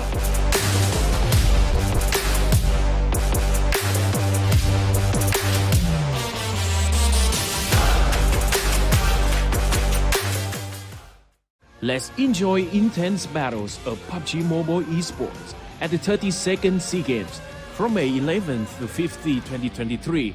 See you there.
Well, it has been a Yes. very. I thought it was. Go on me, ahead. Keith. Wow. Miscommunications. We'll do that again. I'll like appear from under the table. All right, go ahead. That. Anyways, wow, I wonder where Keith is. Anyways, guys, ladies and gentlemen, welcome back to the 32nd SEA PUBG Mobile. We started day strong here with 2 chicken dinners from the Vietnamese team, but it's been a sprinkle of different teams throughout as we hit the 5th map of the night. However, out of all the matches that I've seen, me and Keith yesterday were just talking about how we thought that yesterday's final map was the most fun map to cast and watch so far, but I'm gonna have to dispute it. I just had another contender for best match. It's gonna be just almost in a 1v2 by Jumper from Malaysia 2 team against 2 Vietnamese players. I will respectfully disagree and still hold on to my standings that yesterday's Georgia Paul map was the best players, not because of how it concluded. The match previously was great, sure, but it was one moment. I'm talking about so many moments happening within a number of circles in Georgia Paul. You had PH with the DBS rush in. You had Honda DBSing 2 members from Vietnam. It was just so many things happening all at once. kept you on your toes, and that's why I thought it was a good game. Yeah. Truly. I mean, for me personally, I'm not saying that it was like not a good match yesterday. It was just the final circle. You know what, Parajin? I would do that. No, do it again, Parajin. I was about to take a picture. Never mind. But coming back to this game here, I think Parajin today has been trying to do his usual set plays, but it hasn't really been able to work out. So I think for their team, they have to really figure out a different way to approach the game. Regardless, it's nice to see that these players are still in very, very high spirits as we look at the head-to-head here between Gosu and Beer 11. I'm liking the fact that we're finally seeing Thailand up here, and I was right with my assumption that Thailand does take a little while to really find their footing into the game. Now, between elimination-wise, 5-3, not that far. Damage-wise, a lot higher to the side of Gosu. Gosu has been, I mean, when you look at Gosu and how he sprays, how he approaches every single fight, it doesn't really matter whether or not you're behind cover. The amount of pressure he puts on you to just continue spraying and hopefully kind of flush you out of the area is the reason why it's so high for him in terms of his damage. Regardless, I think that for the Vietnamese team, being very self-sufficient has been the name of the game. And I think that when we go to the solos tomorrow, I'm really excited to see how they work playing alone, because the amount of damage out of each player from the Vietnamese one team has been quite phenomenal in my opinion. Not gonna lie, I'm a bit afraid to go into the individual event because I just don't know what to expect, right? The whole gameplay is gonna be different, the sentiment's different, you don't have anyone to rely on, which means now you probably have to play it 10 times safer than what you already would if you're like, let's say, Timor-Leste or Philippines, right? Is rotation, is it a good idea now to play center circle, or is it a better idea to play edge circle? Because on one hand, they can't gatekeep you being a solo player, but if everyone's afraid about, you know, looking at all 360 angles, and so they'd like to play on the edge, and everyone's going to do the same thing, then it probably becomes the safer bet to be in the center. So I'm not gonna tire our head out just trying to figure out how an individual event will go, but you stick around for tomorrow. I guess that would be the entertainment value of said event for Tash, for myself, and for you at home who's not so used, who's more used to looking at a team event compared to the latter. As we go into the second Erangel map of the night, I think that a lot of players, you know, as we come toward the end, it's almost very bittersweet, right? I was looking at Yuhai Boy's IG story earlier, how he took a picture of one final ride. And I understand though his sentiment. He's very close with his teammates, especially when he was loaned to Geek Slate for a brief moment while he was away from BTR. And this, for Malaysia 1, they really want to make it a moment to remember. So I'm keeping my eyes on them.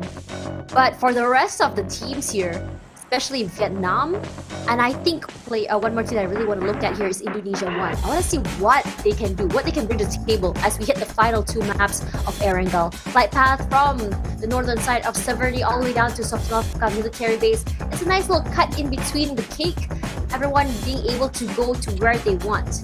That's the good part. The bad part, no clue where the circle is going to be, and circle has been kind of moody today. Surely we'd see one even one eventually out of the three Erangel, but that's what we've been hoping for. Yes, Naya. You're giving that one all the way to Vietnam. I think Vietnam lands all the way to Yes Naya. Look at that already. The green dots. I think so far, my predictions for the circle have been pretty on point. I said Jajapal, it came up toward the southern side of Jajapal the other day. I said SMB, two were SMB side. I said one toward Milta Power, came up near toward Novorab Noye. I said Ferry Pier and Quarry, went up to Quarry. I don't know, man. I'm pretty sure I'm cursed. We'll see if that's a curse or a blessing, because if Vietnam gets it, then hey, all power to them. They might just do a takeover towards these last few maps left within the tournament itself.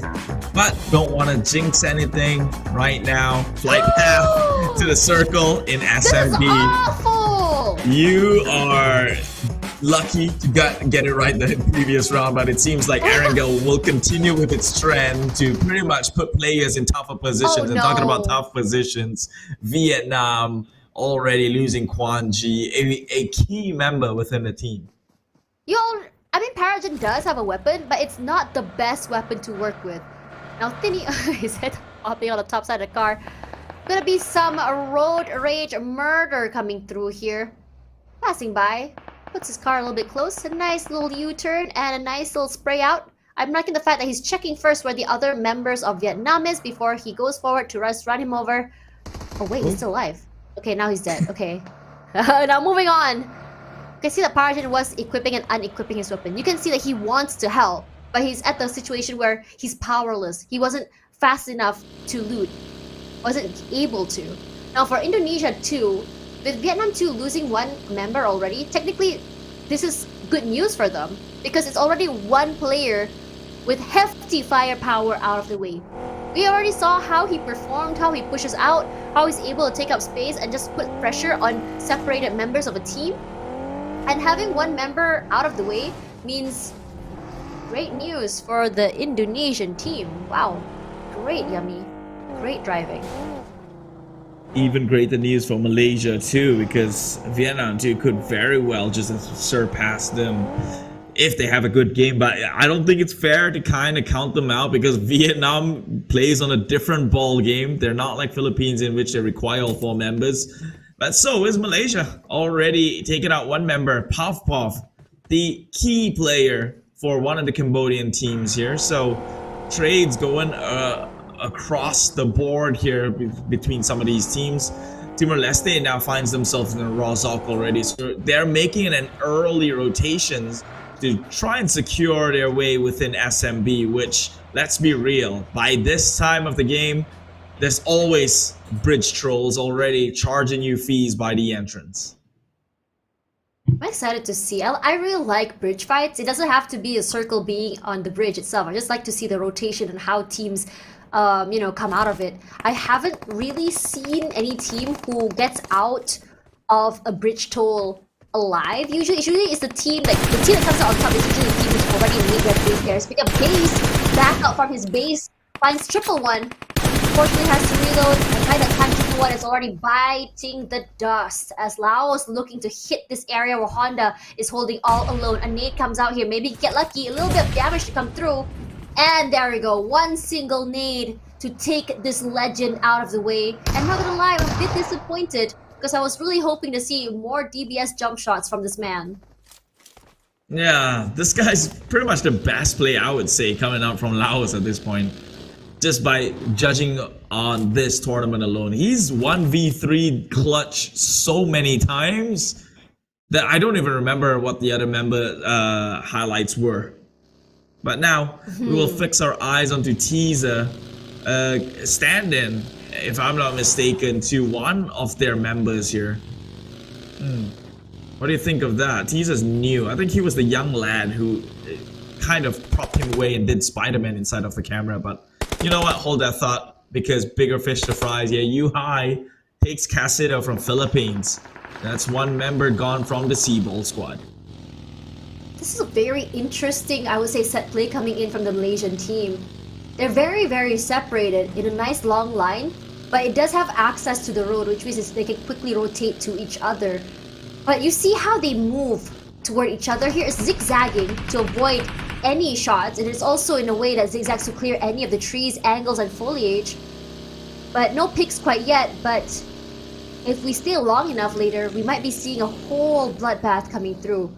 The question is whether or not Malaysia will be able to go for that take. As we move toward the side of Philippines 2, I think Philippines 2 here has had a pretty decent run today compared to their counterpart.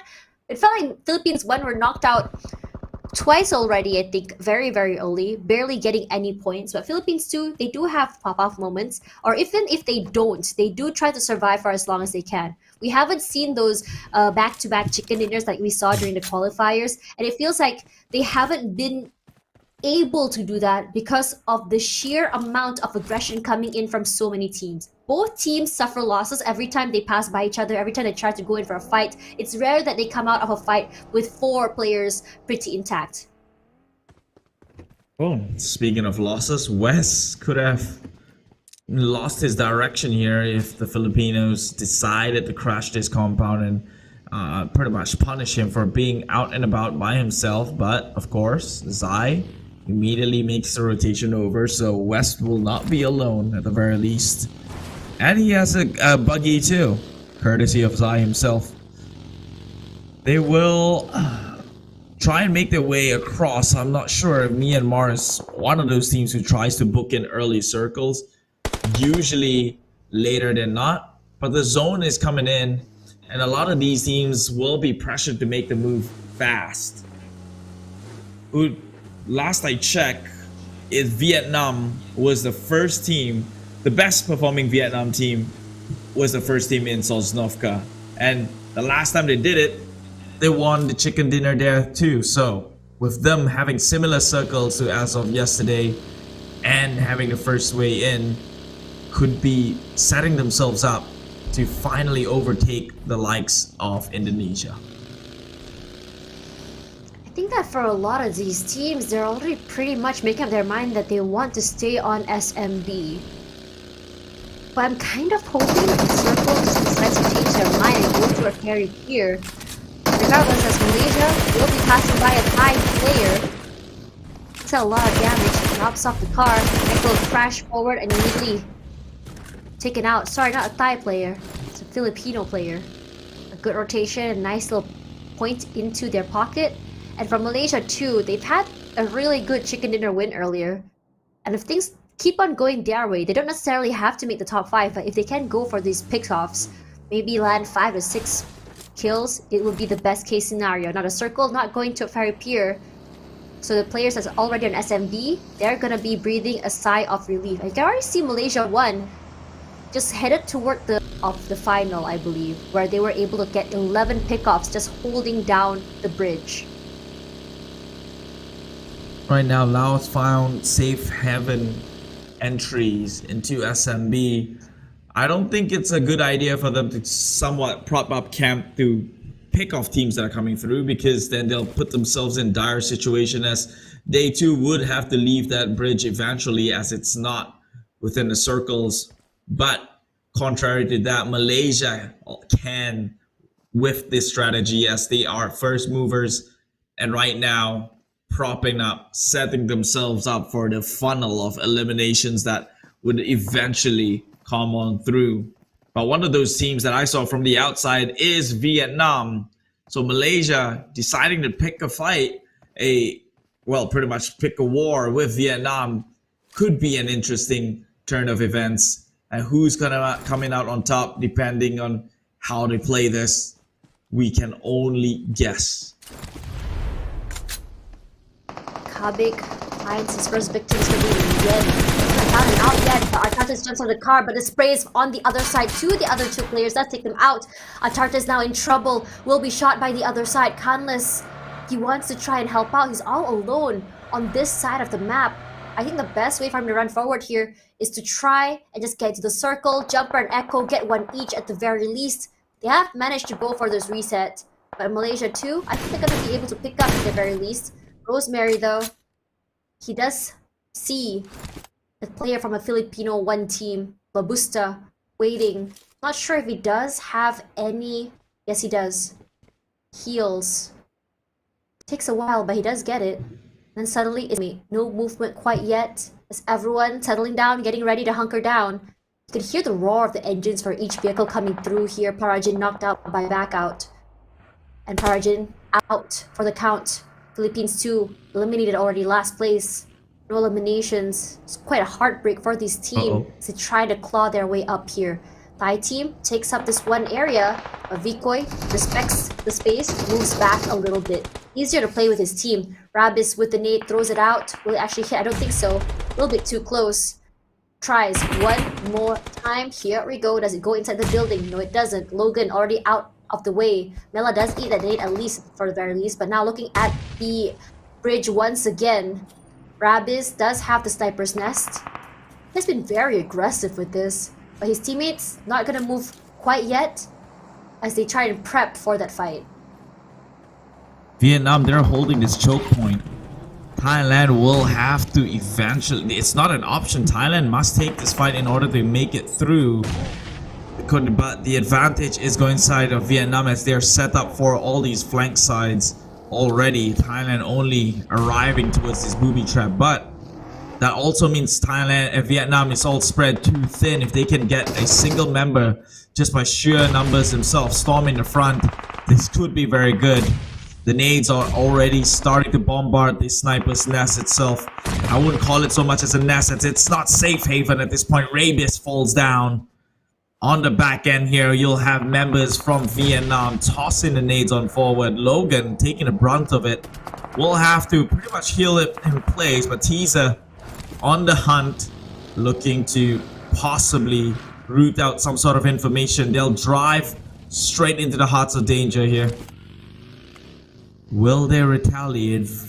Vietnam, they seem to make an exit here, but Chua GH will be perched up and left up on the high ground to maybe get a little bit of consolation, and he does from on top of the hills. Mela fall. Vietnam has always been good when it comes to holding down the bridge. They're very creative with their angles and their holds. They don't play together. They know that the risk of being naded is very high. They put maybe one player at the bottom side of the bridge, and then the rest will be playing from mainland. Maybe one player at the very tippy top. So it's really hard to figure out where exactly to look at when you are constantly being shot at from maybe 3 or 4 different angles. Regardless for Philippines won, they're still very much in the game. Maybe if they have a good run, maybe if they can get the chicken dinner, they can launch themselves up maybe to 10th place, perhaps 9th even. But looking at this particular area, your Sosnovka military base, Indonesia has a crater to work with as well as a compound. I like this flexibility that they have. I like how self-sufficient each player can be. They're so very aware of where the other members of each team are. They've marked them already.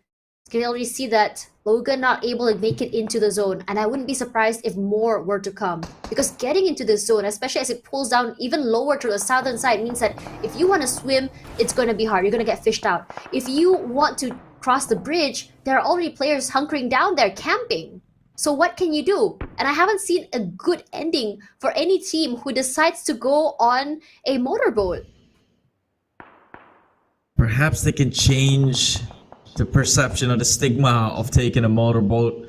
You're not less of a man if you did it for the sake of survival. It seems Laos, they did so. I think they're driving on something, but no, that's a land vehicle, that's for sure. I mean, like Malaysia on top of this. Oh, gets hit. This was supposed to keep the silos sealed, but right now paying the price. Jump too close to the sun is Flax OP. He will burn his wings and fall on down. Thanks to the likes of Timor-Leste. Who knew Timor-Leste will be the one keeping Malaysia at bay? I'm surprised at the circle. I've never seen the circle go all the way south before, so I'm kind of excited. Yummy! Unfortunately, not able to get that opening. The bullet dropped a little bit too, I would say, merciless in the situation. Regardless, it does give them a way into the circle. Again, Malaysia not looking to find a compound. They're holding on to a very big area. Now, where Malaysia 2 was, I was about to say, they kind of gave me deja vu. It was where Malaysia 1 actually lost out before. Regardless for Cambodia 2, they're in trouble. Laos 2 finds them. Zimbal's this time looking to have his redemption arc, especially as he was knocked out a little bit too early compared to the rest of his team in the last game. Flax OP, huge. Finds one member of TLS but will be answered. At the very least, Jumper does find Dizzy again. They are rushing forward here. 2 already lobbied. Echo as well needs to come forward. Flax still holding down the line. Dizzy as well will be sprayed. Not sure who is spraying him. There he goes. It'll be Joseph that steals that point. So unfortunate. As the circle comes through here, Flax says it's fine. I'm just going to be running for my life. Echo left behind. Joseph as well already knocked out. Unfortunately, Malaysia 2 not able to replicate the win they had in the previous map. Indonesians shot them down in due time, but now it is Cambodia that will be at the precipice of defeat here. Easy gets knocked down. Surely that would be it for Cambodia team number 1. They still have their brothers to rely on, but only 2 members to play. meanwhile, looking very good. Very strong for Malaysia, but look at this push though onto compound. Vietnam takes 2 down with a grenade here. They lost 2 members. Man, Indonesia, they nearly made this one a sour engagement, that's for sure. But the dead man speaks no tale, but he's not dead just yet. Immediately signaling the others. Ponbet and Satar goes in to clean up the likes of Vietnam. Team 1 stopping their hopes and dreams for ever making it into the #1 position. And they're not stopping. Lapar on the outside of that compound, very aware that there are 2 members of the Philippines inside. Left alone, DBS straight to the face. Lapar goes out. Indonesia, unfortunately not able to go for that reset pawn bid. At least they do get a little bit of a consolation prize. The 2 players from the Philippines. There's still another 2 to worry about. These smokes do give them a little bit of space to work with. But on the other side of the map, Myanmar 1 has been eliminated as well. Pondit still holding Red Face on the other end of the spectrum. Regardless, straight smack dab in the middle of the scroll is Malaysia 1. And Cambodia 2 is all the way down south. I'm not too sure how they got there. I'm guessing they swam. But they do have to pass through 3 members of Laos 2. Now, as the circle comes up, ping-ponging toward the middle side once again, this is very frustrating for most teams. It's hard to really figure it out. Yes, there's not a lot of space to begin with on this island, but when it ping-pongs, it's so very complicated, and this area is so very flat, very barren, and here, taking advantage of the geographical location, does manage to get 1 pick-off, regardless of already losing 2 members while trying to get onto this island itself. Thailand, they've got 1 kill so far within the struts, but they've lost 2 members already. Not the best of attempts here. Trying to push through that bridge has costed them dearly. Now only him and Tiza, who would play behind a rock, I guess you could say that keeps them grounded for the time being. But Indonesia too, actually the ones on the spectacle right now at #1 position, they've got nothing to fear. They've already neutralized the likes of Vietnam 1, who is their only contender towards the #1 spot. And even if Vietnam, in the next game, Vietnam 1 gets a winner chicken dinner with the average points of 21, they're not able to even surpass the likes of Indonesia 2. I think Indonesia 2 just solidified a position as champions. I hate to be anticlimactic right there and did the math, but that push alone onto the shed has costed Vietnam so dearly. They got wiped off. Yeah, it's so very early, and with only 2 eliminations, it's so hard to catch up. Unless they really, really push through with a whole bunch of eliminations in the next map. Regardless, for Indonesia 1, this might just be their golden goose chance to maybe get 3rd place. Hell, even 2nd if they manage to excel the next map.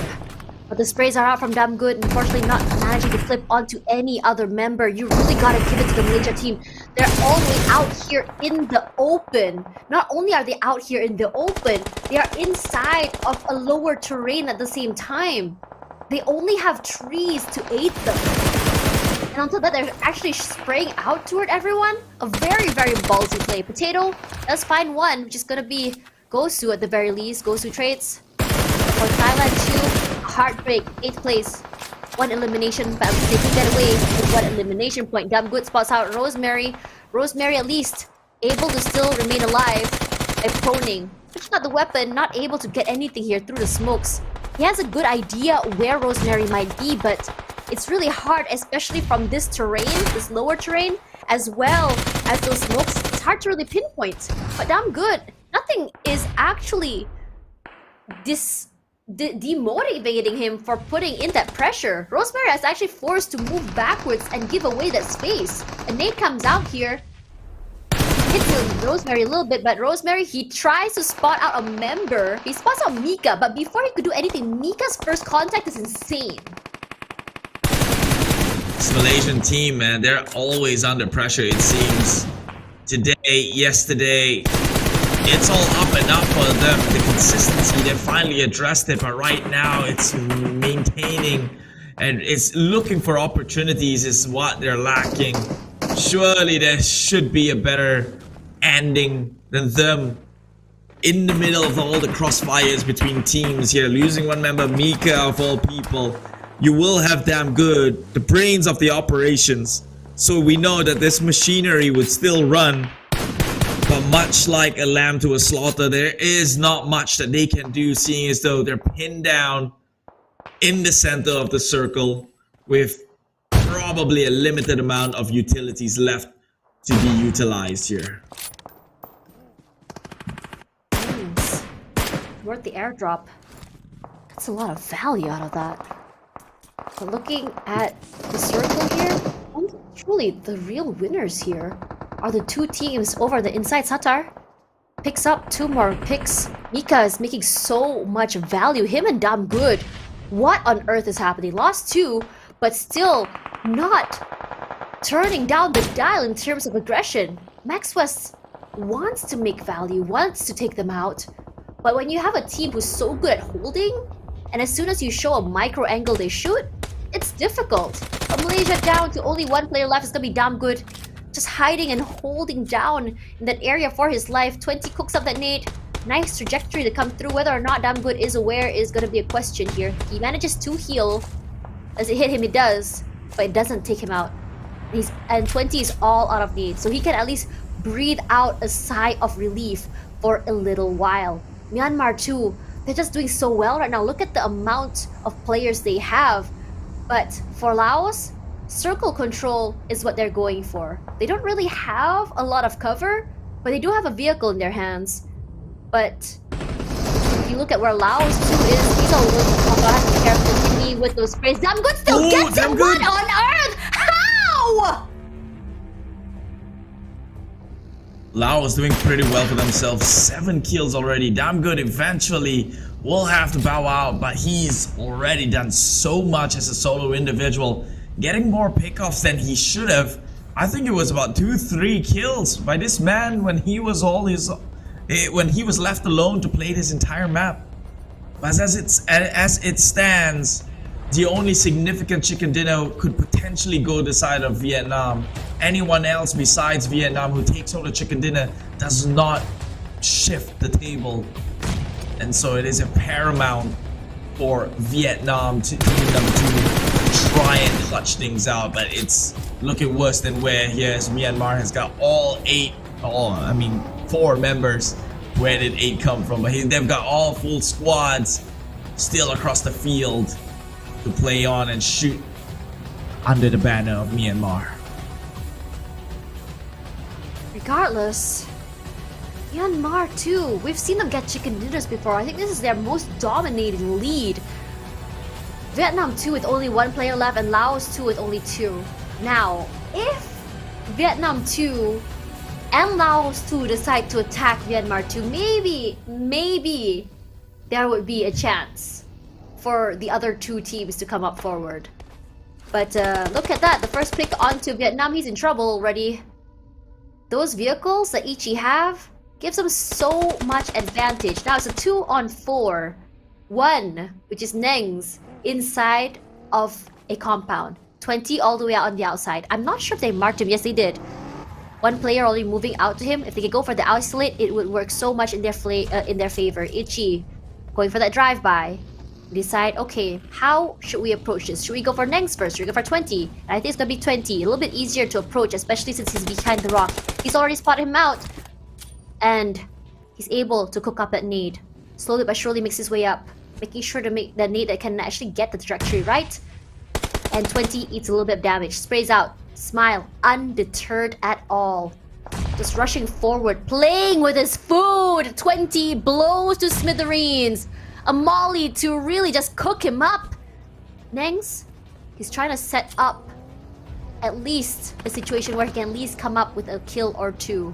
Going down with a bang, as they say. Throwing out nade onto Ichi. Knocks 1 down. Zai all alone on the other side. Nengs rushes forward here. He wants to go for a spray. Nice. Gets 1 pick into the bag. If he can go for the isolate play, great. Nengs looks so good when it comes to the 1v1s. Already repositioning so fast. A micro Uzi in hand as well. Quick for those DPS. Close. The run and guns. Reposition once more. There's still a lot of time before the circle goes small.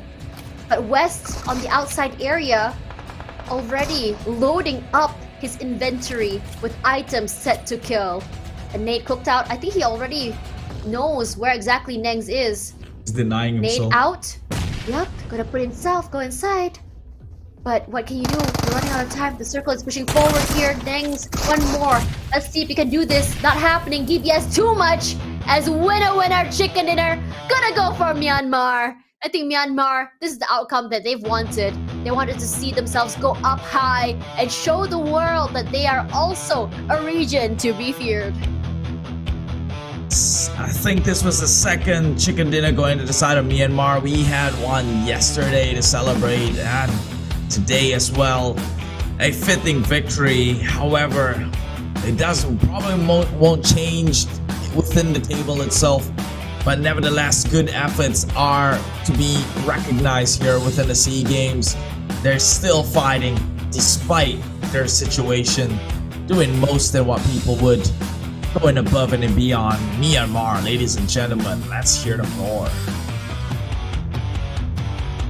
I think that every single team has excelled in this particular map. Even the Philippines and Timor-Leste, who bowed out a little bit too early. It's actually really interesting how Timor-Leste was able to kill a lot of dreams. Their pickoffs have been phenomenal. They don't really have to go on aggressive. All they have to do is just kind of like, oh, whoops, gotta pick here, lobby them out early. And I think Timor-Leste has been one of those teams to really kind of, how do I say this, lobby some players so very early before they're even able to go for those impact plays. Yes, they are, I would say most of the time just fodder for the other team because they go out so very soon. But in their defense, getting that one pick off to deny these teams survivability toward the end has been very ingenious. I mean, it's more of a pain in the butt, if I would say so myself. I was trying to be polite about it, but yeah. Because it doesn't benefit them, right? If anything, you benefit the potential victors who's already up onto the board. But I do have to acknowledge one thing though. Timor-Leste holding Malaysia back, that speaks volume on itself, right? You're talking about a team who's pretty much excelled throughout this entire tournament. But before I get into the thought process though, across the board, the match standings, in case you didn't know, 16 total points to the likes of Myanmar. A chicken dinner onto their nation's hands once again, and Laos coming in a top 2 position. Maybe I need a little bit of refresher, but Laos being in top 2, this has never happened before. No, I don't think so. And I think what's really interesting as well about this is the amount of eliminations. Look at all the teams who have played here. Everyone except for Philippines too has managed to get an elimination because of how chaotic the rotations have been. It's been pickoffs upon pickoffs here, and I think that even for teams like Cambodia, who's in 8th place, still managed to get 5 picks. Malaysia, who do not have any rank points, still managed to get 6. So it's a very interesting predicament as we come through. Vietnam too, while they did manage to get the rank points, they didn't have a lot of eliminations. And this is very interesting because it shows that all of these kills happened toward the earlier side of the game rather toward the end. Now, if we put our eyes toward the outstanding teams here, I'm seeing Laos at the very tippy top with 8 eliminations. Now 7 for both Indonesia 2 and Malaysia 1, and Malaysia 2 only with 6. And this is very, very interesting because usually throughout the league, we see maybe one team or one MVP, which is going to be the same teams over and over again. But throughout these last 3 to 4 days, outstanding teams have always been changing place. It's never going to be one country throughout 3 to 4 different maps. It's always been very, very, I would say, competitive through. And I come again toward the standings just now for that match is the fact that all teams managed to go back to the lobby with points except for the Philippines. What? This is just the nature of Battle Royale. Someone will have to feed onto others. You know what they say, it's a peer-to-peer after all, but take a look at the eliminations and damage. No one towering too dominantly across the rest here. Highest being the 8 kills going on from Laos of all teams. What an outstanding performance coming from the underdogs themselves. A lot of 7s, a lot of 6 and 5 eliminations across Malaysia, Indonesia, Cambodia, and Myanmar, and the rest will unfortunately have to deal with the minor sets of kills. But the table, across the board, overall standings, I think Indonesia just secured themselves that championship finish. But what can still differ happens on the second all the way down to the fifth, even sixth, I dare say, level, in which they're only probably one game apart right now for Malaysia to take over the likes of Vietnam. If Vietnam goes out too soon in the next round, this is go time for Malaysia. And Vietnam too could also strive towards getting that silver, because in the end of the day, you're representing teams, although countries.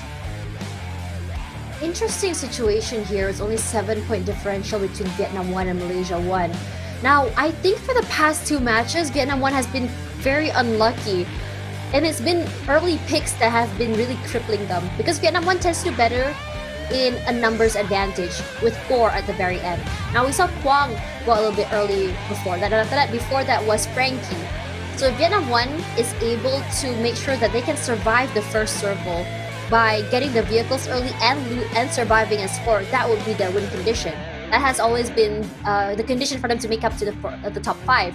But Vietnam 2, with only 7 differential to Malaysia 1, is also in the running for that second place spot. Now, for Malaysia 1, I think that they've been maintaining strong consistency today in terms of survivability. No chicken dinners quite yet, but in terms of surviving up to the top 5, great. In terms of getting those frags, also amazing. I think that was one of Dam Good's best performances throughout the entire tournament when you think about it, because he was left there all alone out in the open, and I don't know how he's managing to stay alive in an area that open. And I'm thinking that because he's understanding that the game has gone toward the late game and a lot of players have depleted in terms of throwables. But let's have a look at the interview here to talk a little bit with the player who managed to get the chicken dinner earlier. Teams currently at this event. Are you guys happy with your performance, and what are you going to work on for the next tournaments? ဒီ performance နဲ့ပတ်သက်ပြီးတော့စိတ်ပျော်ရွှင်ရလားပေါ့နော်ပြီးတော့ဘာတွေဆက်လုပ်ဖို့ရှိလဲရမ်းပျော်ရွှင်ရပါတယ်ဟိုဝိုင်းကက်သေးနေမှာအများဆုံးချိကန်ရတာလို့ Yes, I'm so happy right now because we got the most chicken among wine cat team. អូខេបាទគាត់បាននិយាយថាគាត់កំពុងតែសប្បាយចិត្តខ្លាំងមែនទែនម្ដងដែលគាត់អាចរកបាន chicken dinner ច្រើនជាងគេបំផុតនៅក្នុងចំណោមក្រុម wildcat ដែលមានវត្តមាននៅទីនេះ The game just now was a very difficult circle. It's a very scary circle. How did you guys make the decision and actually make it into the safe circle? အခု circle ကျင်းတာတွေကအရန်ပေါ့နော်အနေနဲ့များတဲ့ circle တွေဖြစ်တယ်ပေါ့နော်အဲ့ဒါတွေကိုဘယ်လိုမျိုးဟိုစုံဖြတ်ချက်တွေချပြီးတော့ဝင်ခဲ့တာလဲ military zone ဖြစ်ကြတဲ့ပေါ့ဟိုခန်းကောက်ပြီးတန်းပြီးတွားလိုက်တာပေါ့မျိုး decision နဲ့ဟိုပြီးတော့ zone control ဆော့ပြီးဟိုချိကန်ရသွားတာပါ yeah they after they got the gun they right after they went to the zone and after passing through zone by zone they get chicken អូខេបាទអញ្ចឹងគាត់ព្យាយាមធ្វើការផ្លាស់ប្ដូរទីតាំងឲ្យលឿនបាទនៅពេលដែលគាត់ឃើញជាមួយនឹងរង្វង់សុវត្ថិភាពដែលកាចខ្លាំងមែនតើមកដូចយើងឃើញបាញ់មិញអញ្ចឹង circle នៅក្នុង military base ហ្នឹងគឺកាចខ្លាំងមែនតើប៉ុន្តែគាត់ផ្លាស់ប្ដូរទីតាំងយ៉ាងលឿនហើយលេងពីមួយរង្វង់ទៅមួយរង្វង់រហូតទទួលបាន chicken dinner. Lastly, can you say a few things to all the supporters, especially from your country? How do you feel and how proud are you right now? အခုမြန်မာနိုင်ငံမှာရှိရဲပေါ့နော်ကိုယ့်ရဲ့နိုင်ငံမှာရှိတဲ့ fan တွေကိုဗာပြောချင်လဲပေါ့နော်အခုဘယ်လိုခံစားရလဲဆိုတာပြီးတော့ကိုအဲ့လိုမျိုးအားပေးနေတဲ့လူတွေဗာပြောချင်လဲကျွန်တော်တို့အကောင်းဆုံးကြိုးစားသွားပါမယ်လို့ဆက်လက်အားပေးပါအောင်လို့ကျွန်တော်တို့ပြောချင်ပါတယ်ဗျဆက် message ဟောအခုကျွန်တော်တို့နိုင်ငံရခိုင်ပြည်နယ်တဝိုက်မှာမုန်တိုင်းဝင်နေရလို့သိရပါတယ်အဲ့ဒါအားလုံးပဲ queue ဆိုင်ကြပါလို့ပြောချင်ပါတယ်Yeah, we are very thank you to our fan for supporting us, and we will try our best. And currently, we are now suffering a storm in Rakhine area, so please take care of my people in there. បានចឹងគាត់សូមអរគុណទៅកាន់អ្នកដែលគ្រប់គ្រងរបស់គាត់នឹងព្យាយាមអស់ពីសមត្ថភាពប៉ុន្តែដូចគ្នានេះបច្ចុប្បន្នគាត់បាននិយាយថាកំពុងតែមានព្យុះនៅ which city Rakhine State រ៉ាខៃបាទអញ្ចឹងកំពុងតែមានព្យុះនៅរ៉ាខៃ State គាត់ជូនពរឲ្យអ្នកនៅទីនោះឲ្យមានតែសុវត្ថិភាព That is a very nice gesture from you and I hope everybody is safe and sound Thank you back to our casters Each game is getting more and more intense. I cannot count how many times I nearly jumped out of my seat in anticipation. The plot twists, insane. Whoever is writing the script for the 30-second SEA Games PUBG Mobile, you need a raise because it's just so very good. Now, coming back after this break here, we have the final map, which is going to be Erangel one more time. And I think for Indonesia too, they can breathe a little bit more easy. It is a very huge, I would say, lead that they have built, about 25 points ahead. Yes, it's only one more match away from Vietnam 1, but honestly, I think they can be a little bit more chill. Regardless, we're going to go for a quick break, and after this, more Erangel to see who will be crowned the champion of the 30-second SEA Games PUBG Mobile squads.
Hello survivors!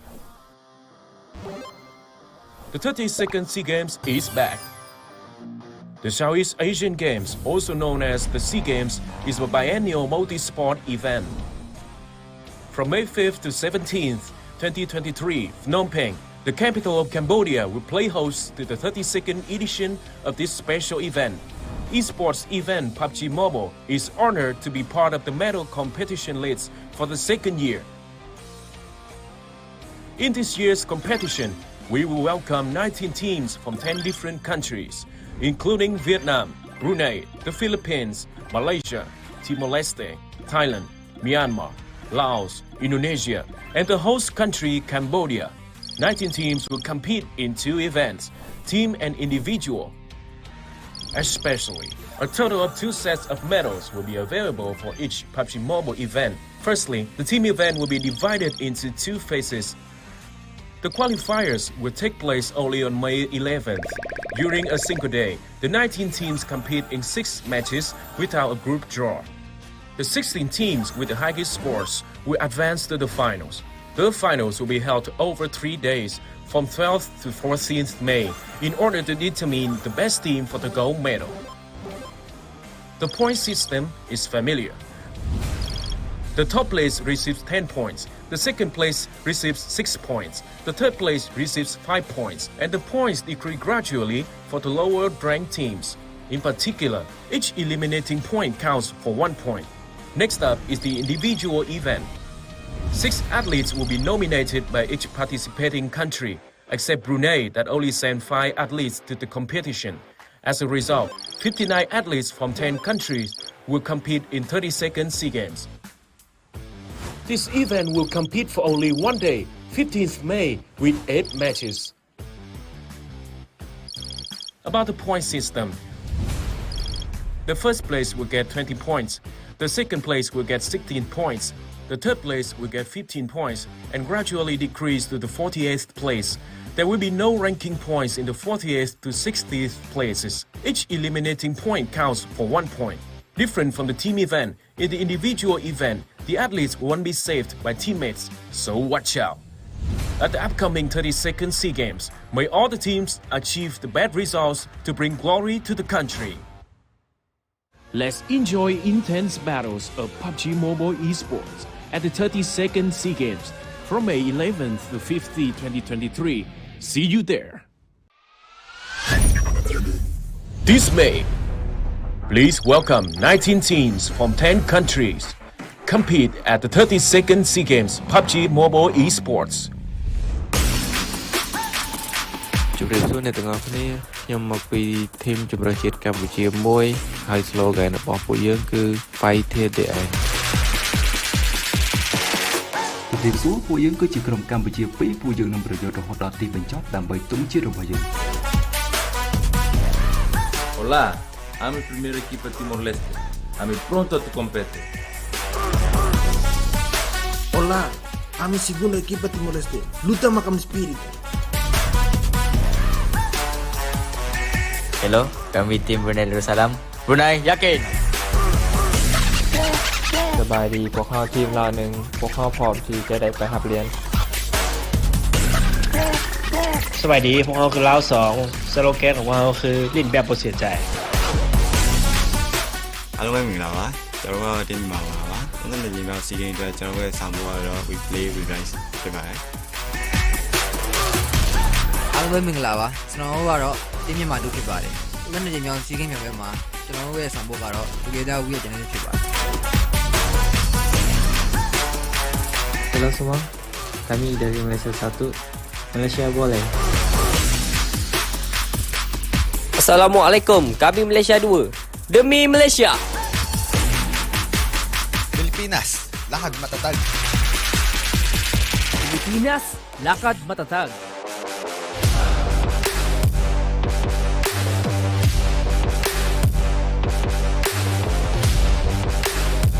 Xin chào, chúng tôi là Việt Nam 1. Việt Nam 1, chiến đấu để chinh phục. Việt Nam 2, nơi nào có đoàn kết, nơi đó có chiến thắng.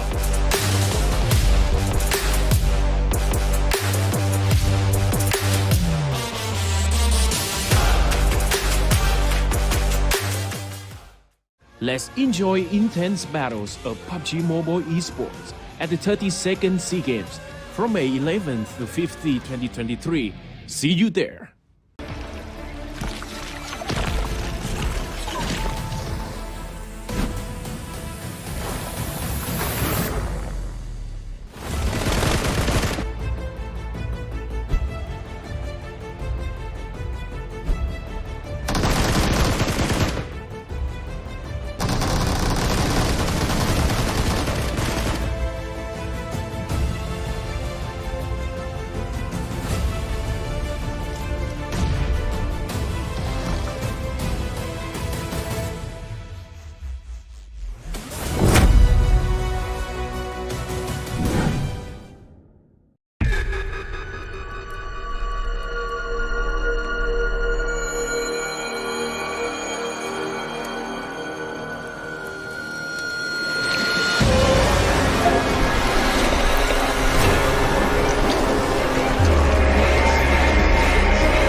1 day of qualifiers, 3 days of grand finals. Now comes down to this final map here on the 32nd SEA Games.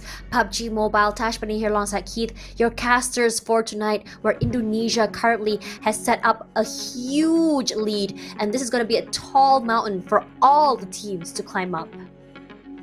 Yeah, right now, #1 spot seemingly in the bag. However, we know the game of Battle Royales can bring you with a bunch of surprise, and there are win conditions that are possible but not plausible, in which Vietnam could maybe made a shortcut into the top page here and bring home that gold medal towards the country. How?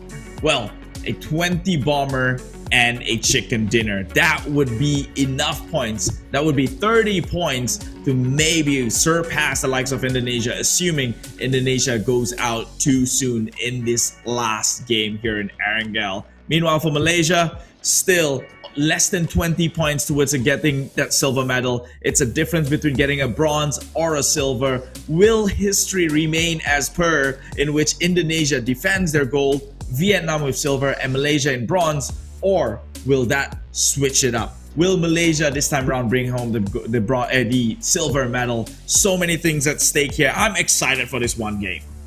I think for Malaysia, getting a silver or gold would mean the world. If you look at the other titles, most of the titles Malaysia has earned in terms of medals has been in the bronze side. Now, a silver or a gold would definitely brighten up the entire nation's faces. But for Indonesia, defending that would be a blast, honestly. We saw how much Indonesia wanted that gold, wanted that lead, but unfortunately, as much as Svavel really wanted it, they haven't been able to catch a break.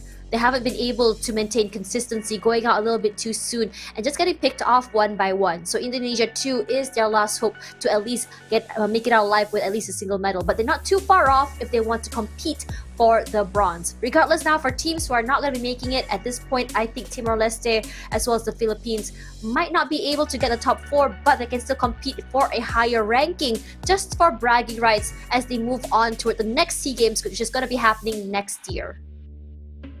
Yeah, so a lot at stakes for some of these teams. Unfortunately, we have to call it before it even begins, just so that it doesn't become so much of a downer, is that Cambodia is looking less than likely to bring home a single medal for this event, despite being the host country itself. But they've shown tremendous talent through and through, and right now they still have to play the best they can, because all the hopes and dreams of their people, they carry with them within this closed offline arena, and they still have to put on the best show they could, even if it means defeat. Much respect to the guys out there. Puff, he been my longtime bro.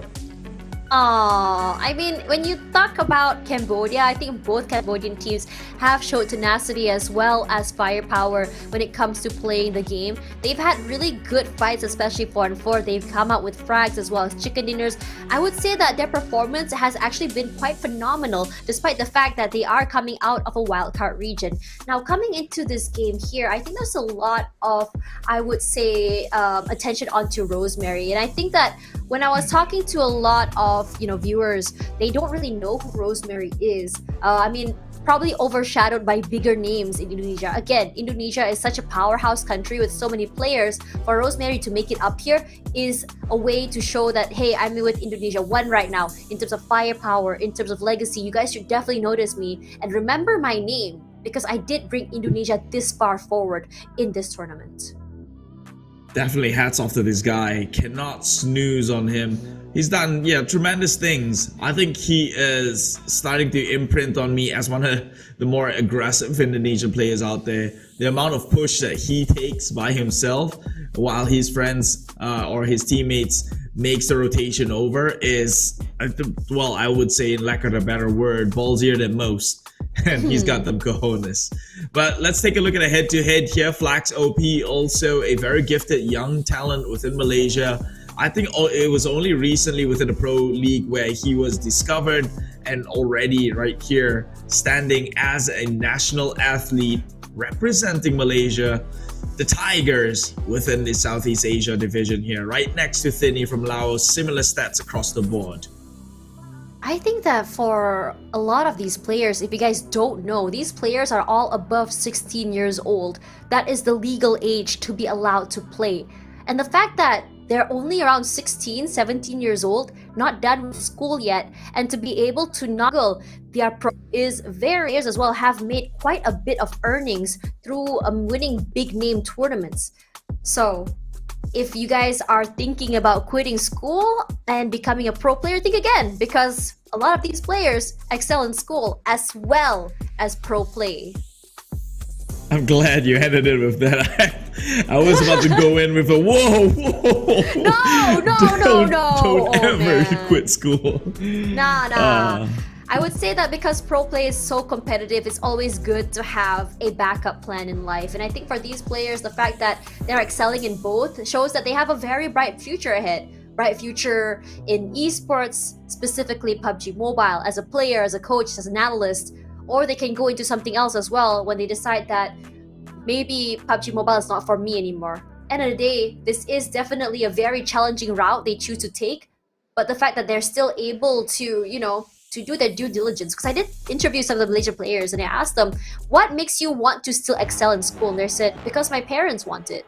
They gave me the opportunity to do well in Pubg Mobile, and I want to give back to them by doing well in school. Regardless, enough about school and more toward this map here. Ladies and gentlemen, now is the time that you want to focus your eyes on the screen. The final map of Erangel will now be played for the 32nd SEA Games Pubg Mobile. Flight path from Primorsk all the way out to Milta Power southern side tilt for this flight path means that a lot of players who wants to go to the northern side might have a problem. If you look at trends, a lot of circles have been the opposite side of the flight path, but we have seen our fair share of SMB circles as we saw in the previous map. What do you think, Keith?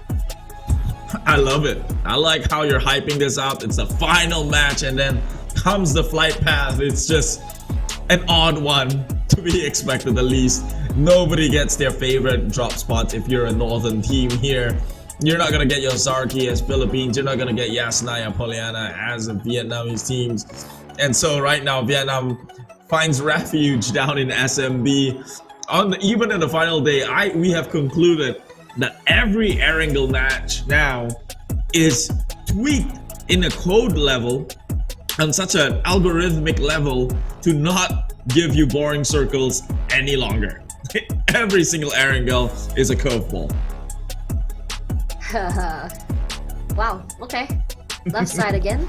And then deja vu. Honestly, when you think about it, Malaysia, Echo, and Beer meeting out each other so very early. Bye, Beer! Maybe he's able to pull something off. A miracle, perhaps. Catch Echo off guard, take him out. He's running for his life right onto the top side. The sprays come through. Echo makes it! Goes down! First blood for Beer! Yen running forward to save his teammate. I think... I was about to say right there. Yeah, I was about to say. No, because I saw him pull out the shotgun. I'm like, oh, he's got to be careful. Because it's only a one hit when you're that near with the shotgun. He got a little bit too aggressive there. Yep, there it is. At least it's a trade. Beer still surviving. Wastes his time. Is the name of the game. But where is Beer? There he is. Was Yen about to punch him? A little bit too aggressive there. That'll be funny. I mean, we've seen some kills happen by players who throw the pan. That was insane. I didn't even know you could do that. Yeah, that was a new feature. You could carry bodies as well, like your allies. You can throw I mean, we saw that band-aids earlier, now. right? Yeah, we saw that earlier. That's what Mela did to revive his teammates. So, but you So are now slowed you can- a little bit.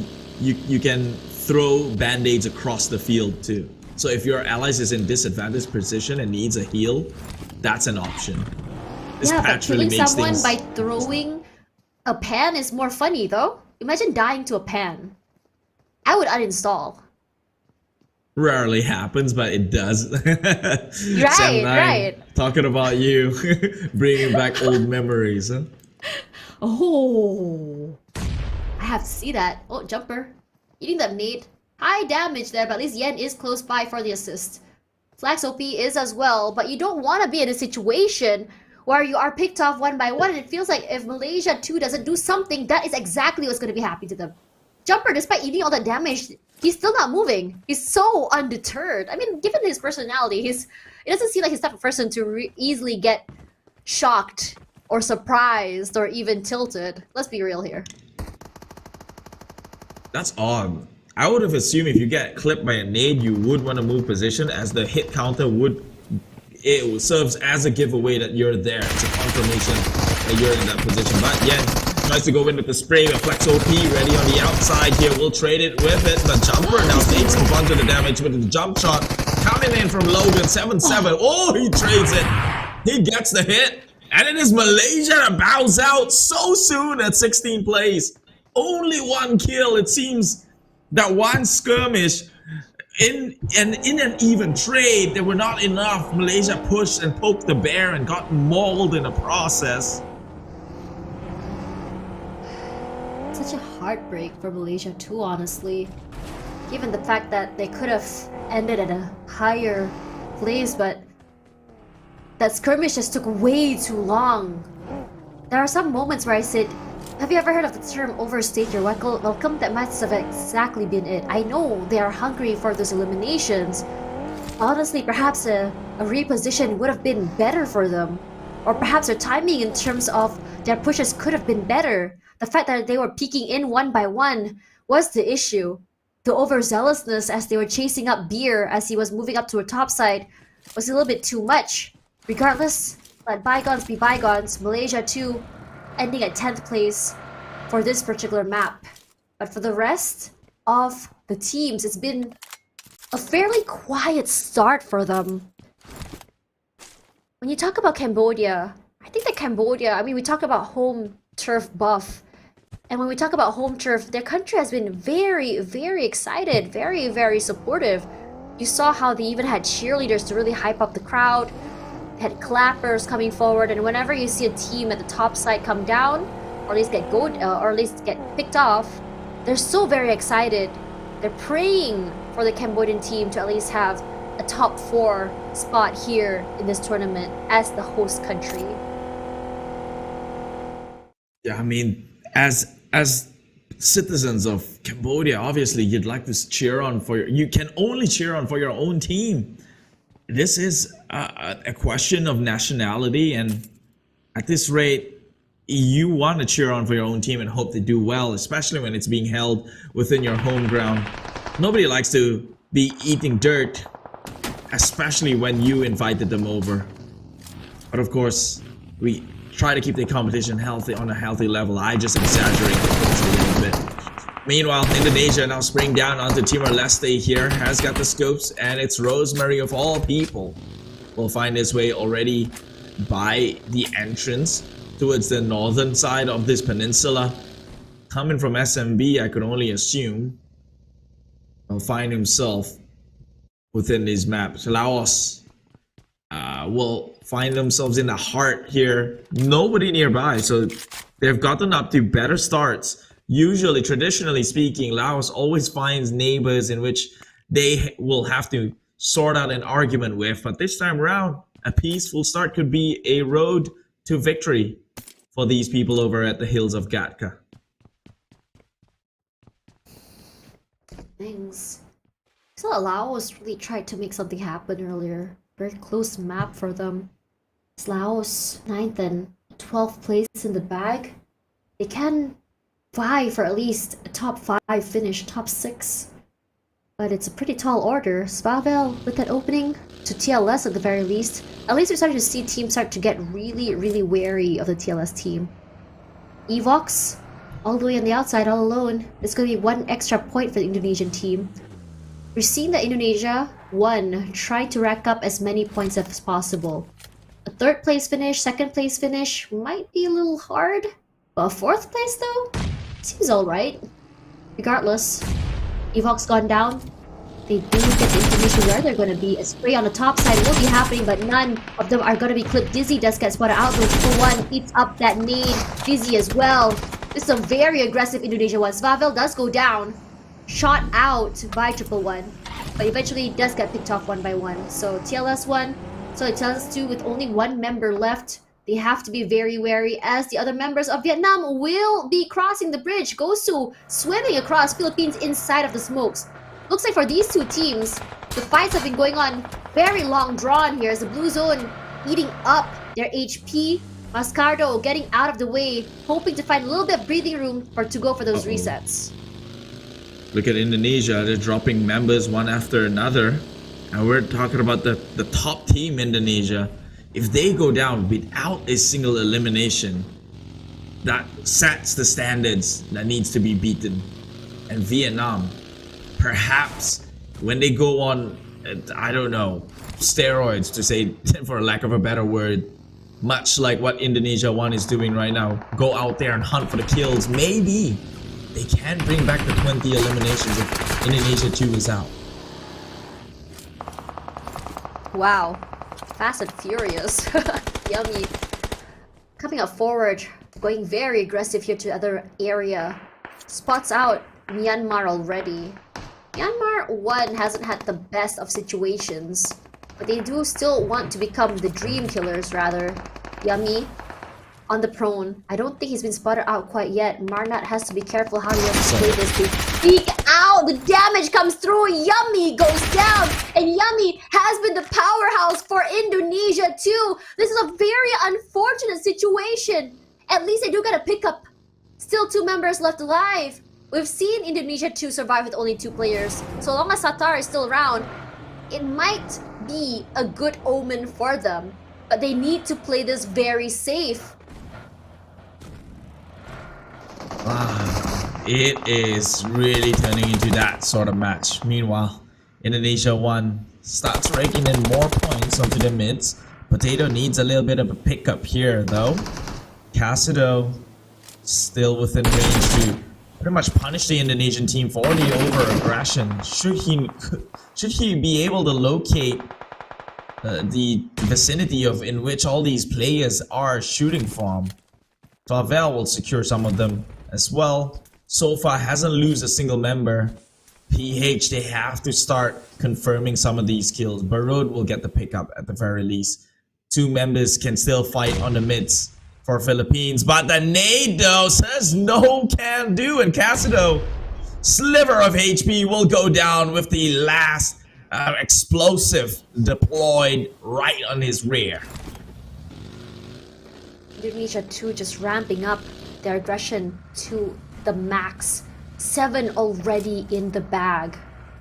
They want to have a top 4 finish. Rosemary spots up Parajin, wants to go for that long range engagement, not happening quite yet. But look at everyone just rushing into the circle from the eastern side. Hospital side, surprisingly, not a lot of people is holding on the area. But as the circle will be pulling toward Gatka, we're seeing a very, very flat land end at the very least. Philippines, they were contemplating moving up toward ruins, the high grounds of ruins. Not gonna be happening. But the southern side this time around, look at the rampage coming through here. Malaysia 1, Myanmar 2, and Vietnam 1 gonna have to fight each other to get inside. Laos 2 with that engagement really quickly with those sprays, but haven't been able to answer quite yet. Laos 2, 20 rather, and Thinny. Very proactive and moving around the area, running outside, getting any information. So long as if they cross, even if they take damage, that's already enough information that they can process and play together to work against. Oh, what happened there? Loki. That's not friendly. Oh, yeah, that's not his teammate. That's not your team, sir. Did you get confused? But I do find it out. Zai at least makes it out alive by the skin of his teeth. Not too sure what quite happened there. They probably were just driving together and like, wait, who is this guy? I don't think he's my friend, sir. Same flag. They got confused a bit. That's exactly it. But Rosemary here, we were looking at him earlier in terms of firepower. He's very, very strong. He's all alone on the top side. But he has always been the player for Indonesia 1 to really amp it up in terms of damage. Hiding behind this rock here, Cambodia on the top side. Wondering, what will be the reason he decides to shoot?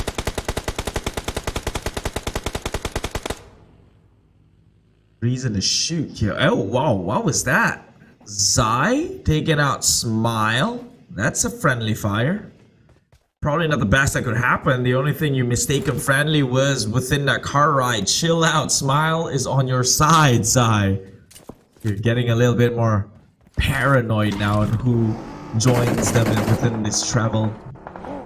Chua GH, meanwhile, on the other hand, on the other side of this map, will get snipes in the process here. Yuhai a little bit contemplating the decisions in trying to go in for the rescue. It is Vietnam 1 who will pick up a single kill so far.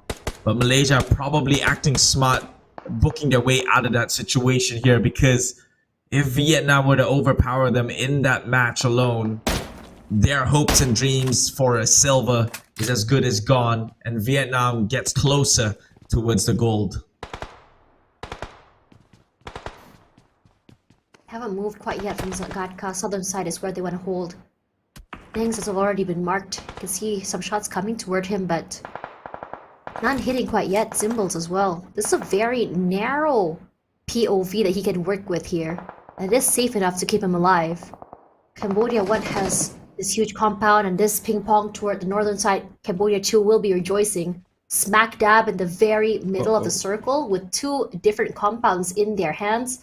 This is definitely something to be excited about. Laos 1 going in for the long rotation from the northern side.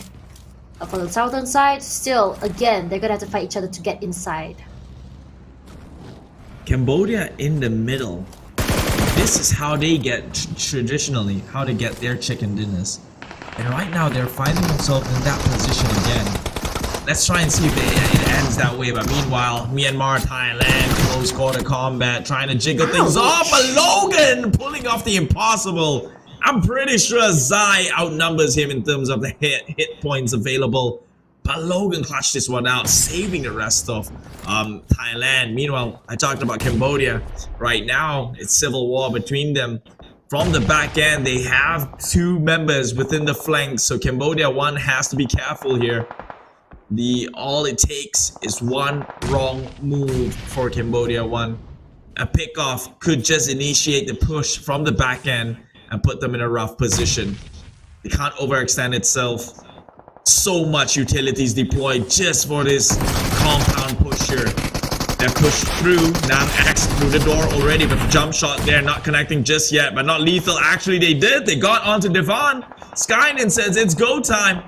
The rest of the teams will have to look to push their way up here, take over this compound, and what seemed to be a hopeful turn of event, getting center circle for Cambodia, is now chewed out and spit out by their own counterparts.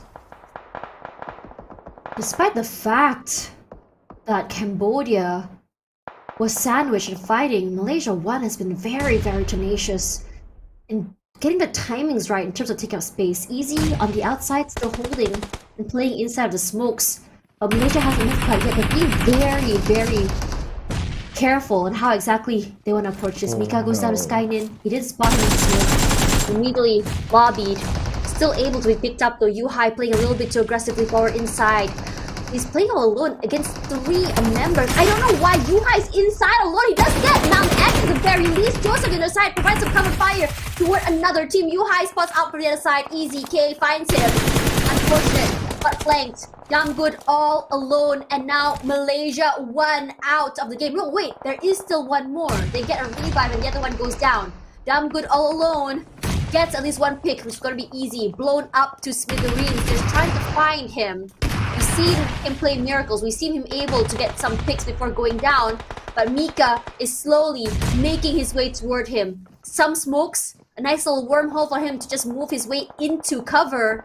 But in the distance, sees Vavel with that DBS making things happen. And even with just 2 members, Indonesia 1 already with 10 eliminations.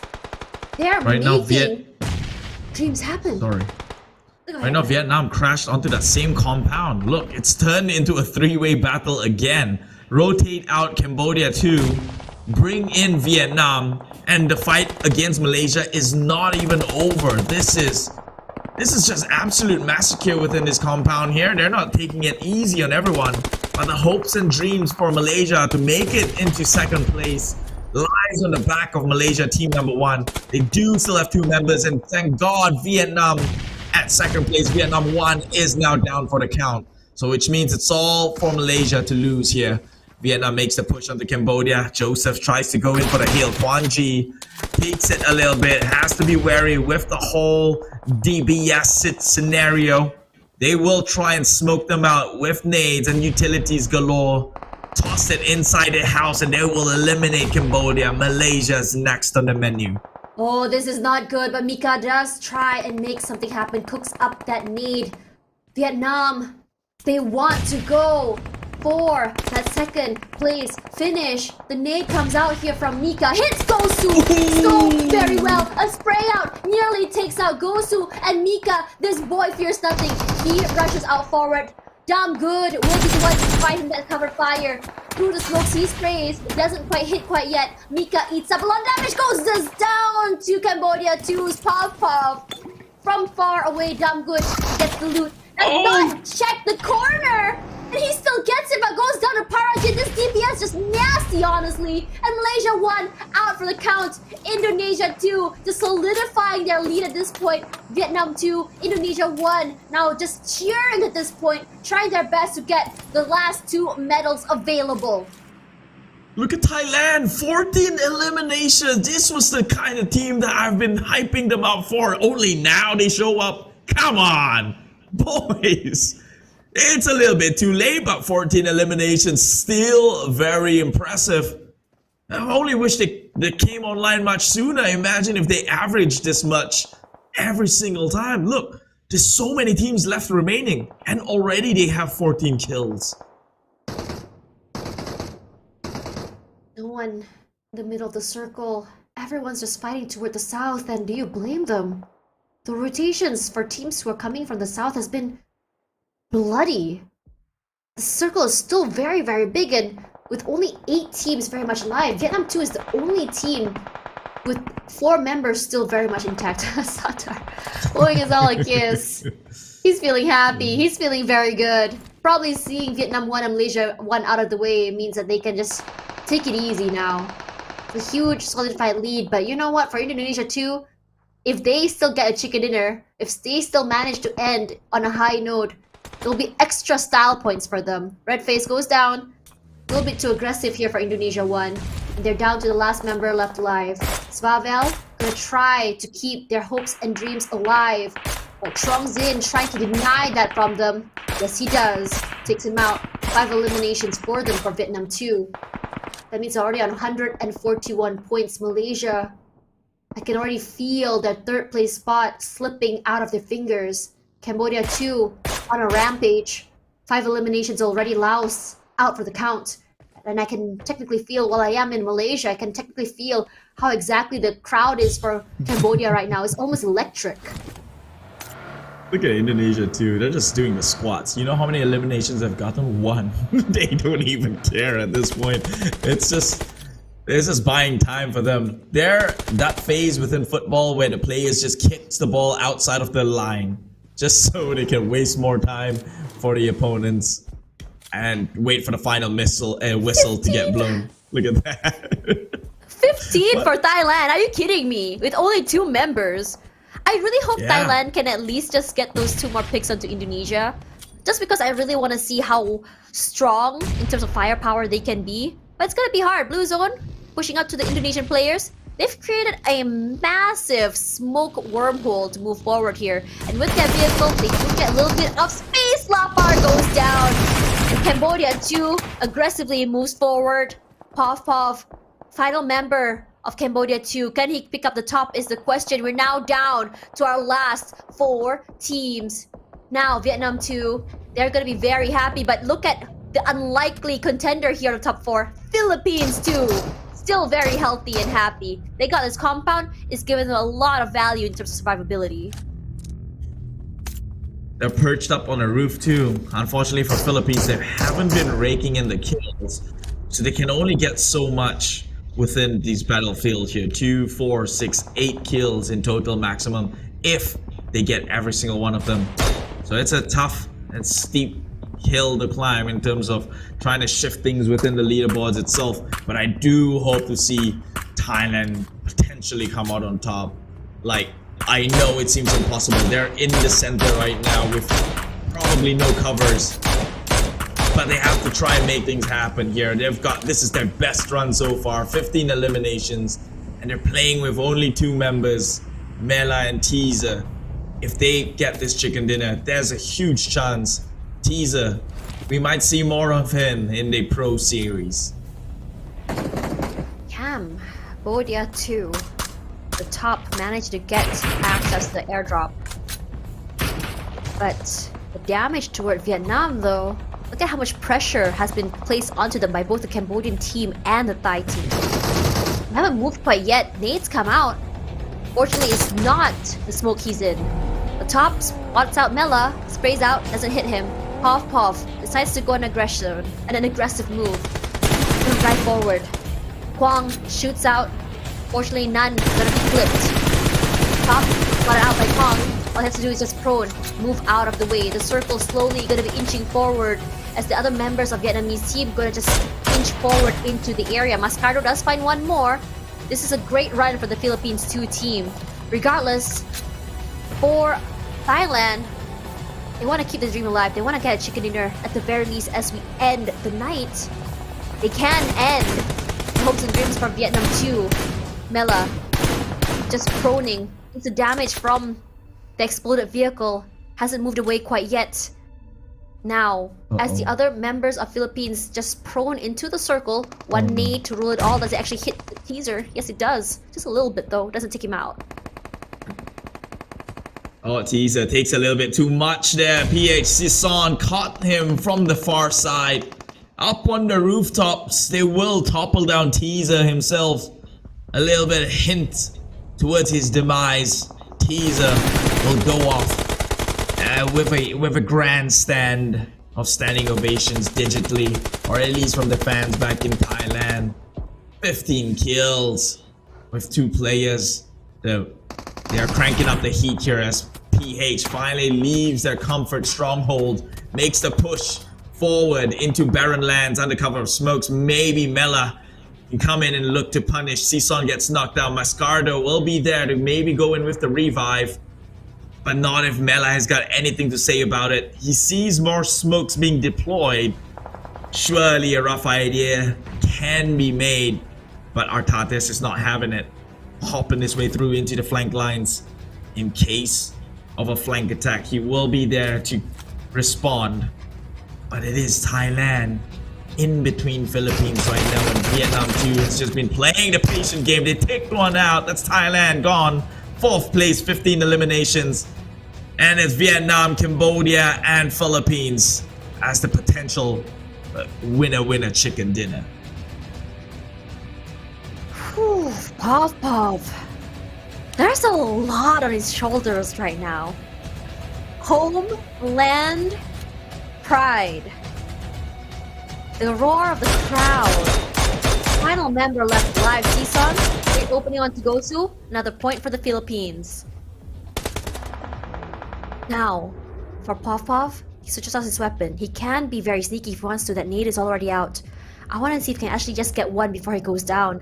Maybe 2, in fact, but we have to always remember whenever something happens, Parajin's always so quick to trade. Not gonna be happening though. Trongzit spots him out first. But a valiant effort, 3rd place with 7 eliminations. That's pretty huge. Now for the final 2 teams here. This is where things get serious. No movement from both teams. But Parajin spots out Sison, sprays out. Damage has been done. Sison, forced to pull out of the way, has to respect this pressure put down by Vietnam 2.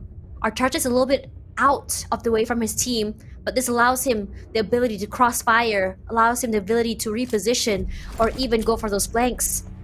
But until the circle moves here, which is going to be in about 10 seconds, it's going to be the change, or at least the pressure they need. No one going to be smacked out by that nade quite yet, and Artates quietly trying to become a tree. He moves forward. Not sure if Quang actually has marked him quite yet. I don't think so, because all eyes on a Mascardo as well as Sison.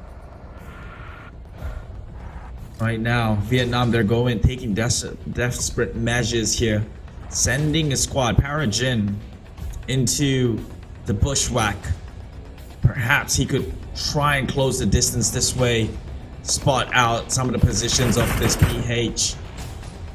But Artatis is holding his silence. Trigger discipline is there, but Parajin, he's on a more important mission here. Crawling through all the bushes, potential setbacks and roadblocks. It's an all in or nothing for the likes of Vietnam. If they lose Parajin, PH has got no hesitation trying to march on forward for the likes of these Vietnamese. But Parajin, he understands the assignment. Will make a full clockwork over. And in sight, in front of him, if only he knew, I'm pretty sure he does. He already has the Molotov in hand, equipped, ready to be deployed, and they will, right in front of Artatis, but not hit just yet. Surely it's just some sort of a diversion tactic here, thinking that it may have came from the front itself. But Parajin still continues to sneakily make it in the bushes. Could be the difference maker here. Come on. He will be an MVP if he pulls this one off. Such a difficult feat to try and execute effortlessly, but to no avail. Still within the stalemate. The nades are out. How many throwables does Vietnam to have? They're just recklessly using it up. Can see that Artatis, he doesn't have any throwables. All he has in hand are just the healings. Healing items. As well as his weapons. He's on eating a lot of damage from that nade, from that molly. Mascardo eats out and he gets shot out of the way. 2 already down and out. Vietnam 2. Very good the opening. The only player still left alive here is gonna be Ison, but that's it. The end of the line. Vietnam 2 taking the last chicken dinner of the night as we end it with our 6th map of the day here. And this is huge, honestly. Can it displace the Malaysia team out of the 3rd place spot? I really think so. But we have to wait till our official judges are done with the count. Last I remember, it was 20 points apart, and this should be enough to give them that difference, to make up for the difference. It's 11 kills and a chicken dinner finish. That should be a total of 21. If they threw Malaysia off the 3rd position, then you can say Malaysia walked away with a consolation bronze, because that medal never existed in the first place. It's the first I'm hearing of it. My God, Vietnam. Indonesia is just smiles all around.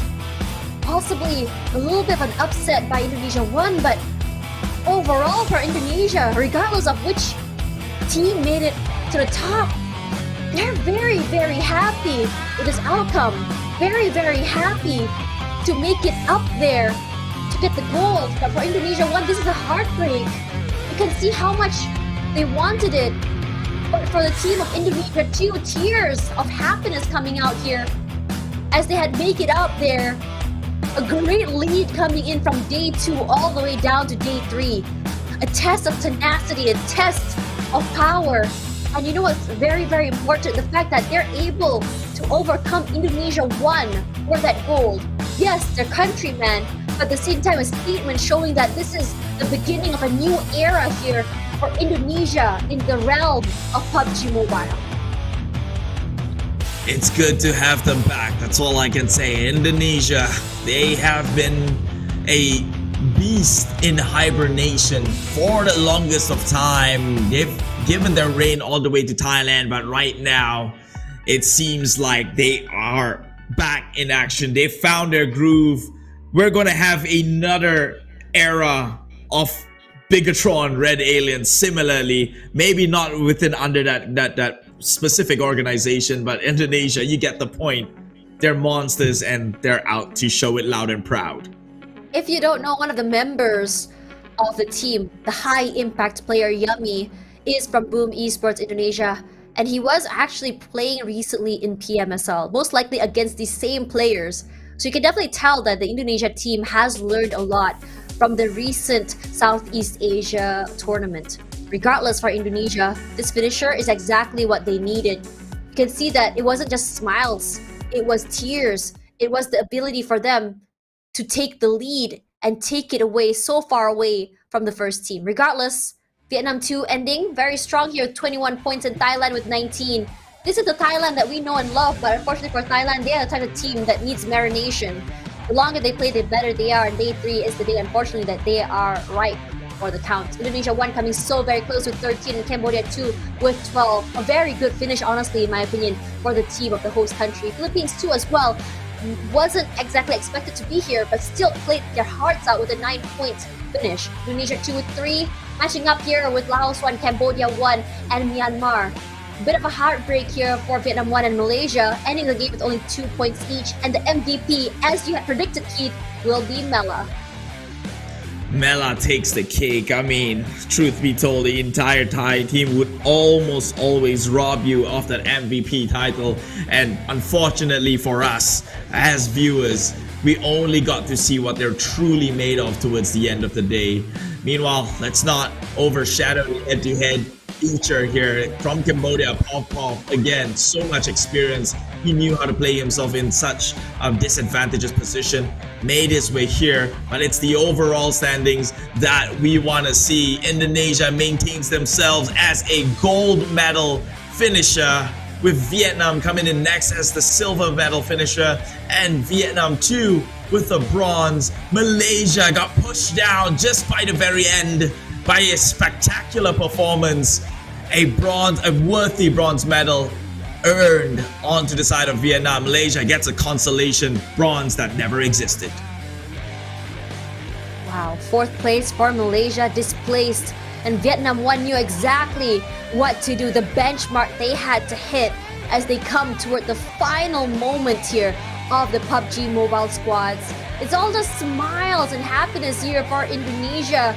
You can already see how the fans are so excited to be here. It was already projected that Indonesia would be out here in the lead, but I didn't think Vietnam would be showing this much of a competition. The last minute comeback by Vietnam 1, and this situation, Vietnam has a lot to be happy about as well.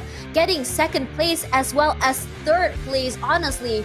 Such a great feat by the country, but also still showing that Vietnam is so very close in terms of the powerhouse. Pubg, all these names, I think I want to keep a close eye on this guy. I've seen Pubg plays from the sidelines, but it's always his name here clutching things out for Indonesia alongside with Yummy. These two players are not to be trifled with. They are what we call the new breed, the new generation, with a fresh style being brought into the game. They have a better understanding than most, and here they are. They knew from day one that they were going to be champions. They've announced it times and time again, and now it is finally coming to realization, and they cannot contain the emotions within themselves. I'm actually looking forward to their interview to see what was the thought process, what they learned. And personally, if they could have a longer press conference, that would be the best. If I could be one of the journalists in those press conferences, I would just ask what exactly they were looking out for. Were they actually expecting Vietnam to be that close to them? And what were they willing to do, or what did they have in mind in terms of counter-strateging such a powerhouse in Southeast Asia? Because you remembered that Vietnam has come so very close way too many times. But most importantly, the question I would have is, were they expecting to overcome Svavel's team, Indonesia 1, in this tournament? Regardless, we're going to go to that interview. Hopefully, we do have our answers there.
fresh on the scene. Back out fresh on the scene.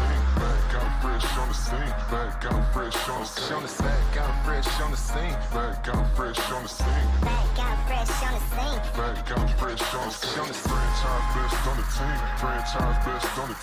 Franchise best on the team. Franchise best on the team. Franchise best on the team. Franchise best on the team. Back out fresh on the scene. Back out fresh on the scene. Back out fresh on the scene.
សូមលំអរកាយគោរពជំរាបសួរសម្ដេចទ្រង់អាដាមអ្នកអង្គញាលោកអង្គញាអស់លោកស្រីនិងនាងកញ្ញានិងភ្ញៀវកិត្តិយសជាតិនិងអន្តរជាតិជាទីមេត្រីគណៈពេលវេលាបន្តិចទៀតនេះគឺជាពិធីប្រគល់មេដាយទៅកាន់ម្ចាស់ជ័យលាភីរបស់ពួកយើង Your Excellencies, ladies and gentlemen, welcome to the medal ceremony of Pubg Mobile Esports team event at the 32nd Southeast Asian Games.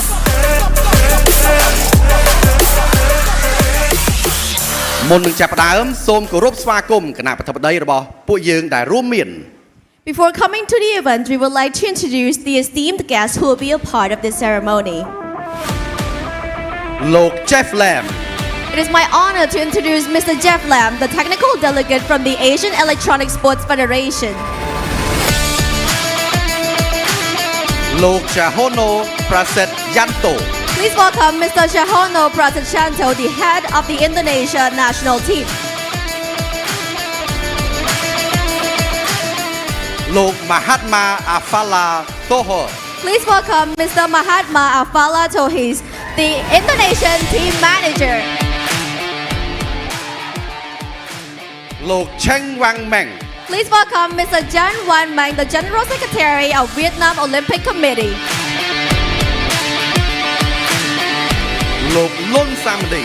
And of course, please welcome His Excellency Mr. Lun Samdi, Vice Chairman of Esports Organizing Committee, General Secretary of Esports Federation of Cambodia. លោក Dang Yang Tang. Please welcome Mr. Dang Yan Thon, Deputy Director of Sports for All Department. លោក Do Viet Hong. Please welcome Mr. Do Viet Hong, the Vice Chairman of Esports Organizing Committee of Vietnam. លោក Nohashimi Hussein. Please welcome Mr. Nohashimi Hussein, the General Manager of the Olympic Council of Malaysia. លោក Jonathan Siri Sakada. Mr. Jonathan Siri Sakada, President of the Laos Esports Federation. លោក Yi Xiao Hao. Please welcome Mr. Yi Xiao Hao, the General Secretary of Esports Association of Brunei. ជាចុងក្រោយលោក Carlos Lee.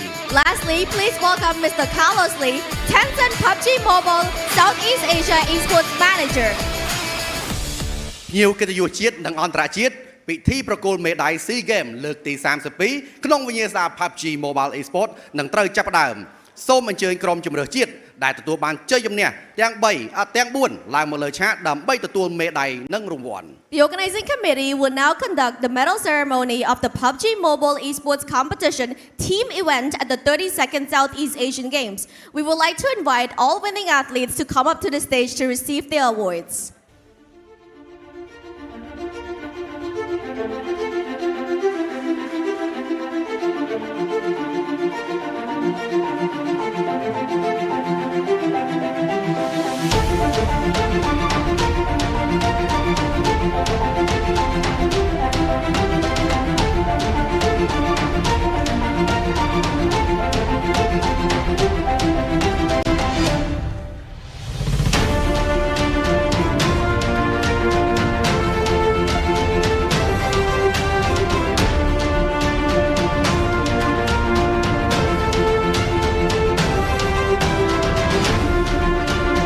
សូមគោរពអញ្ជើញលោក Mahatma Afala Toho និងលោក Dang Yang Tung ឡើងមកលើខាងលើវេទិកា We would like to sincerely invite Mr. Mahatma Afala Tohis and Mr. Dan Yan Thon to come up to the stage for the ceremony.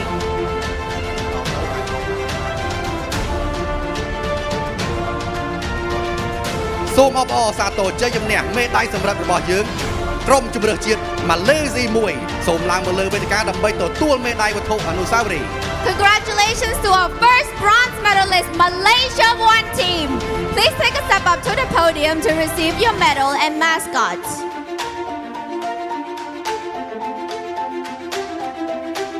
សូមគោរពអញ្ជើញគណៈប្រធានបតីលោក Mahatma មកលើឆាកដើម្បីបំពាក់មេដាយដល់កីឡាកររបស់យើង The medal will be presented by Mr. Mahatma.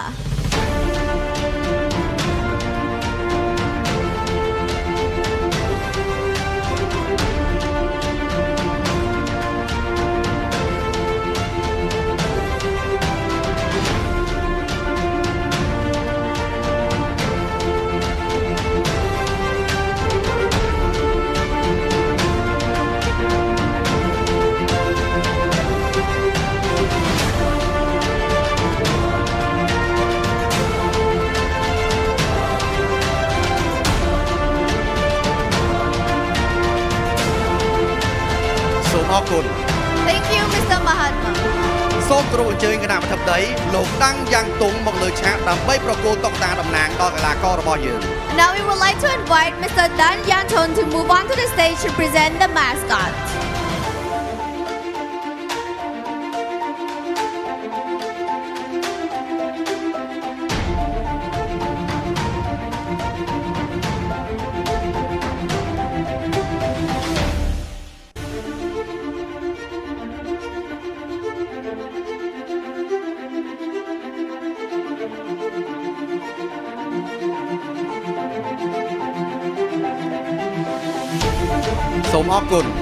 Thank you. អស់លោកលោកស្រីអ្នកនាងកញ្ញាសូមអបអរសាជាថ្មីម្ដងទៀតទៅកាន់ម្ចាស់ជ័យលាភីមេដាយសម្រាប់របស់យើងក្រុមជម្រើសជាតិម៉ាឡេស៊ី1 Ladies and gentlemen, the bronze medalist, the Malaysia team won.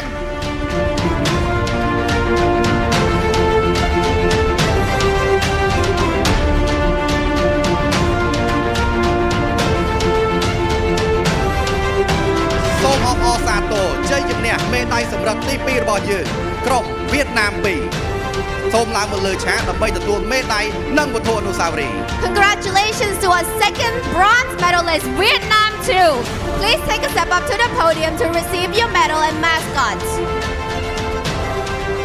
សូមគោរពអញ្ជើញគណៈប្រធានបតីលោកមហាត្មាមកលើឆាកដើម្បីបំពាក់មេដាយដល់កីឡាកររបស់យើង Once again, we would like to invite Mr. Mahatma to present the medal to our athletes.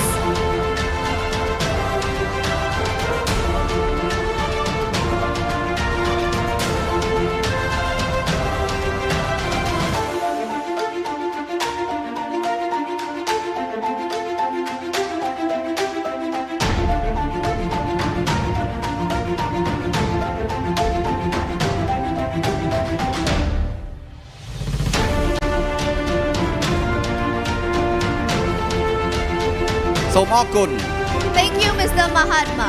សូមគោរពអញ្ជើញគណៈប្រធានបតីលោកតាំងយ៉ាងទុងមកលើឆាកដើម្បីប្រគល់តុក្កតាតំណាងដល់កីឡាកររបស់យើង Once again, the mascot will be presented by Mr. Dan Yanton.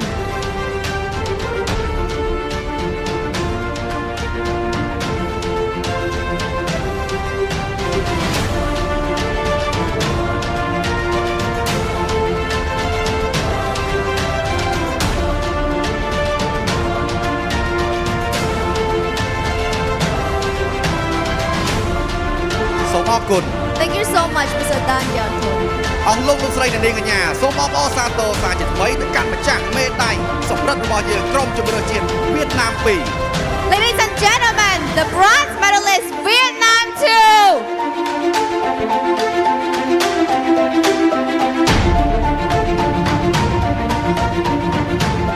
សូមអបអរសាទរជ័យជំនះមេដាយប្រាក់របស់យើងក្រុមជម្រើសជាតិវៀតណាម1សូមឡើងមកលើវេទិកាដើម្បីទទួលមេដាយនិងវត្ថុអនុស្សាវរីយ៍ Congratulations to our silver medalist, Vietnam 1. Please take a step up to the podium to receive your medal and mascot. សូមគោរពអញ្ជើញគណៈប្រធានបតីលោកមហាត្មាមកលើឆាកដើម្បីបំពាក់មេដាយ We would like to invite Mr. Mahatma to present the medal to our athletes.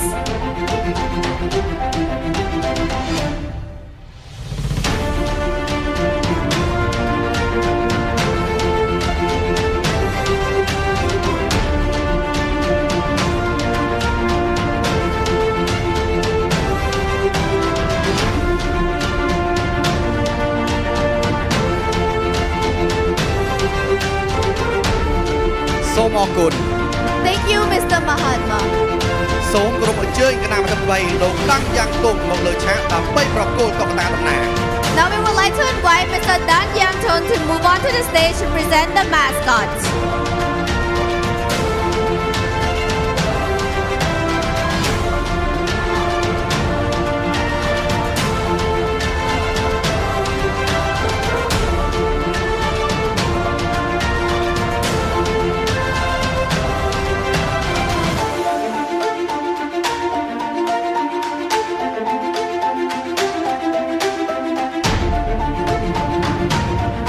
សូមអរគុណ Thank you so much. អស់លោកលោកស្រីអ្នកនាងកញ្ញាអបអរសាទរសារជាថ្មីម្ចាស់មេដាយប្រាក់របស់យើងក្រុមជម្រើសជាតិវៀតណាម1 Congratulations once again to our silver medalist, Vietnam 1.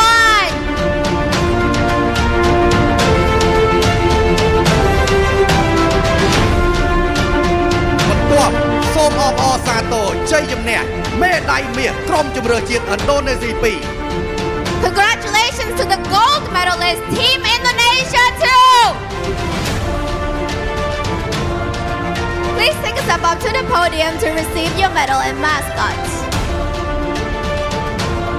សូមអញ្ជើញគណៈកម្មការលោកមហាត់មាមកបំពាក់មេដាយជូនកីឡាកររបស់យើង And the medal will be presented by Mr. Mahatma.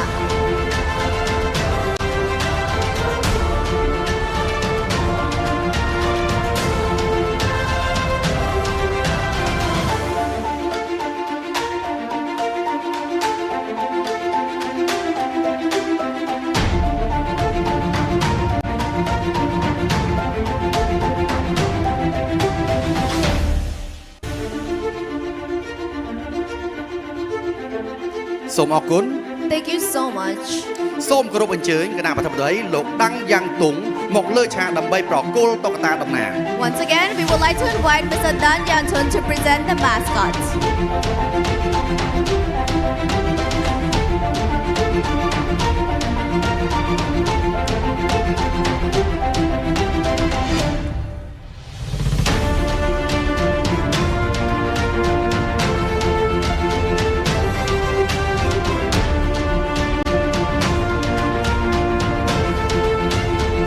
សូមអរគុណ Thank you so much.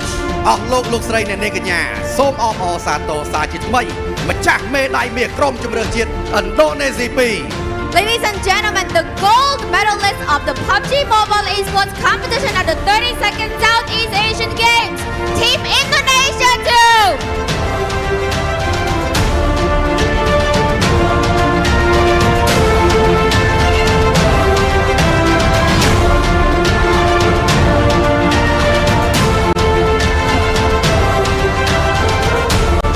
ពេលវេលានេះខ្ញុំសូមគោរពអញ្ជើញគណៈប្រធានភ្ញៀវកិត្តិយសទាំងអស់មេត្តាក្រោកឈរដើម្បីគោរពទង់ជាតិជម្រើសជាតិទទួលបានមេដាយឥណ្ឌូនេស៊ី Please rise for the national anthem of Indonesia.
ក្នុងកំឡុងពេលវេលានេះសូមគោរពអញ្ជើញគណៈធិបតីរបស់យើងឡើងមកលើឆាកដើម្បីថតរូបអនុស្សាវរីយ៍ជាមួយនឹងជ័យលាភីមេដាយមាសរបស់យើង And now we would like to humbly invite all of the delegates to come up to the stage to take photos with our medalists.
បាទសូមអរគុណសូមអញ្ជើញអង្គុយ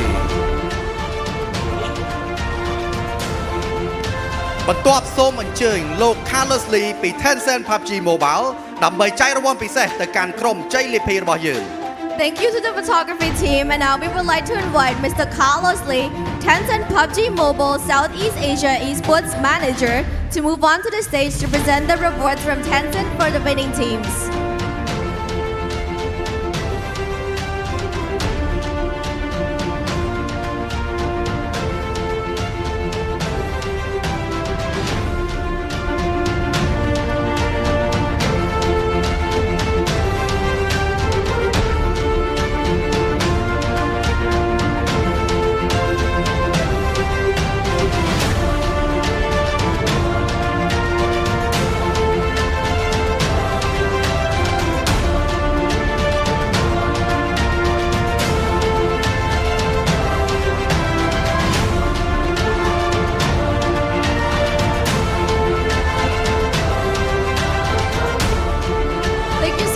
All medalists, you may settle down. We would like to keep the Indonesia team on stage for a quick interview. ជាថ្មីម្ដងទៀតសូមអបអរសាទរក្រុមជម្រើសជាតិឥណ្ឌូនេស៊ីមកសូមឡើងមកលើឆាកដើម្បីផ្ដល់កិច្ចសម្ភាសន៍ Please the Indonesian team come on to the stage for an interview.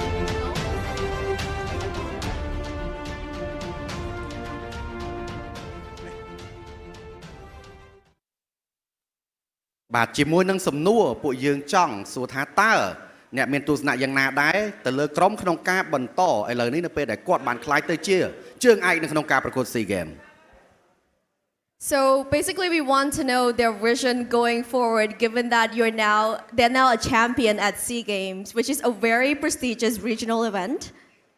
If you could talk one by one, we would love to hear from all of you.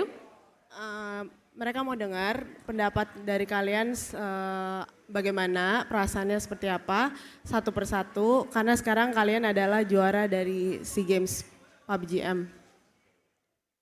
Yang pertama-tama bersyukur, puji Tuhan karena kita udah dikasih kesempatan untuk juara, udah dikasih berkat lah untuk juara. Senang banget yang pasti dari aku juga bisa istilahnya bisa membalas tahun lalu lah. Yang kemarin aku belum bisa dapat emas, sekarang aku bisa dapat emas. Okay, so basically he's very grateful because he can do his best and he thank God that God given him the opportunity to get the gold medal because last year he couldn't get the gold medal. So this is like a payback. Yeah. បាទដូចគ្នាដែរគាត់ allow me to translate a bit បាទដូចគ្នាដែរគាត់សូមអរគុណទៅកាន់ព្រះជាម្ចាស់របស់គាត់ដែលផ្ដល់ឱកាសរបស់គាត់ជាលើកទី2នៅក្នុងឱកាសទាញយកមេដាយមាសនេះបន្ទាប់ពីការប្រកួត SEA Games លើកទី31គាត់មិនអាចយកមេដាយមាសបាន Please next. Okay, selanjutnya. Pertama-tama alhamdulillah karena bisa terpanggil di SEA Games dan membawa nama Indonesia terus mendapatkan emas pastinya. Tapi saya belum cukup puas sih karena saya digendong sama 4 temanku. Ya, tapi perasaan saya bangga lah kepada mereka juga. Sudah itu aja. Okay, so basically he's very grateful because he got the opportunity to be in SEA Games. And he said, Alhamdulillah, it means praise the Lord. So he's really grateful, but he's not very satisfied because he feels that everyone else, they were carrying him in a game. So he said that he didn't really show his true potential. So he really hoped that next time he can be better. But he said that all of his team is very, very amazing. So team effort for sure. Yes, for sure. បាទដូចគ្នាដែរគាត់បាននិយាយថាគាត់មានមោទនភាពខ្លាំងមែនទែនដែលគាត់មានឱកាសចូលមកក្នុងការប្រកួត SEA Games លើកទី32ទោះបីជាគាត់មិនមានឈ្មោះនៅក្នុងការប្រកួតក៏ដោយគាត់សង្ឃឹមថាបាទនៅក្នុងការប្រកួតថ្ងៃក្រោយគាត់នឹងមានឱកាសដើម្បីបង្ហាញសមត្ថភាពរបស់ពួកគាត់ហើយដូចគ្នាដែរគាត់បានប្រើពាក្យថា Praise the Lord គឺបួងសួងទៅកាន់ព្រះជាម្ចាស់ Please next. Yang pertama-tama alhamdulillah terus terima kasih yang udah support kita. Senang banget udah bisa bawa nama Indonesia, bisa jadi juara di PUBG Mobile. Terus kita bisa mempertahankan emas untuk Indonesia. Mempertahankan emas kemarin. Okay, again, he's also very thankful and very grateful because he can get this gold medal. And he said, Alhamdulillah, it means that praise the Lord. And he's very happy because we can defend the gold for our nation. So this gold is for Indonesia. បាទគាត់ក៏បួងសួងទៅកាន់ព្រះជាម្ចាស់ដូចគ្នាហើយគាត់អរគុណជាមួយនឹងឱកាសដែលគាត់ទទួលបាននៅក្នុងការចូលរួម SEA Games លើកទី32នេះបាទហើយគាត់សង្ឃឹមថាគាត់នឹងបន្តនៅក្នុងឱកាសបាទទៅថ្ងៃខាងមុខទៀត So the next question I think we have one of the most emotional player here on stage. Please do share what you feel inside to be able to get this gold medal for the country. Okay, jadi menurut mereka kamu itu merupakan salah satu orang yang paling emosional. Ya, di stage. This one, right? Yes. Ya, oke. Jadi kamu itu orang paling emosional di stage. Nah, bisa nggak tolong share apa yang membuat kamu begitu emosional dan apa yang kamu rasakan? Yang kurasakan ya paling bangga ya sampai di titik sini. Terus yang membuat aku emosional paling mungkin rasa semangatku ingin mempertahankan emas untuk Indonesia. Okay, he said that he really wants to defend and get the gold medal for Indonesia. Yeah, that's why he is very emotional and he is very happy, he's very grateful that he is able to get the gold medal for Indonesia. It's a very big deal. បាទគឺគាត់មានមោទនភាពខ្លាំងមែនទែនតែម្ដងដែលអាចយកមេដាយមាសជូនទៅកាន់ប្រទេសរបស់គាត់បាន And lastly, please do share your last thought before Yang terakhir kamu coba share. Yang pertama-tama, alhamdulillah saya sangat bersyukur untuk hari ini bisa berada di posisi ini. Yang pertama, aku juga nggak menyangka bisa berhasil mendapatkan emas buat Indonesia. Dan pokoknya terima kasih buat semuanya yang udah mensupport kita. Dan buat orang tua saya juga terima kasih. Mungkin buat mamak saya yang lagi nonton, terima kasih mak doanya. Mungkin saya bisa berada di posisi ini berkat doa ibu. Doa ibu sih terbaiklah pokoknya, pasti diijabah. Dan terima kasih buat semuanya yang udah dukung. Aku masih belum nyangka sih bisa berada di posisi ini sampai mendengarkan lagu Indonesia. Aku sangat merinding. Terima kasih. Alhamdulillah buat hari ini. Okay. So again, he's also very grateful and he's saying Alhamdulillah means praise the Lord.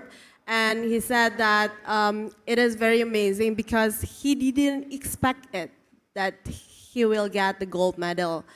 And then he said, thank you so much for everyone who already supported him all the way. Also for all the friends and family, especially his mom, who's right now watching. And he said that he always believed that a mother's prayers is a miracle. So everything can happen because of his mother's prayer. So yeah, he really loves his mother. That was so nice.